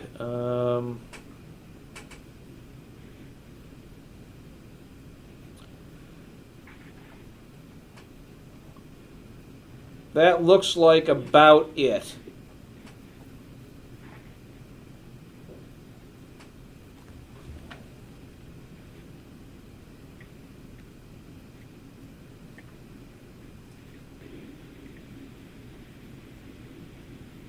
So this address here you claim to have gotten from McGibney. No, It is- objection form. I said I got it from the comments section of the BV Files blog, Mr. Retzlaff. You're aware that my son's a law enforcement officer in Arizona, aren't you? I have no personal knowledge of that fact. Are you aware that it's against the law to post home addresses of law enforcement officers in Arizona? That it's actually against the law in Arizona to do that? I have no personal knowledge of that, Mr. Retzlaff. Would it surprise you that something like that would be against the law to post the home addresses of law enforcement officers?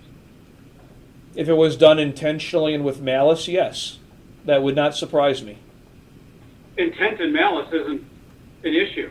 It's the posting period. Well, in that That's case, against it would surprise me, because then the white pages would be criminalized. Sheriff Joe arrested a couple of guys who wrote for the Phoenix News Time. They posted his address. This was maybe 4 years ago in the Phoenix News Time, and he got those two dudes locked up. What do you think I'm going to do with you? You do whatever you feel is necessary, Mr. Retzlaff. At this point, I'm ready to be done with you. I want nothing to do with you.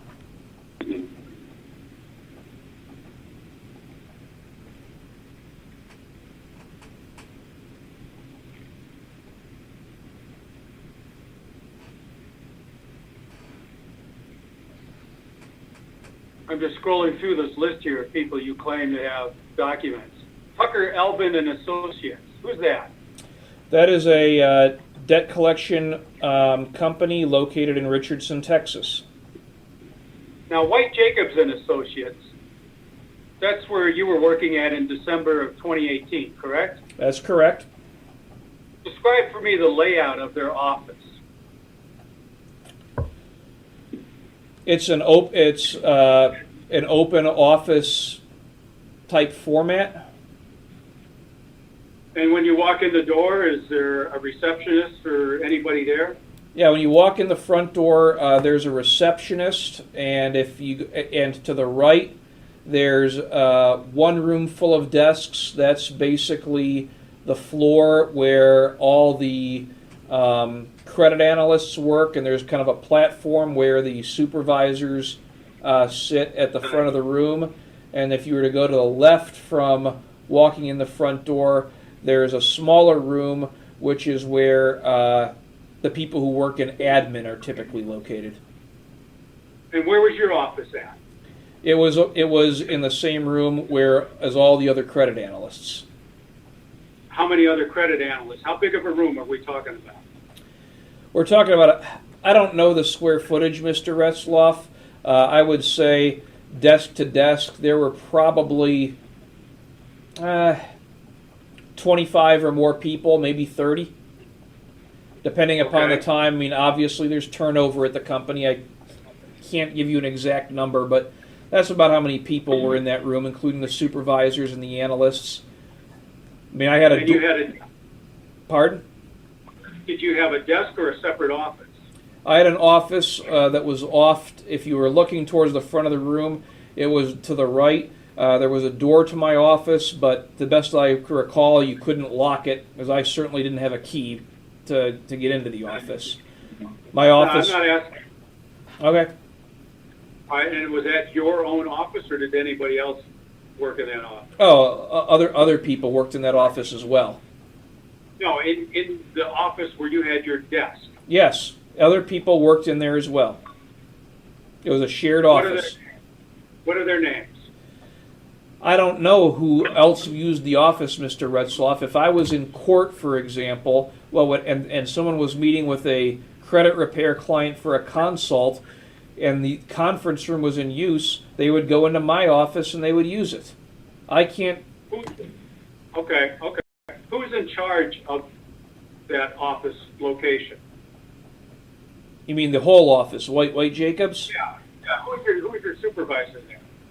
Edward LaMonica and Ashley Mitchell.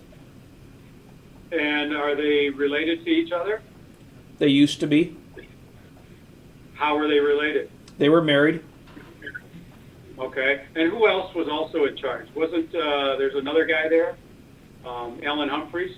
He used to be in charge. He was for a time when I was there, but I can't really go into how it happened. But he no longer has any interest in White Jacobs and Associates. And is he related to one of those two other people? He is. And who is he related to? Ashley Mitchell. And how are they related? I believe they're brother and sister. I don't know for sure. And they're still brother and sister? As far as I know, yes. I don't know the dynamics of the family, Mr. Retzlaff. So in order to get into your work area, you walk in through the front door where the receptionist is. Do you have to use a key card or anything to get access? No. Okay. And then you have to walk past the receptionist, and then you go into an open area where there's 25, 30 other people or desks. Just working, yep. And then your office is off to the side. Yeah, and there's another office was typically empty that was next to mine, and then there was a room. I don't care. Okay, all right. Has Isaac Marquardt ever been into your office there? Yes, he has.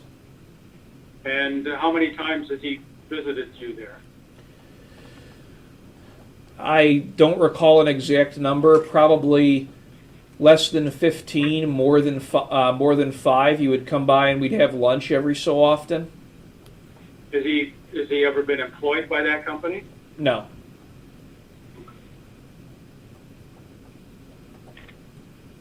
Other than visiting you, would he ever have a reason to go there?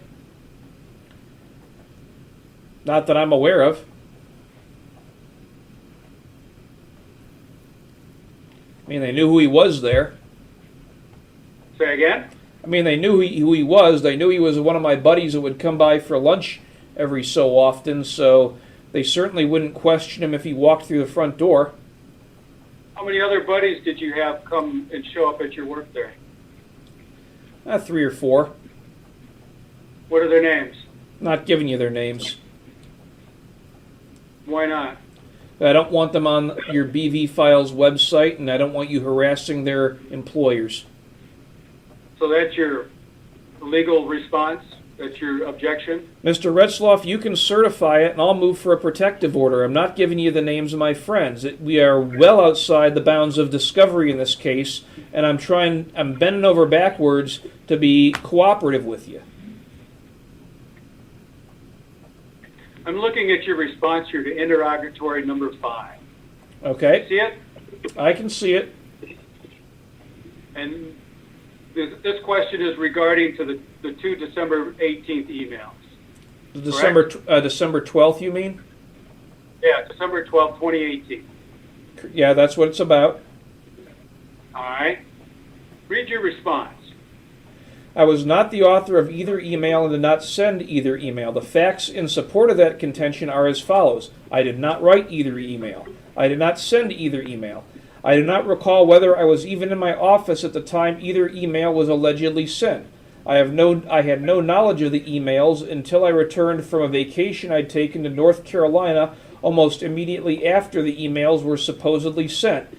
When I learned of the existence of the emails, I searched my office email software and all email backups for any copies of the emails so I could determine when and how they may have been sent and was unable to locate them. I conducted similar searches as my home and on my personal mobile phone for both emails, but was also unable to locate them. I will not be making... Oh. All right. That's fine. I just wanted to hear that little bit. Okay. And is there anything about that statement that you wish to add or subtract to? Other than it looks like there's I think there's a misspelling or a typo in there, but aside from that, no. Okay. So where were you on December 12th? I believe I initially started the day at my office. I don't remember if... What time? I don't recall when I arrived at my office on a day that's almost 18 months ago, Mr. Retzlaff. I simply don't. I would typically, if it was a typical work day, I would probably arrive around 8 or 8:30 a.m. because I would leave a little earlier than normal to avoid the traffic.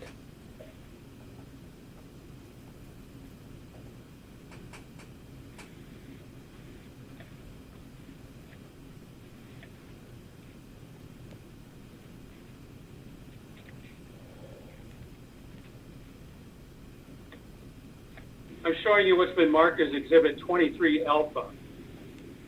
Yeah, I see it. All right, you recognize this? It's got your little Bates mark stuff down there? Yep, I see it. Okay, these are emails that you sent to me in response to discovery requests. Correct? Yes, okay. Sorry, it took me a minute to understand what you were saying. Yes, that's correct. Okay. So we see on page 1 here a reference to an email from Charles Harder. Who's Charles Harder? Object to form. Are you saying that I sent you this email, Mr. Retzlaff? I'm confused by your question. No, I'm saying these are emails that you produced in response to my discovery requests. Correct? Yes, that's correct. Okay, all right. So we got this email here which references Charles Harder. On the second page, we got an email from me where I say some mean things about you, correct? That's correct.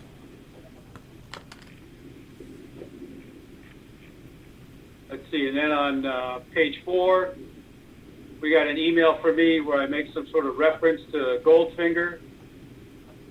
I guess you wrote this email down here at the bottom, correct? Yeah, I wrote that one. Okay. And then above it, I guess, is my response to your email, correct? Yeah, that's correct. Okay. And the dates of these are all on December 12th, 2018, correct? That's correct. Okay, and it looks like they're all in the morning. Not sure which time zone that might be. I don't You know, think it might- I think that's your time zone on that one, on those, Mr. Retzlaff, because I don't think I would have gotten there at 7:30 a.m. That would have been a little out of the ordinary. Now this email here that I'm showing you here at the top of page 4, Okay. it's got your name on it, and then you see Jeff Durrell, John Council, who's a reporter, correct? I don't know if he's still a reporter, but he was at the time. Okay, and looks like Kristen Brady is involved too. She's a state bar prosecutor, correct? Yep. And we got Linda Acevedo. You remember who she was, right? She was the chief disciplinary counsel. I vaguely recall her. I've never spoken to her or dealt with her, Mr. Retzlaff. Okay, and then we got William Summer. He's also a news reporter, correct?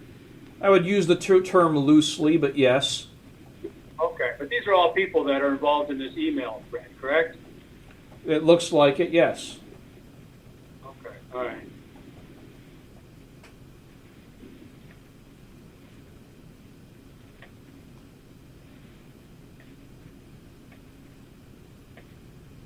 I'm showing you what's been marked as Exhibit 23 Bravo.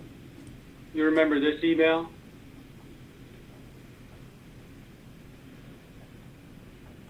Let me see.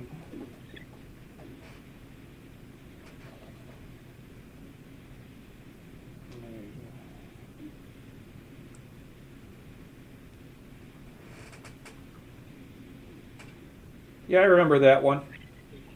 Okay.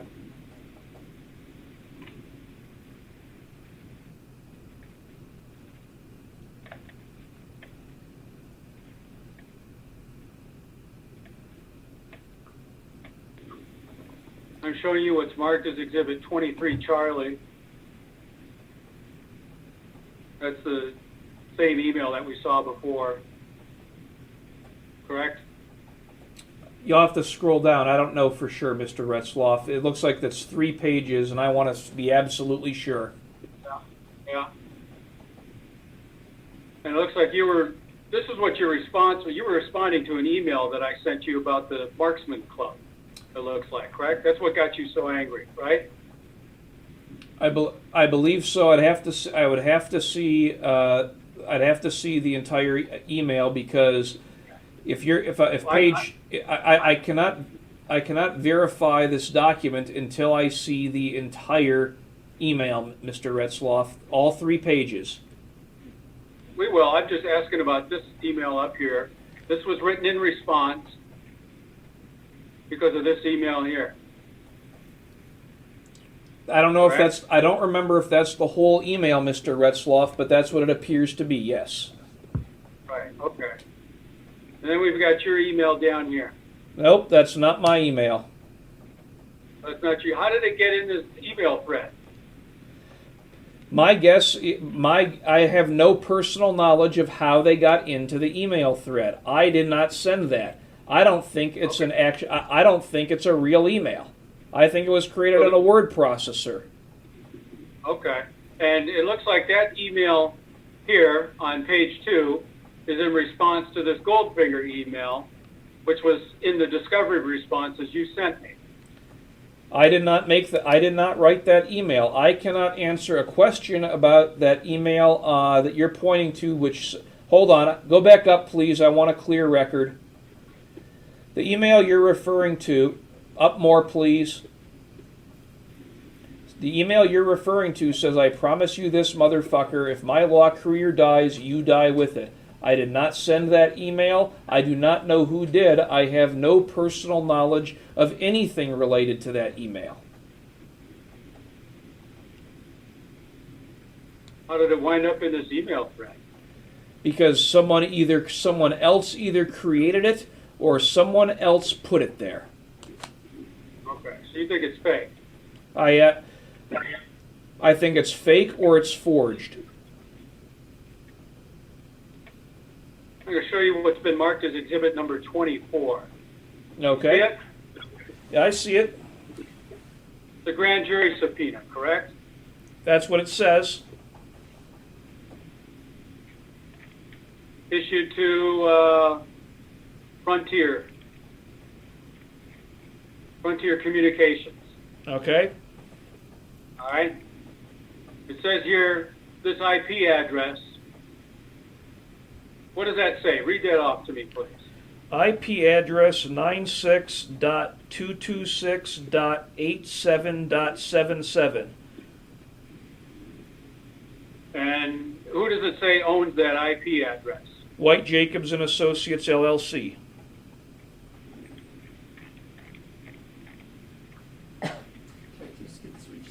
Sorry.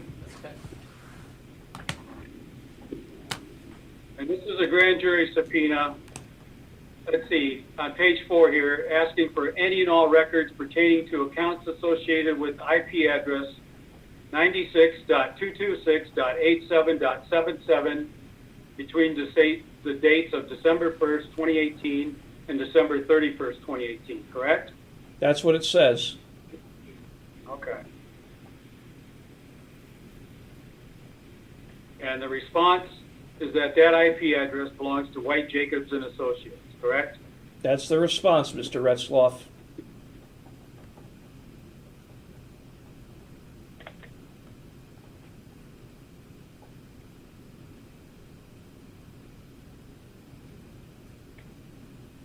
And I'm showing you what's been marked as exhibit number 25. All right. This is the email here that you claim you never sent, correct? Yep. This, to me, this is just a piece of paper with words on it. Okay, you think it's fake? I know it's fake. And how about the email down here on December 12th that says 16? Is that an email that you sent? Yes, it is. And it seems like you sent that email in response to my email referencing Charles Harder on the bottom of page 2, correct? Yeah, the one that says we're going to pound that Nazi boy in the ass and get every single penny in TCPA fees. Yeah, that one. Right. And who's Charles Harder? Do you know who he is? I've recently learned, yes. And who is he? He For is the folks at home. for the millions and millions of people watching at home. Charles Harder is the attorney for President Trump in the Clifford versus Daniels case in I don't recall what federal district court, but it's a federal district court somewhere in California. And you know that he and President Trump are involved in our lawsuit with the Supreme Court with regards to the Texas anti-SLAPP law, correct? I have no personal knowledge of that. I've not seen them make any appearance or file any amicus briefs. So to the best of my knowledge, they're not involved. I think they'd be affected by it, but I have not seen any filings from them in the case.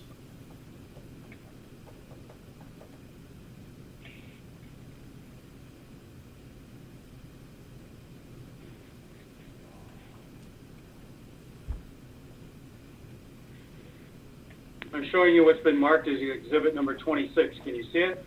I see it. What does it say? Read it to me. I can't verify this document. It's a piece of paper with words on it. I don't know where it came from. I'm not asking you to verify it. I'm just asking you to read. What does the highlighted word say? Objective form. The highlighted words say, "Go fuck yourself and what's left of your miserable life. You have destroyed my life, and for that offense you will pay for your own. That's not a threat. That's a promise, motherfucker." And then below that, from Tom. Was highlighted. No, okay. But this is an email, though, that is from you, correct? No, it's not from me, Mr. Retzlaff. I don't know how many times I have to reiterate this point. That email is not from me.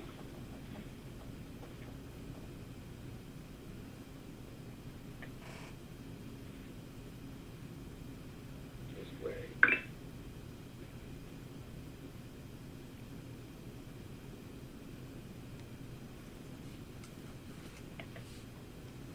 See if I can do this right first before I put it on the screen.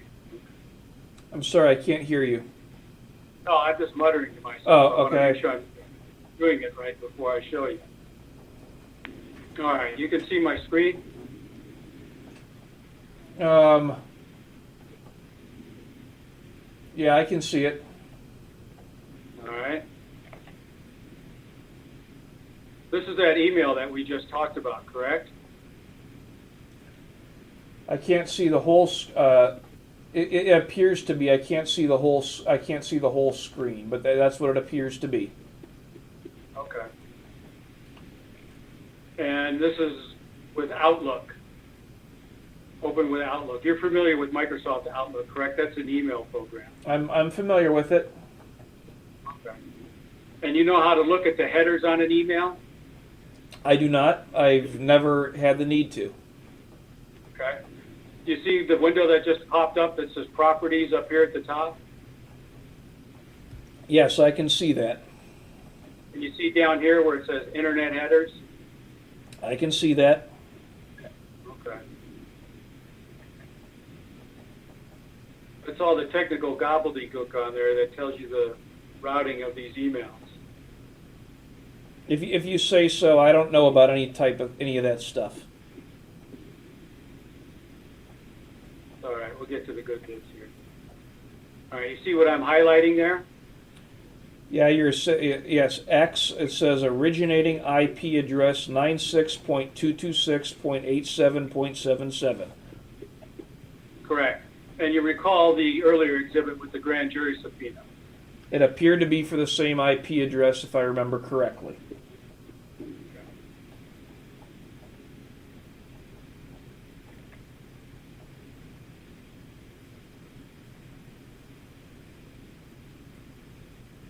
You see my screen? I do. And that's the email that you earlier said that you had sent to me, correct? I said I believe I sent it to you. I don't recall it specifically. That looks like something I sent you. All right. You see the Properties window popped up? Yeah, I do. All right. We're going to scroll down and look at the Internet headers.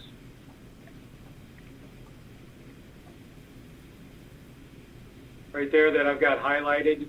What does it show as the originating IP address? 96.226.87.77. That's what it says. And that matches up with the grand jury subpoena for White Jacobs and Associates, correct? It does.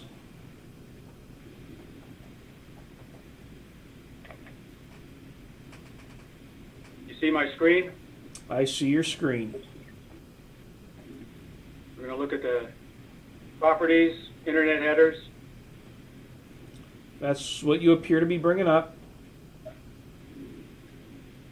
Scrolling down to where it shows originating IP. What's that IP address? 96.226.87.77. That's what it says. And that's the IP address for White Jacobs and Associates, correct? I have no personal knowledge of that. That's what the grand jury subpoena appears to have said. That's what we're looking at, Exhibit 24 right now. That's what Exhibit 24 says. But I'm basing my answer on this. I have no personal knowledge of their IP address.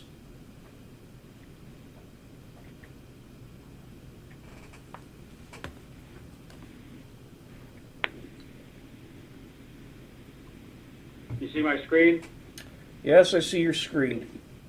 I'm showing you what is going to be marked as Exhibit A because it's the exhibit I've just created right now. It's a screenshot of that email header. Okay. See down there where it's highlighted again that shows that IP address 96.226.87.77. I can see that.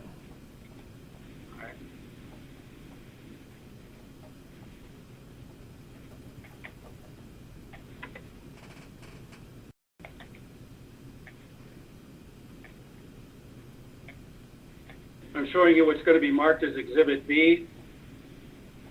That's for that second email that I showed you.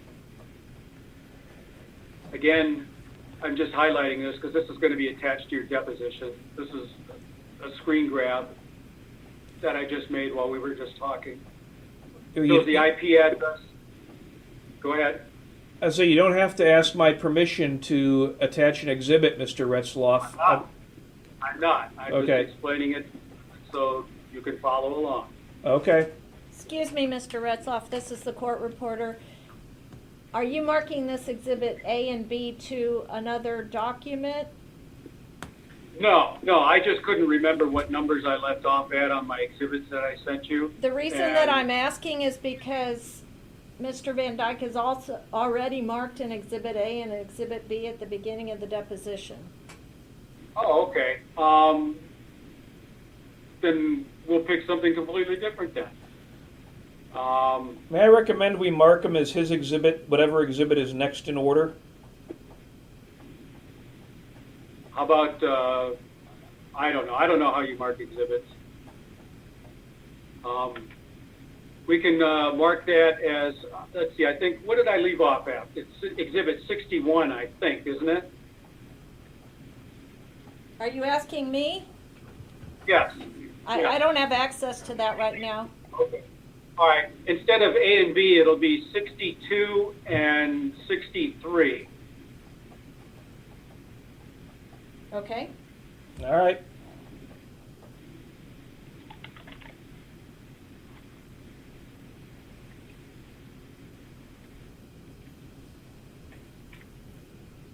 Let me fix that.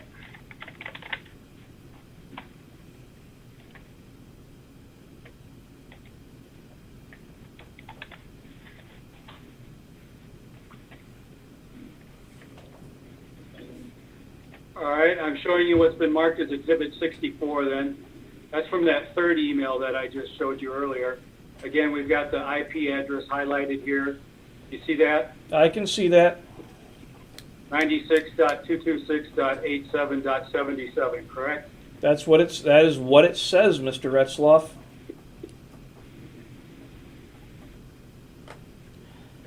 And it's your position that these were sent by Isaac Marquardt. No, that's not what I said. I think it's possible that it was sent, they were sent by Isaac Marquardt based on the circumstantial evidence. I also think it's possible that they were created and forged by you. I have no idea how those emails got sent. All I can tell you, and all that I have personal knowledge of, is that I didn't write them and I didn't send them. And you're aware that I have contacted the attorney for White Jacobs and Associates to request, I guess, timesheets for whoever was working on that day on December 12th. You're aware of that? Was that your email to them on January 16th? No, an email that I sent to him about a week ago. I was not aware of that. They didn't tell me. Then I'm going to get the names of every single person who was in that office on that day. Okay. I don't know why you're telling. Is there a question there? Yeah, do you think that there's anybody there who's going to claim that Isaac Marquardt wandered into the office and used your computer to send emails? I'm not saying that he did. You expect us to believe that? Yes, because it's the truth. Okay. Except these emails are all a part of a thread of a whole bunch of other Yeah. emails that you and I were sending each other back and forth on that day. They're not part of the thread that I've got. They weren't part of the thread that I've pulled from my computer. Where the What heck? was the email address that those emails were sent from? I don't- All of the emails. Okay. Well, let's look down here at Exhibit 26, all right? Again, you're denying that you sent this particular email. That's but you correct. can see right here, what email address is highlighted there in yellow? That says Jason at VanDykeLawFirm.com. And whose email address is that? Right now it's nobody's. It used to be mine. And when did it stop being your email address? Once you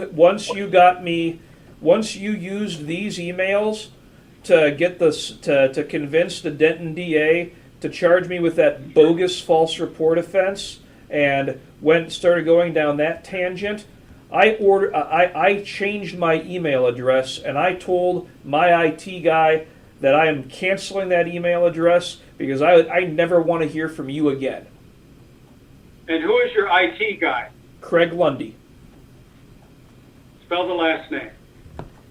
Lima, Utah, Delta, India, Echo, Lundy. And where does he live or work? Who's he work for? I believe he's self-employed. And your claim is that you told Craig Lundy that you wanted to, in fact, you deleted that email account, didn't you?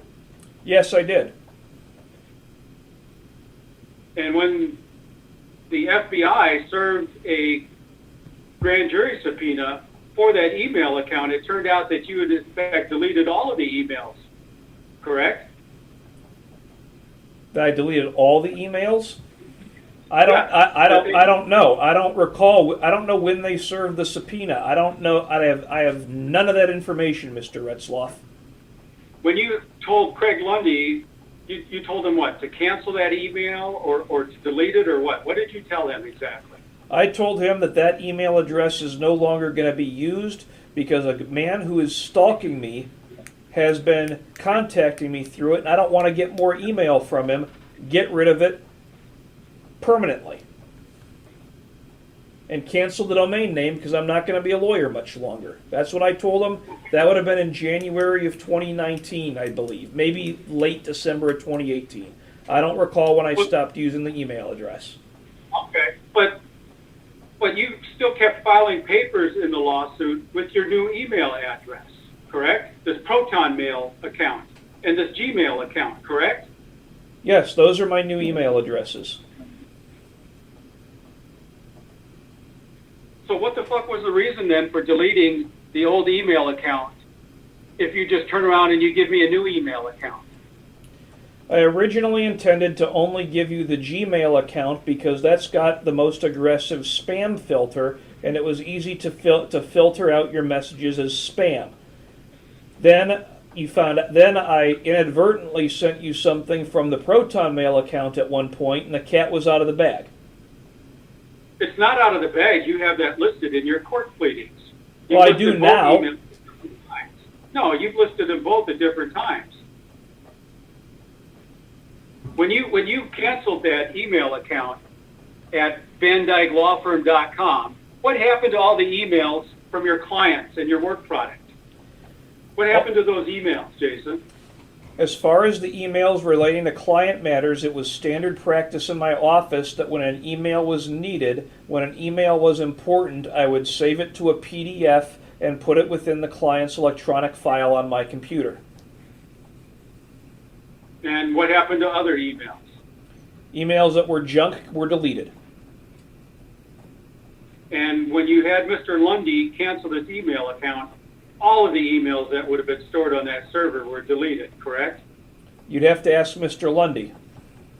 I'm asking you, it's your email account. I have no personal knowledge of whether they were all deleted. As far as I know, they might still be there. I told Mr. Lundy to cancel that account. And you told him to cancel that account after you were made aware of the investigation against you with regards to the threats, correct? No, that was made before I was arrested. I did this while I was in Alaska. You had him delete that email account while you were still in Alaska? That's correct. What you're saying? That's correct. Where at in Alaska were you? At what point? Depending upon the time, I could have been in one location or another. When you sent Mr. Lundy that email? Anchorage. And if Mr. Lundy gets subpoenaed, and there isn't a reason why he wouldn't, you think he'll back up that story? I think he will, yeah. Okay. And it was after, this was after I'd already complained to the district attorney's office about your threats, when they told you that they were going to increase your bond at that upcoming court hearing that you decided not to appear at, correct? That's correct. And the DA's office had filed a motion to basically revoke your bond as a result of my complaint about those emails, correct? Yes. And you went on the trip to Alaska before your court hearing was scheduled, correct? Correct.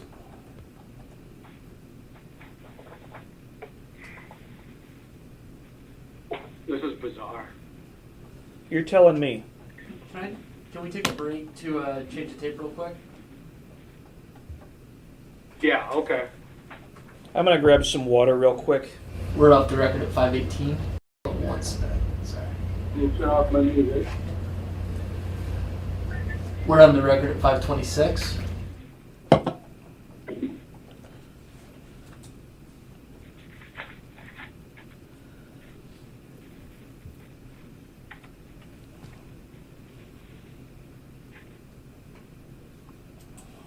Is everybody ready? Yep. Turn the volume up, I'm sorry. I'll get it. Oh, you got it.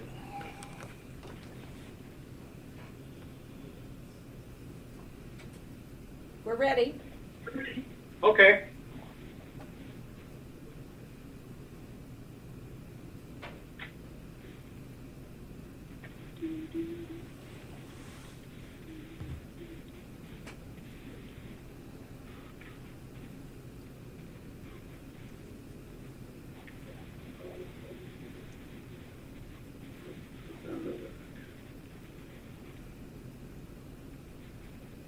You filed a lawsuit against a newspaper called Mockingbird.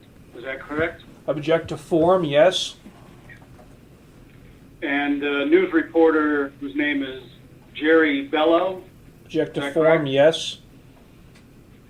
And what was that lawsuit about? Object to form. The Mockingbird paper wrote an article about some community service I undertook with fellow members of my fraternity during Hurricane Harvey in the Houston area of Texas, and Mr. Bello falsely stated that we were actually down there hunting people of color, and there was absolutely no basis for that at all. Okay, so you sued him for defamation. Yes, that's correct. And how did that lawsuit end up being resolved? I agreed to dismiss it. You left with nothing, correct? That's correct. And did Jerry Bello file a bar grievance against you? I don't recall. If he did, it went nowhere. Did he claim that you made threats of violence against him? I don't recall.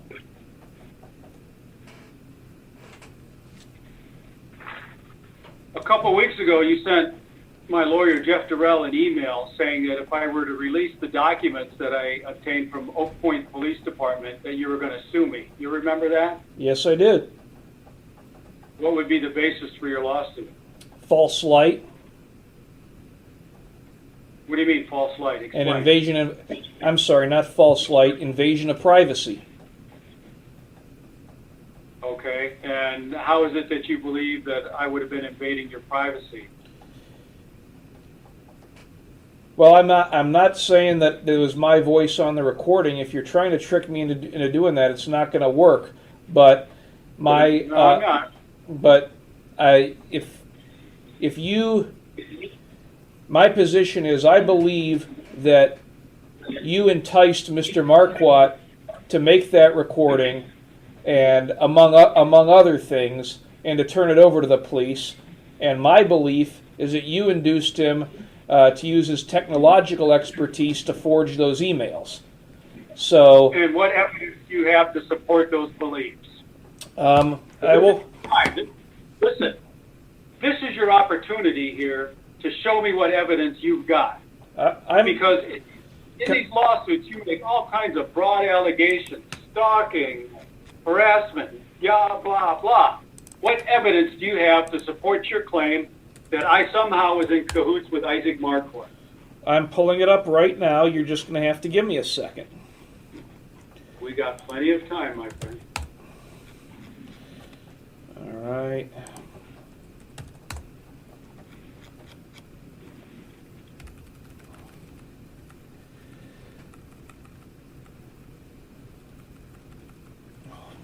It's going to take a second.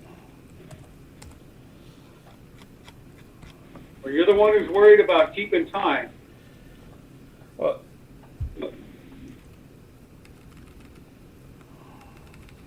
hold on, I've almost got it.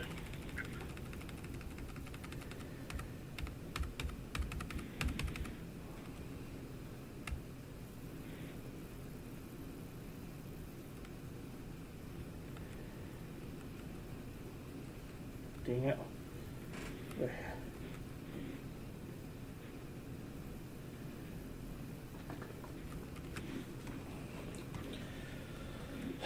damn it.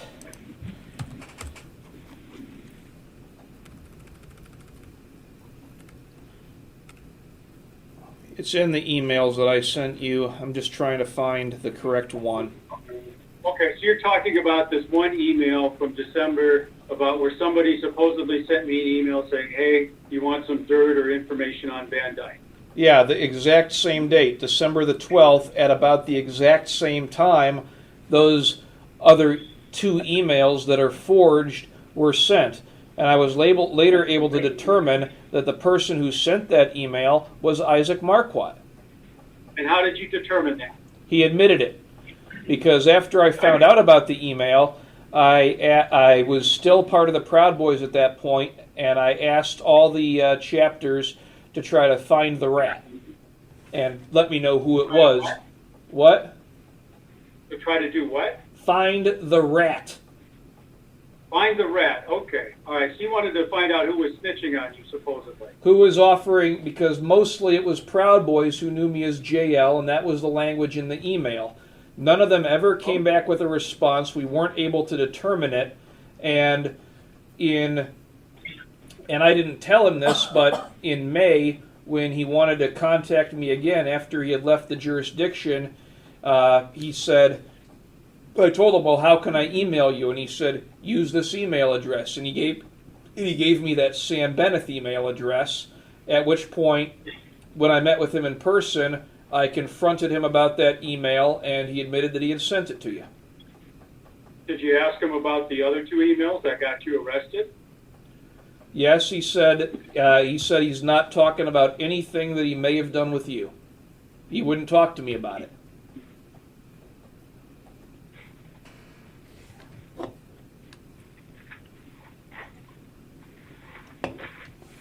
What's the purpose of this $100 million lawsuit? What's the point of that, suing somebody for $100 million? Do you think you're going to get that much? No, I don't think you've got that much. You're an experienced debt collector, so I'm sure you know about attachments and liens and shit like that, correct? Correct. Are you familiar with the Cook Islands? I became familiar with it after this started between us. And do you know what an asset protection trust is? I'm vaguely familiar with them, yes. What does it mean when an asset protection trust is self-settled?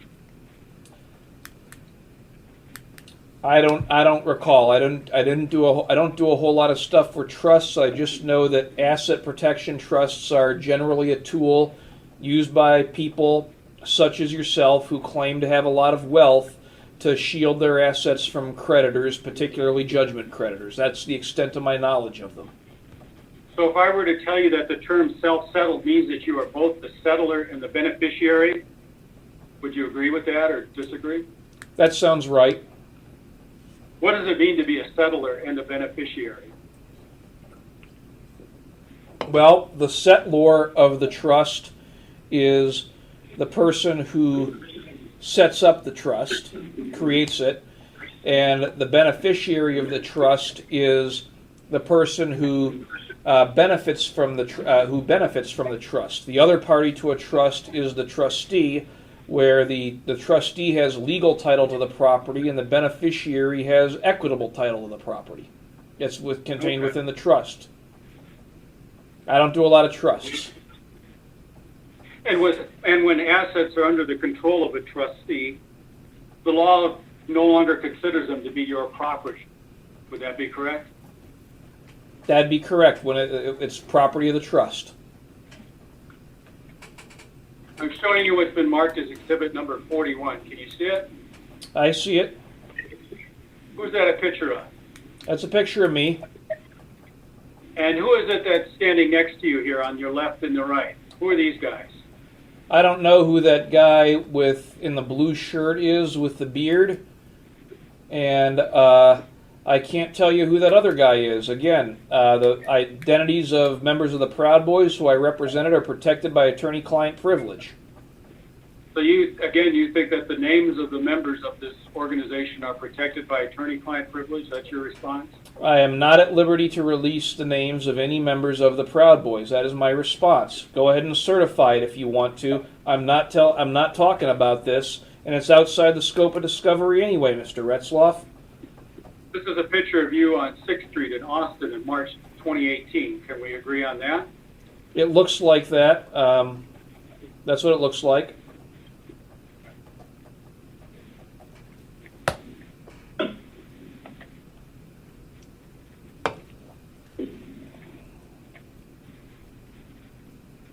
This is exhibit number 42. Okay. Who's in that photograph next to you? Again, I'm not giving you the names of these individuals. I'm the one in that's me in the center. I'm not giving you these names, Mr. Retzlaff. Certify the question if you want to. You're out of order. Rule 192.3 puts this outside the scope of discovery in this case. These guys are other members of your Proud Boys? Is that what you're claiming? I'm not saying one way or another. I'm telling you I'm not answering the question. It's privileged, it's abusive, and it's harassing. And how do you feel that is privilege? You need to articulate what the privilege is. The privilege is attorney-client privilege. And actually, with respect to those two individuals, I've represented them both individually. I know who they are, but I'm not telling you their names, and I've represented them both individually. And this, in the request for admission, this is Exhibit 43. You recognize that, correct? I recognize that, yeah. Well, in the request for admission, you admitted that this was a true picture. This is from your Proud Boy Waterfowler Instagram account, correct? Yep, I recognize the picture. Okay. And what is it you're talking about over here in these comments? We're talking about how the Antifa domestic terrorists jumped us coming out of the bar, and how they paid a price for that. What was that price that they paid? They got the hell kicked out of them. And how many people did you kick the hell out of? Well, I was the first person to get punched. The person who punched me, I threw a left and I hit him in the jaw. Another individual then stepped in front of the guy who threw a haymaker, at which point the guy who had jumped in my place threw an uppercut and knocked him out. A bunch of the other group went to jump on him. I went to assist him. Another guy got in front of me. I threw an elbow and knocked that guy out. Then one of the other guys in a suit was horse-collared and pulled to the ground, and a guy was on him beating him, basically in jiu-jitsu we would call the full mount. I went over to assist him. Another member jumped on the guy's back and started punching, and I applied my boot to his chest. Okay. With regards to your affirmative defenses in this case, you're claiming that you're entitled to an affirmative defense based on equity. Yes. I guess, because unclean hands. That's correct. Okay. You understand, though, that those types of affirmative defenses, they're available to defend an equitable claim like quantum meruth. But this is an application for a protective order. It's not an equitable claim. It's a claim, it's statutory. It's a protective order or an injunction is equitable relief, Mr. Retzlaff. This is a statutory claim under the Code of Criminal Procedure. There's no equity involved. Is that what you think? Yes, it is. Yes, it is. Exactly what I think.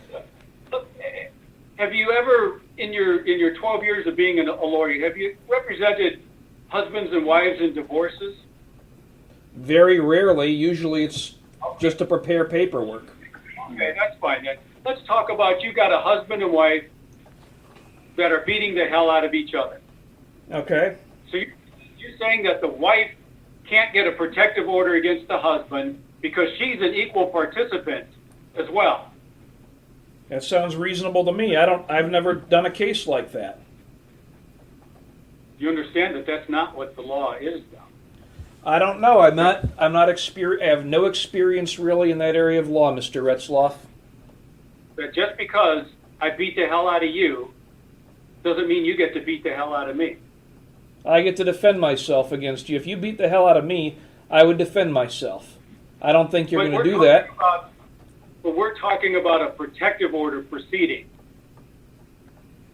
If a husband and wife, they're both beating the hell out of each other, the judge can order protective orders against one or both of those individuals, can't they? I suppose it would be within their discretion. I think they'd have to consider all the facts of the case to determine whether it was warranted. No, there's no. Just the statute mandates it. If there's a finding of violence, there's no discretion. This is a proceeding under Chapter 7A that involves sexual assault victims, that involves stalking victims, and involves human trafficking victims. Correct? That's what the statute says. Yes. So. And you're not a victim of any of those things. That's what you claim. No, that's what I know. That's not what I claim, Mr. Retzlaff. That's what I know. The notion that you're a victim of stalking by me when you spent the past 3 years injecting yourself into every aspect of my life, that's really stupid. And it makes me sick to my stomach that these judges are letting you even get away with that and not throwing your ass right in jail for wasting their time with something like this. Except you had a job as an assistant district attorney. You don't think people are allowed to criticize you because of that or complain. Is that correct? A question? I didn't say that. You're saying that people are. Let me rephrase the question. You got a job as an assistant district attorney. Is it your position that people aren't allowed to criticize you or complain about you being an assistant district attorney? Yes, because I never started the job. You got it rescinded before I even started by your own admission on December 20th, 2017. But people are allowed to complain about people who get jobs as public officials, though, right? I never started the job as a public official. You never should have. You never should have been even considered for that job if Steve had done his due diligence. Is there a question there? It's only his fault that he's never heard of Google in Victoria County. Is that a question? Well, I'm just saying, you seem to think that people aren't allowed to criticize you. No, I'm saying that people aren't allowed to tell lies about me, and God knows you've told a shitload of those, Mr. Retzlaff, and I'm sick of it. That's why, once I win this case, I'm dismissing the federal case against you because you are like a cancer. You have dominated every aspect of my life, and I don't want anything more to do with you. I never wanted anything to do with you. And if you had left, and to be honest, if you'd have left it with Victoria County and not interfered with my job at Carlson, LeBlanc, and Rich, I never would have sued your ass. I never did contact. What evidence do you have that I contacted those people at Carlson LeBlanc? I believe that was probably you. I don't know if you're Dean Anderson or not. I do know that you have a relationship with Dean Anderson of some sort. What evidence? What's your evidence that I have a relationship? And first off, what do you mean by the term relationship? That I have, a romantic relationship? No, not a romantic relationship. He's a friend of yours. He's a friend or an acquaintance of yours. That's what you claim. Oh, really? That's what I claim? Yes. All right. Let's go on to the next exhibit here. This is exhibit number 45. Can you see it? I sure can. What's it a picture of? That is a picture of the inside of a warehouse in Houston, Texas during Hurricane Harvey, where the Proud Boys fraternity was gathered to provide relief to victims of the hurricane. Who is the person who posted this picture? Andy Christopherson. Never heard of him. You've never heard of him? I have no idea who that is. Why would he claim that this is a photograph of your house? Because he's stupid. Everyone knows I wouldn't paint my walls that sick yellow color. How about these firearms? Do any of these firearms belong to you? Let me look. Yeah, right in the. They used to. They don't any. I don't own this one anymore. Right in the middle there, you see the AK right in the middle that's painted. No. Right. That back left. Okay, I see it right there. You see the profile? Yeah, that one was mine. And at the very end, on the far right, that looks like a 20 gauge Benelli Montefeltro. I used to own one of those as well. I think I brought it. I don't remember. You can see why people would look at this and be alarmed, can't you? No, not at all. In this day and age, we have a lot of mass shootings going on, racially tinged violence, correct? And we have a lot of people who own guns who use them for perfectly lawful purposes.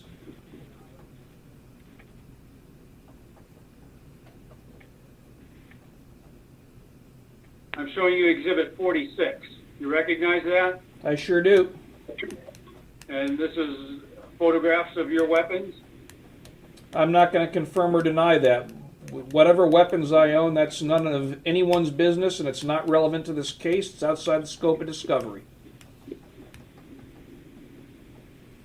Is that your legal objection? Yes, it's outside the scope of discovery. It's a harassing and abusive question.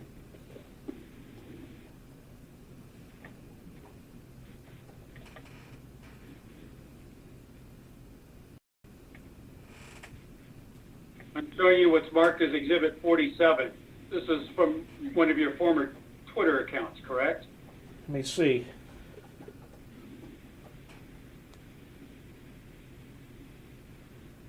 No, I don't recall ever using that Twitter account. You've never used that Twitter account? I don't recall using it. I don't recall having that Twitter account. The one that I have is the last Twitter account I have is HuntTX247, I believe, or TXHunt247. Showing you Exhibit 48. This is from your Instagram account, correct? Yeah, that's correct. And is that a picture of you? It's a picture of the one in the center. Yes, yep, that one's me. At the back of your head. Yeah, that's correct. And these other dudes over here in the black and gold shirts, those are Proud Boy members, correct? That's correct.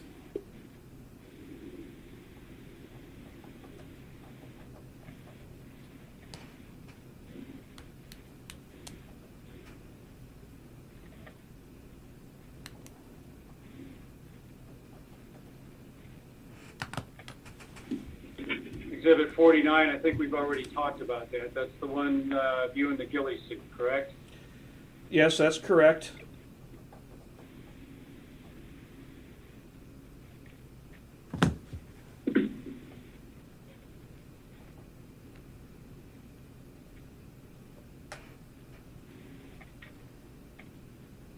This is exhibit number 50. That's from your Twitter account, Bean Texas Lawyer, correct? Yeah, but a very old Twitter account, yeah. But these are tweets that you posted, though, correct? Yeah, that I posted those. Okay. This is where you're talking about you have a backyard and a shovel. Yep, that's true. Okay. That's a threat of violence that somebody could, you would agree that's a threat of violence? Yeah, that was.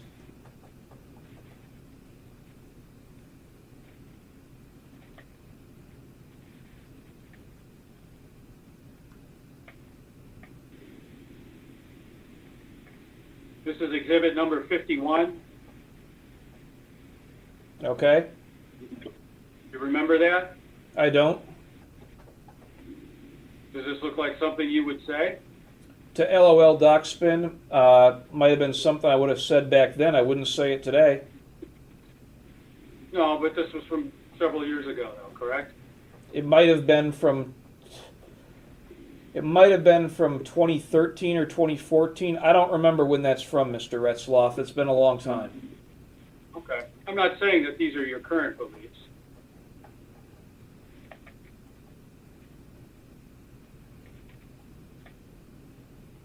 This This is exhibit number 52. You see it? Yeah, I see that.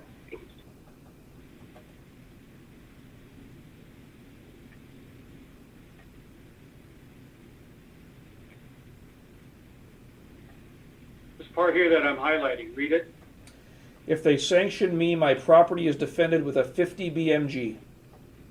And what is a 50 BMG? It's a caliber of a round. It can also be it can also be 50 BMG is a specific caliber. It can also be used in reference to a specific weapon.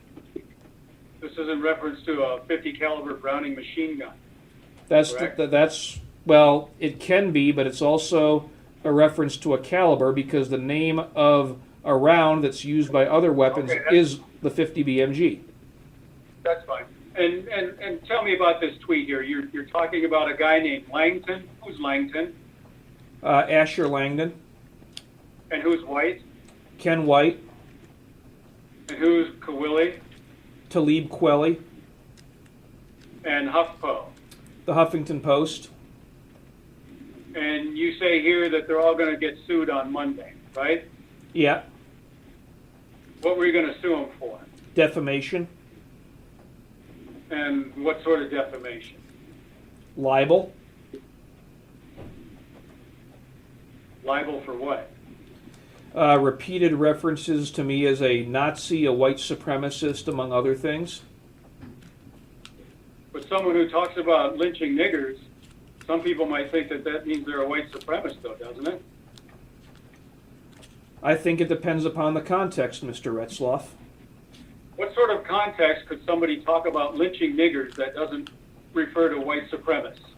Well, gee, let me think of an example. Let's say you don't want to hear. You want me to answer the question or not? I do. I'm excited. What sort of context could somebody talk about lynching niggers that wouldn't be a white supremacist reference? If someone was immediately someone or a member of their family had just immediately been the victim of a crime committed against them by an African American and said something like that out of sheer anger towards the person who had just then committed the crime against them, I don't think that makes them a white supremacist. It makes them pissed off, but it doesn't make them a white supremacist.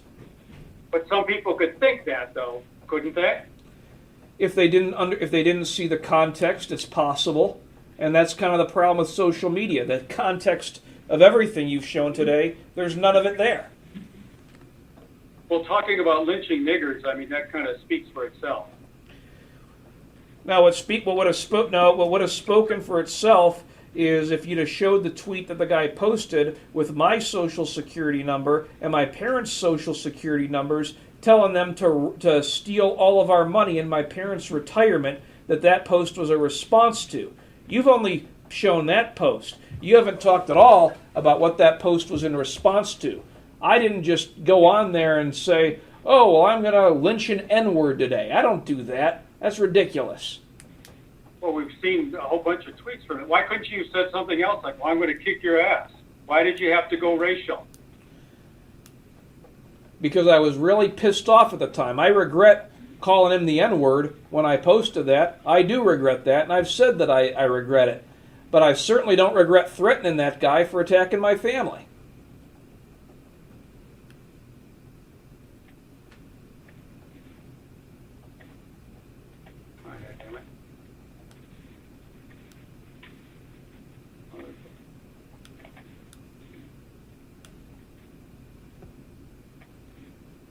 Let's look at Exhibit 53. Is this a Twitter account that you created? Yes, it is.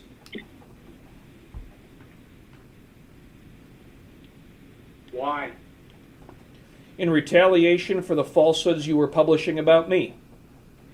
You think you have a First Amendment right to call me a pedophile and stuff? I'll do the same thing. Two can play at that game, Mr. Retzlaff.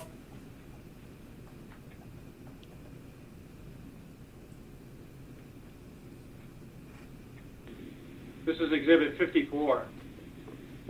Yeah, we've already been over this.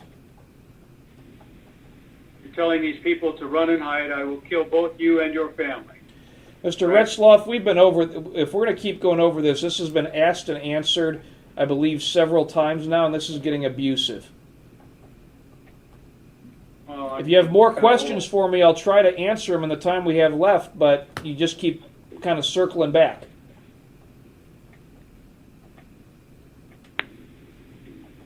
Exhibit 55, Okay, you posted this, I did. that I went looking for trouble and looks like he found it. That's what you did. You went looking for trouble, and you got your butt sued for it. I'm not going to apologize for suing you.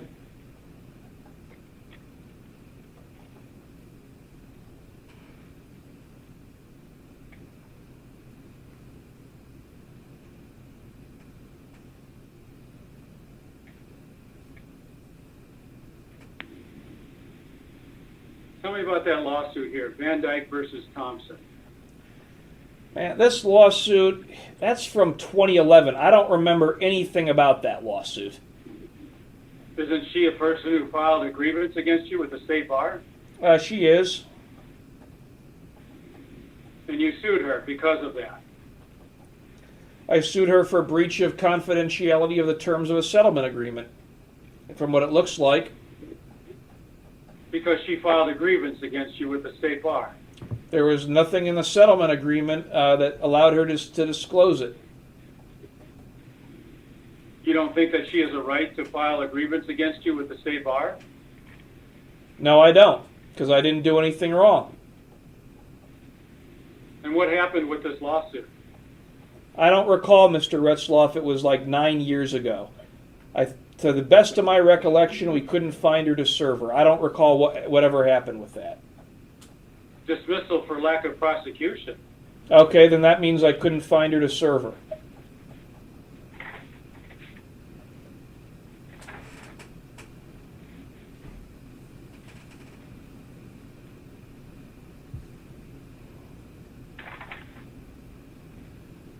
Who is Brandon David William Vaughn?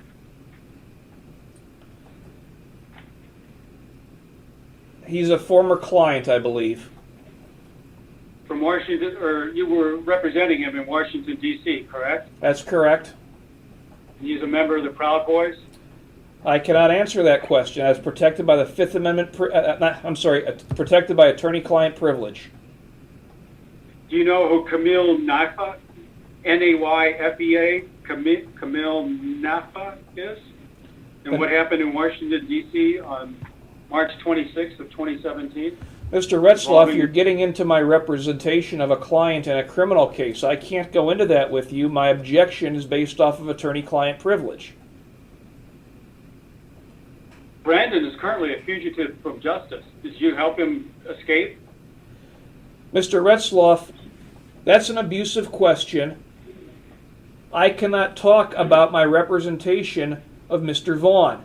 Anything that we discussed is protected by the attorney-client privilege.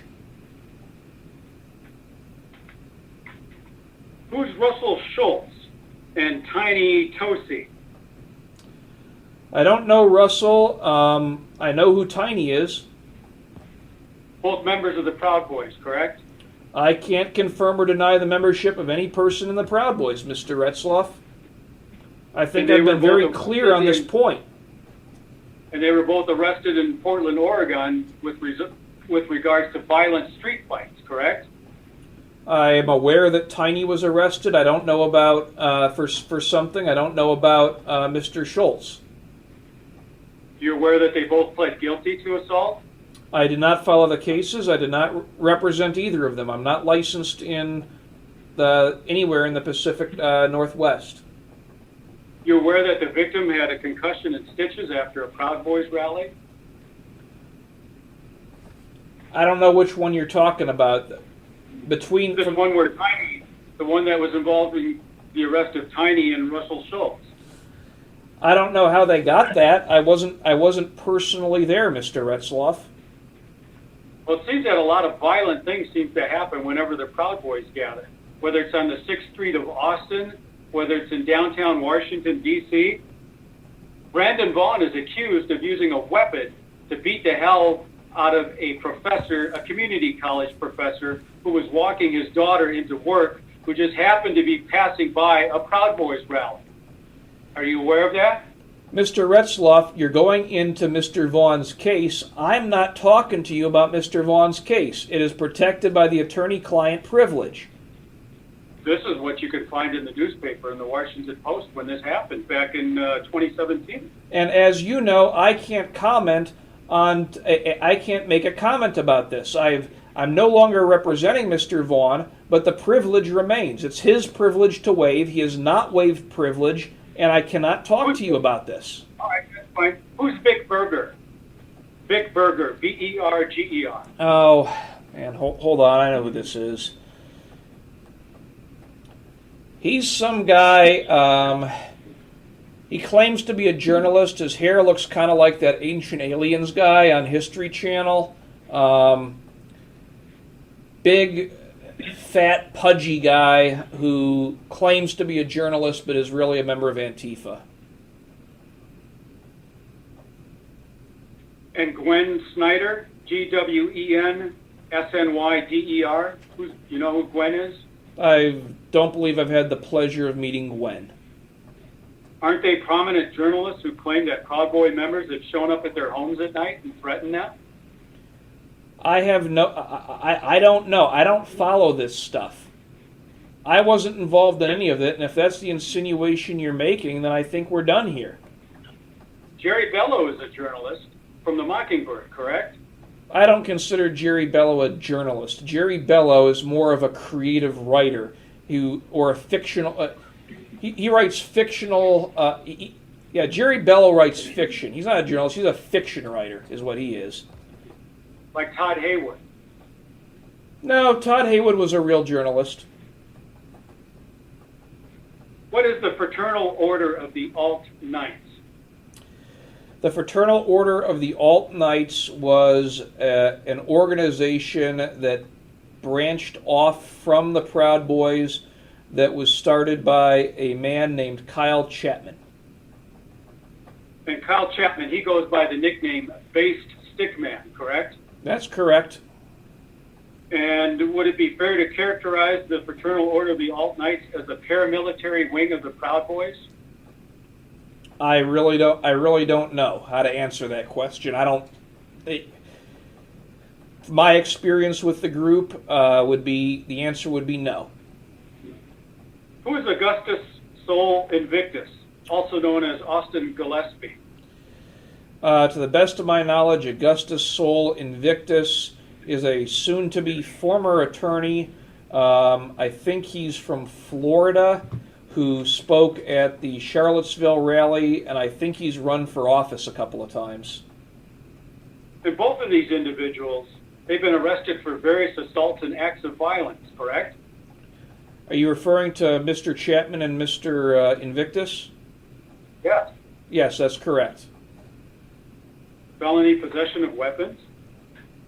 And these guys are all part of your Proud Boys group, correct? I believe Mr. Chapman, he's been open about it, so I can talk about him. I believe Mr. Chapman was part of the Proud Boys. I know that Augustus Invictus was not. Why is it that you're seeking an injunction against me to prohibit me from filing bar grievances?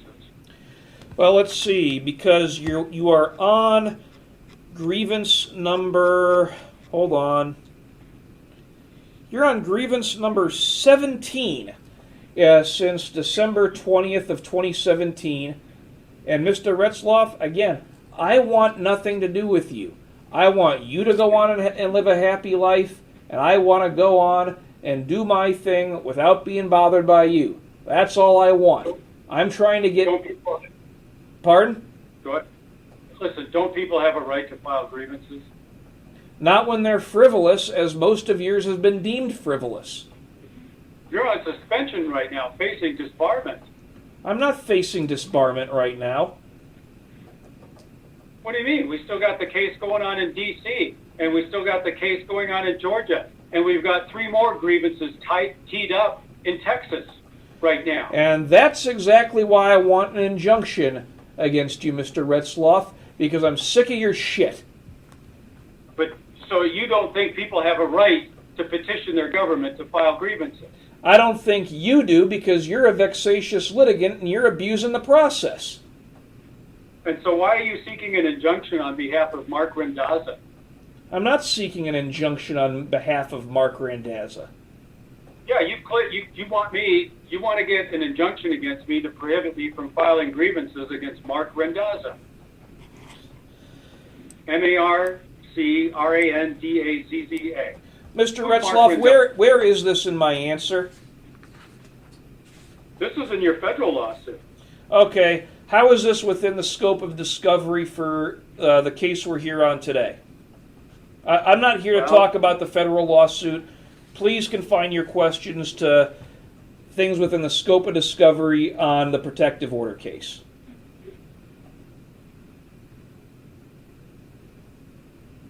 Well, you're asking for equitable relief. Yes, I am. I don't think I've referenced Mr. Randazza anywhere in my answer. I've got it right. Nope, I have not referenced Mr. Randazza anywhere in my answer.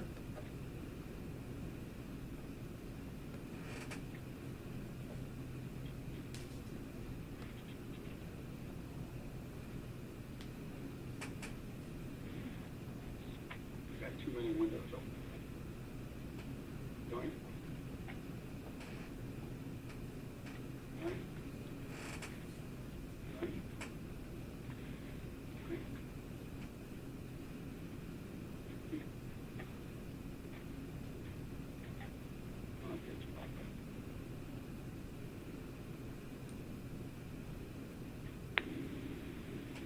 All right, we're going to the interrogatories now. Oh, back to this. Okay.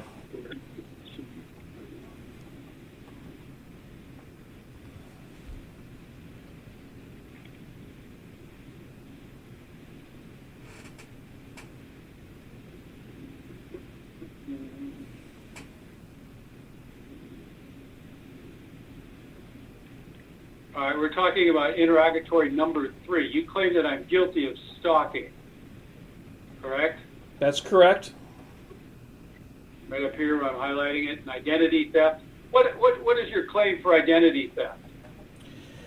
I have evidence, and it's in the documents that I sent to you, that you sent my name, my social security number, my date of birth, and my driver's license number, not only to certain law enforcement officers on or around May 22nd of 2018, you copied a number of journalists on that email. And then, lo and behold, the following day, in the comments section of the BV Files blog, that same information appeared in the exact same order it was provided to law enforcement officials, posted by a person who goes by a vexatious litigant in the comments section on the blog, who I've previously determined to be you.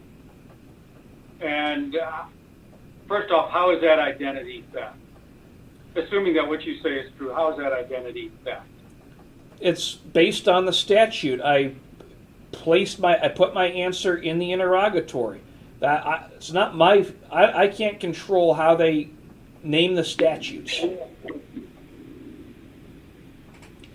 In Texas, it's fraudulent use or possession of identifying information.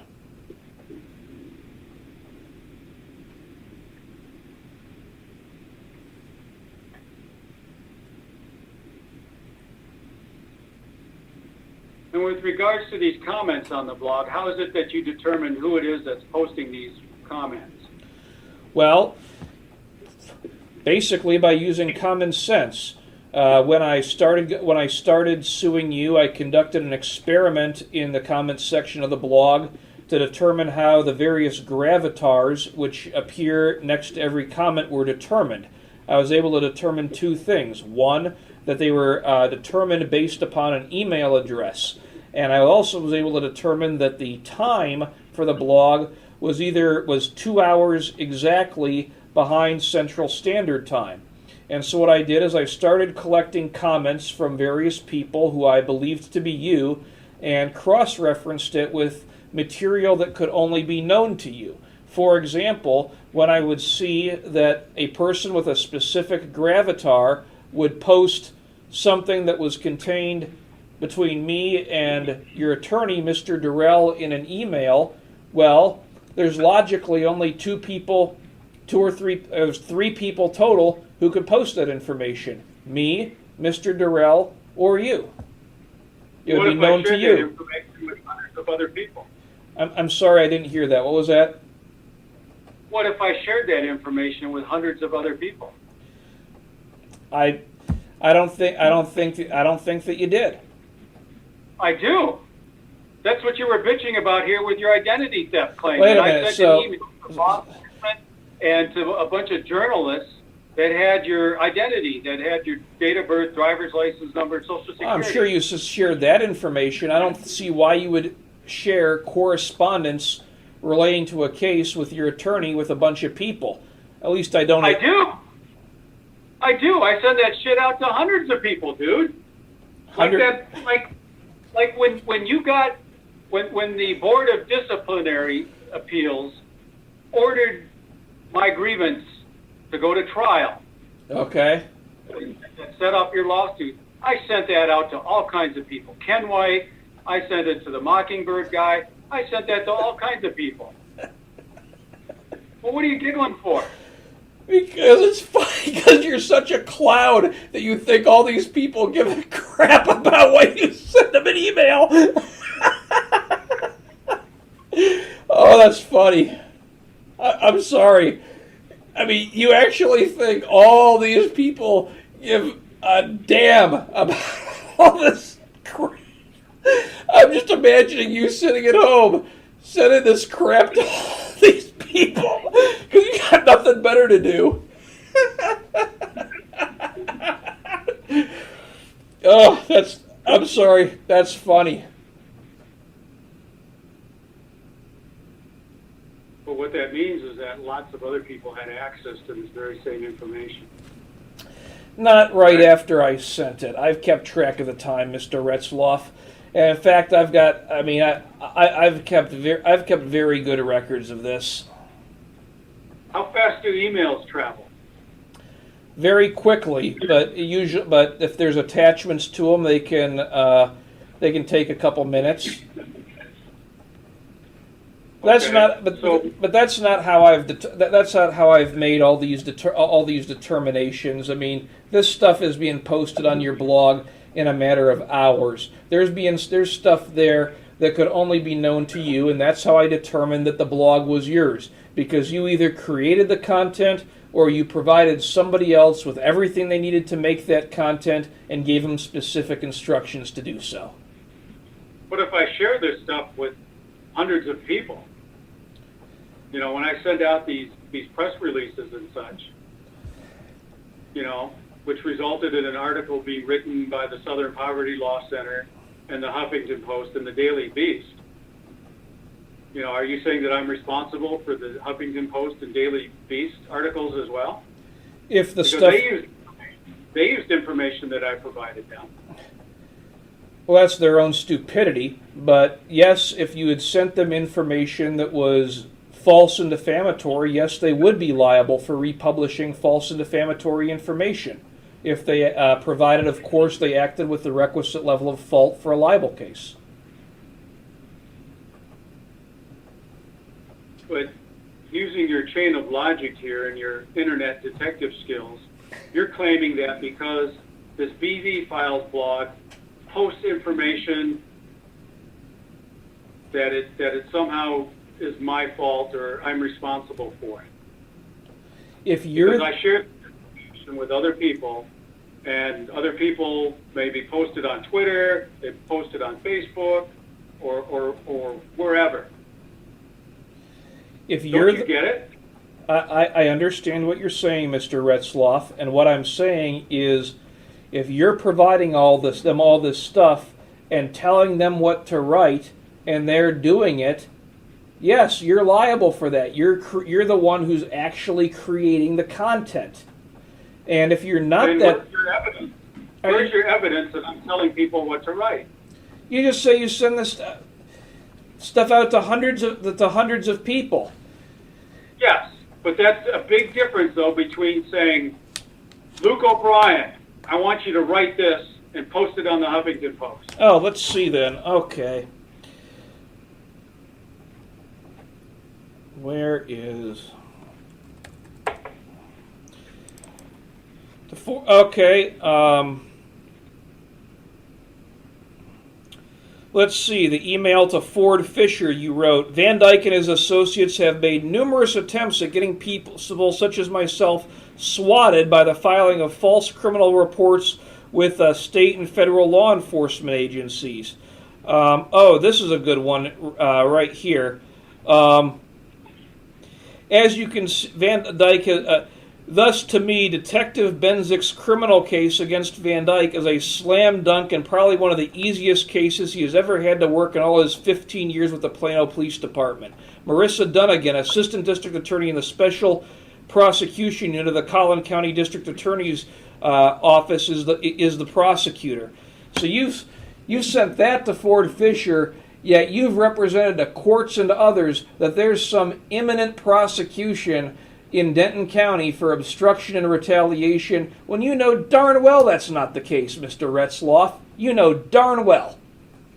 You're still on bond for that, correct? I haven't had to report to my bondsman since the no bill.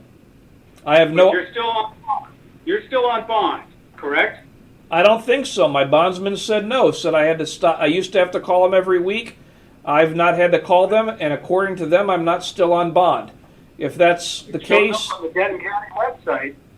All right. I'll look. Well, I don't have internet here. Show it here in just a second.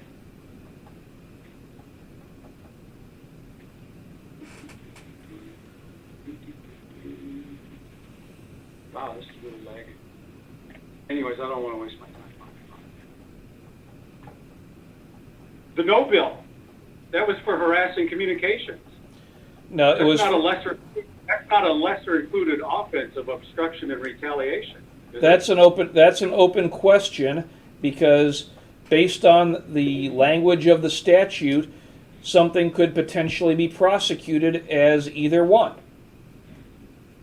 So it's your position that harassment, Class B misdemeanor harassment, is a lesser included offense of obstruction and retaliation? Yes.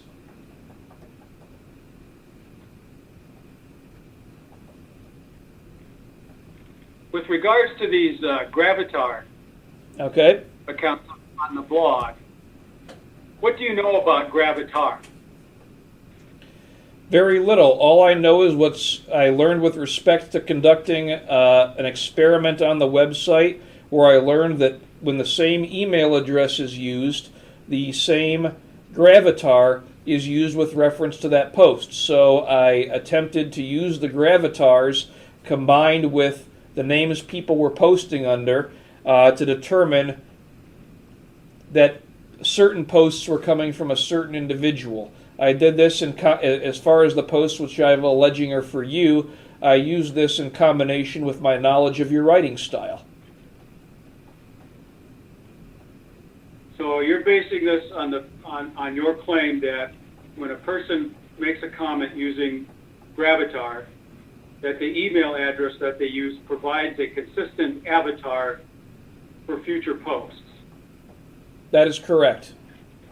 If I'm understanding your question correctly. So where do you get the link then between me and any specific post? What I do is the first thing I do is I look at the name they're posting under. Now on that website, anyone can post under any name, but no one can see each other's email address.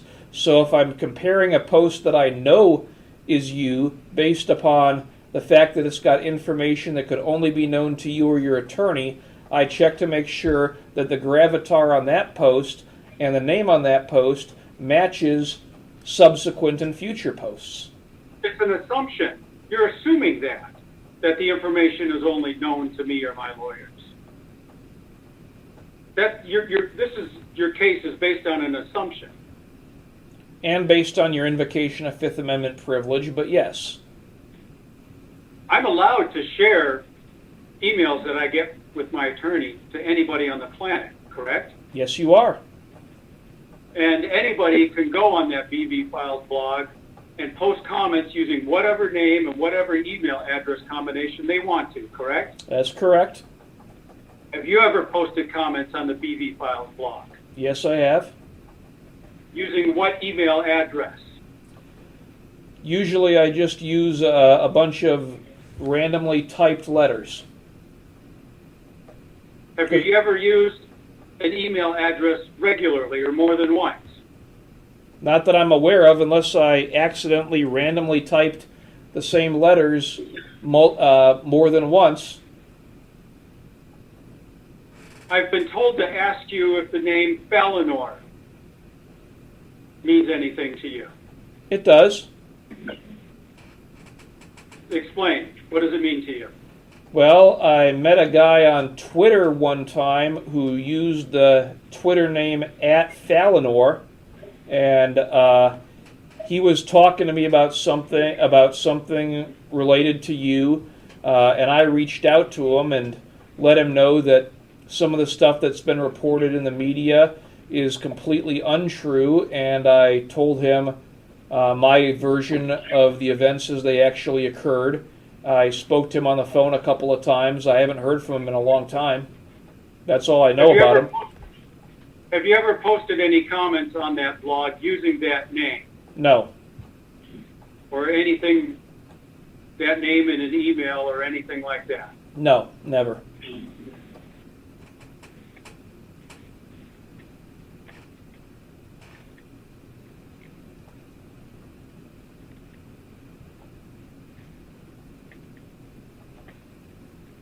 I'm showing you what's been marked Exhibit 61. Can you see it? I see it. This is a comment posted by you on the BV Files blog? No, it is not. What does it say? Read it. A little birdie told me that JLVD, which I'm assuming is a reference to me, plans to murder TR with his bare hands outside the Wise County Courthouse, and they made courthouse 2 words, during or after the State Bar's show trial. That will be exciting to watch. And what's the date of that comment? It says it's February 7th, 2020.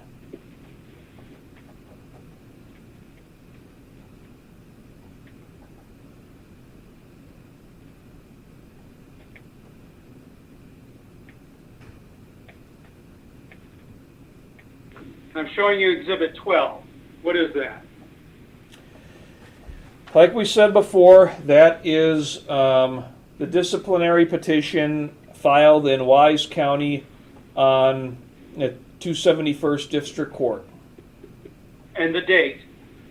It says 2/5/2020.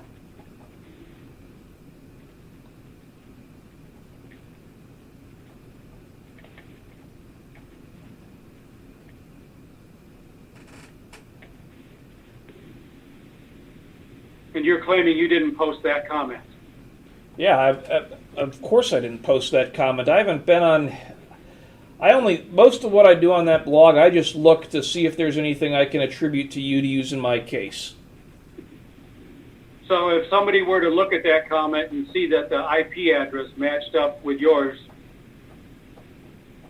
what would you have to say? Doesn't match up with my IP address.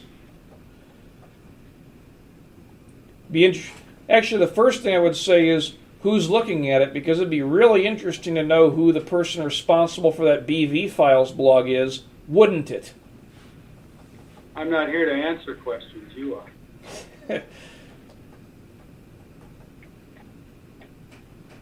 This is your response to the request for admissions. Yep. Correct? That's it. And you admitted that this was a Twitter post from you, correct? Admission number 1? Yep, that's a Twitter post from me. And you admit that this was an electronic message sent to the district clerk's office, correct? Yeah, that is.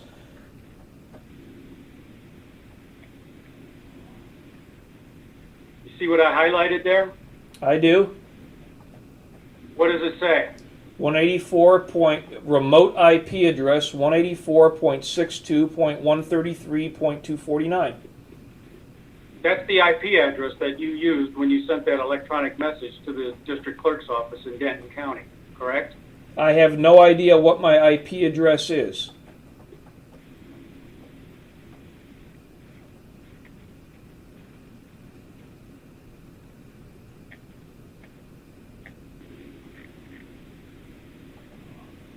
This IP address, it belongs to Viasat Communications. I have no, like I said in my response to your request for admissions, I've made a reasonable inquiry and I'm not able to determine whether that IP address belongs to Viasat Communications. I have no idea who that IP address belongs to.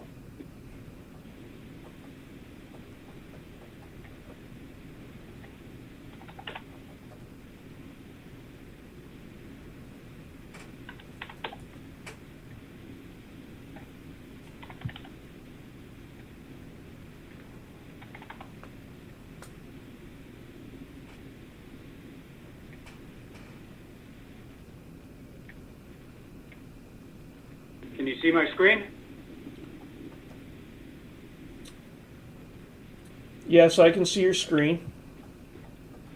This website, this is an IP address lookup website, correct? You don't say.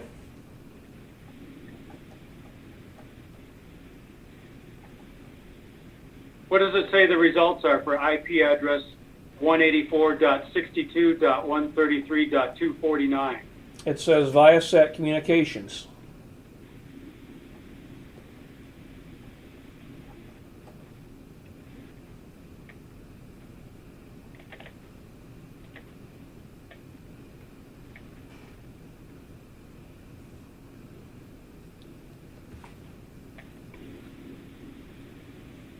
And again, you're claiming that's not you. That's not me.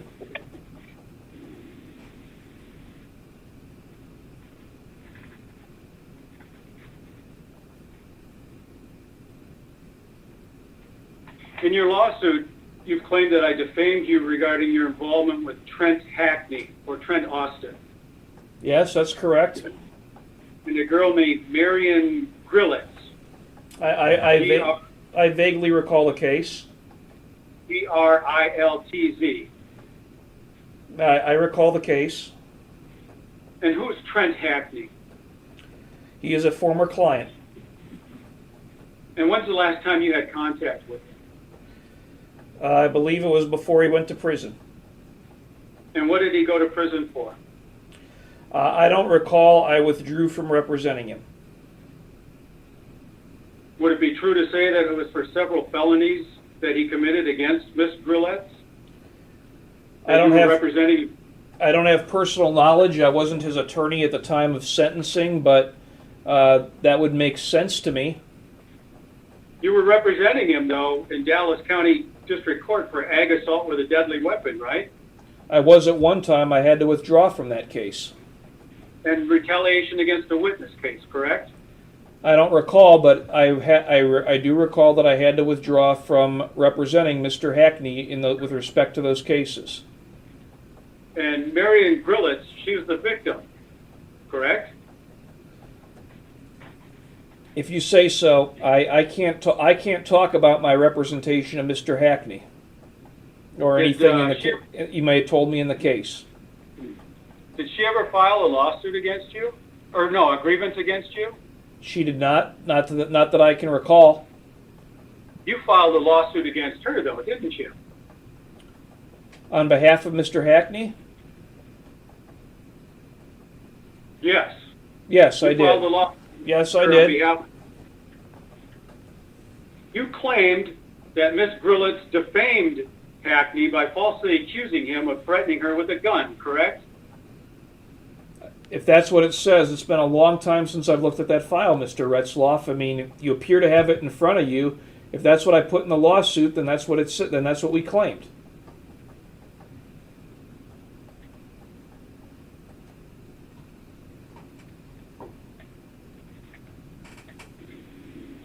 Look at your screen. What am I showing you?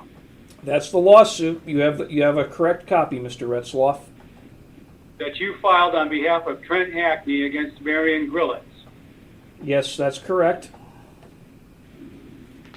And it's basically for defamation, claiming that she falsely stated that Hackney threatened to kill her with a gun. That's what it looks like. Why did you file a lawsuit against this crime victim? Because my client asked me to, and that's all I can say about it. That's a part of you not having ethics, correct? That we talked about earlier. Mr. Retzlaff, that's an abusive question, and I'm not going to answer this. You're getting into matters that are well outside the scope of discovery in this case, and which are protected by the attorney-client privilege. I'm not answering that question. Certify it if you want. Marion Grillitz accused Trent Hackney of revenge pornography, correct? I believe I vaguely recall that being the case.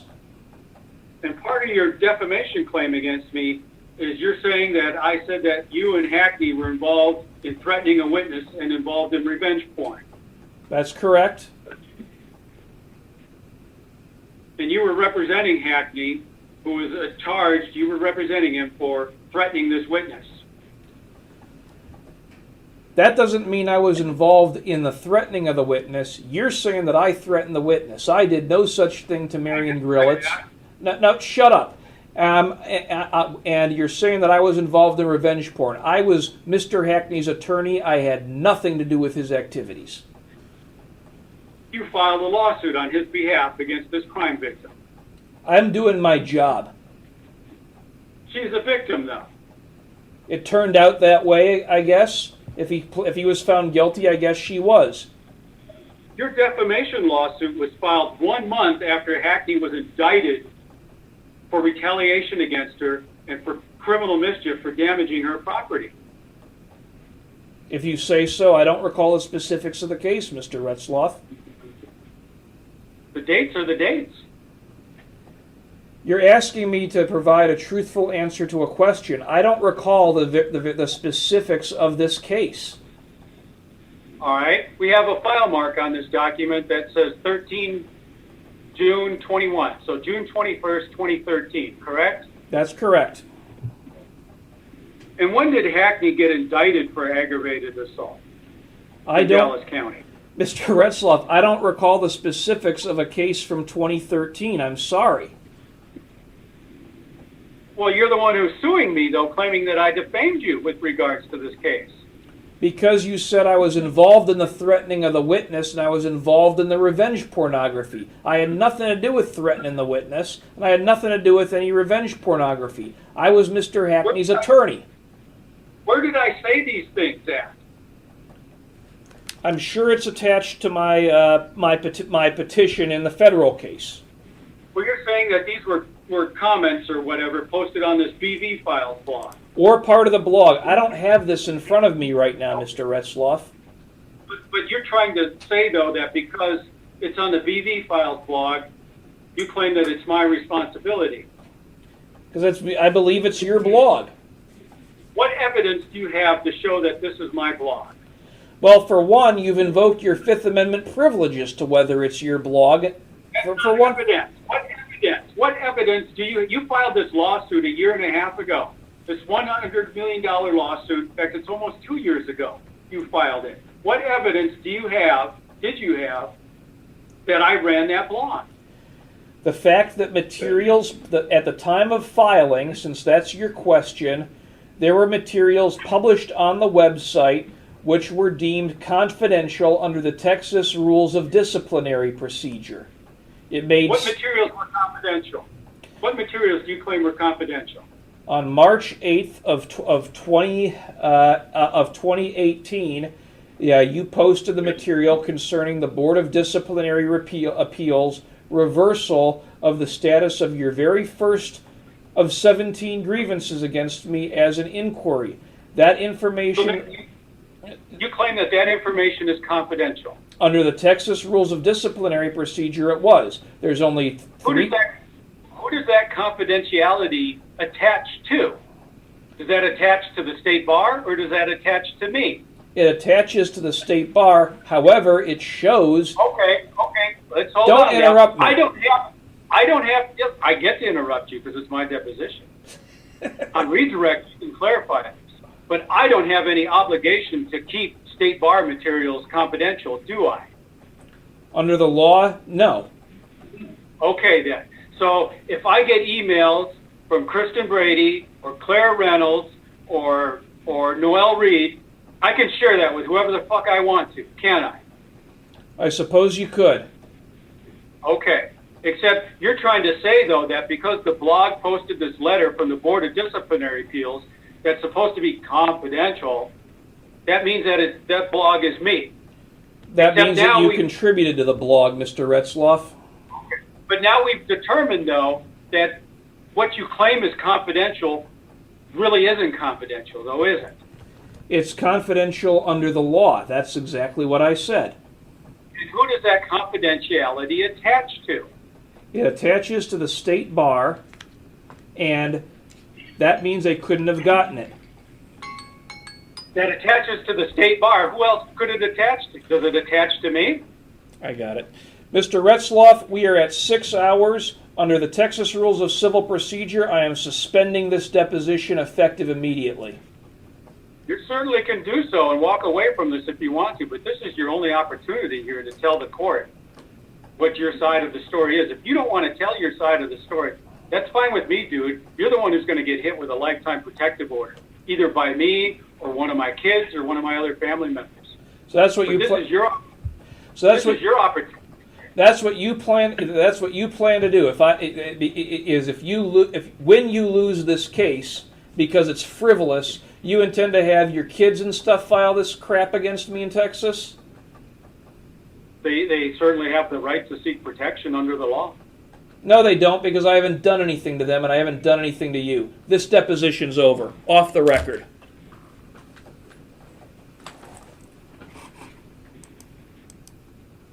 Is everybody okay to go off? Yeah, we're done. We're at 6 hours. He's done. We're off the record at 6:38.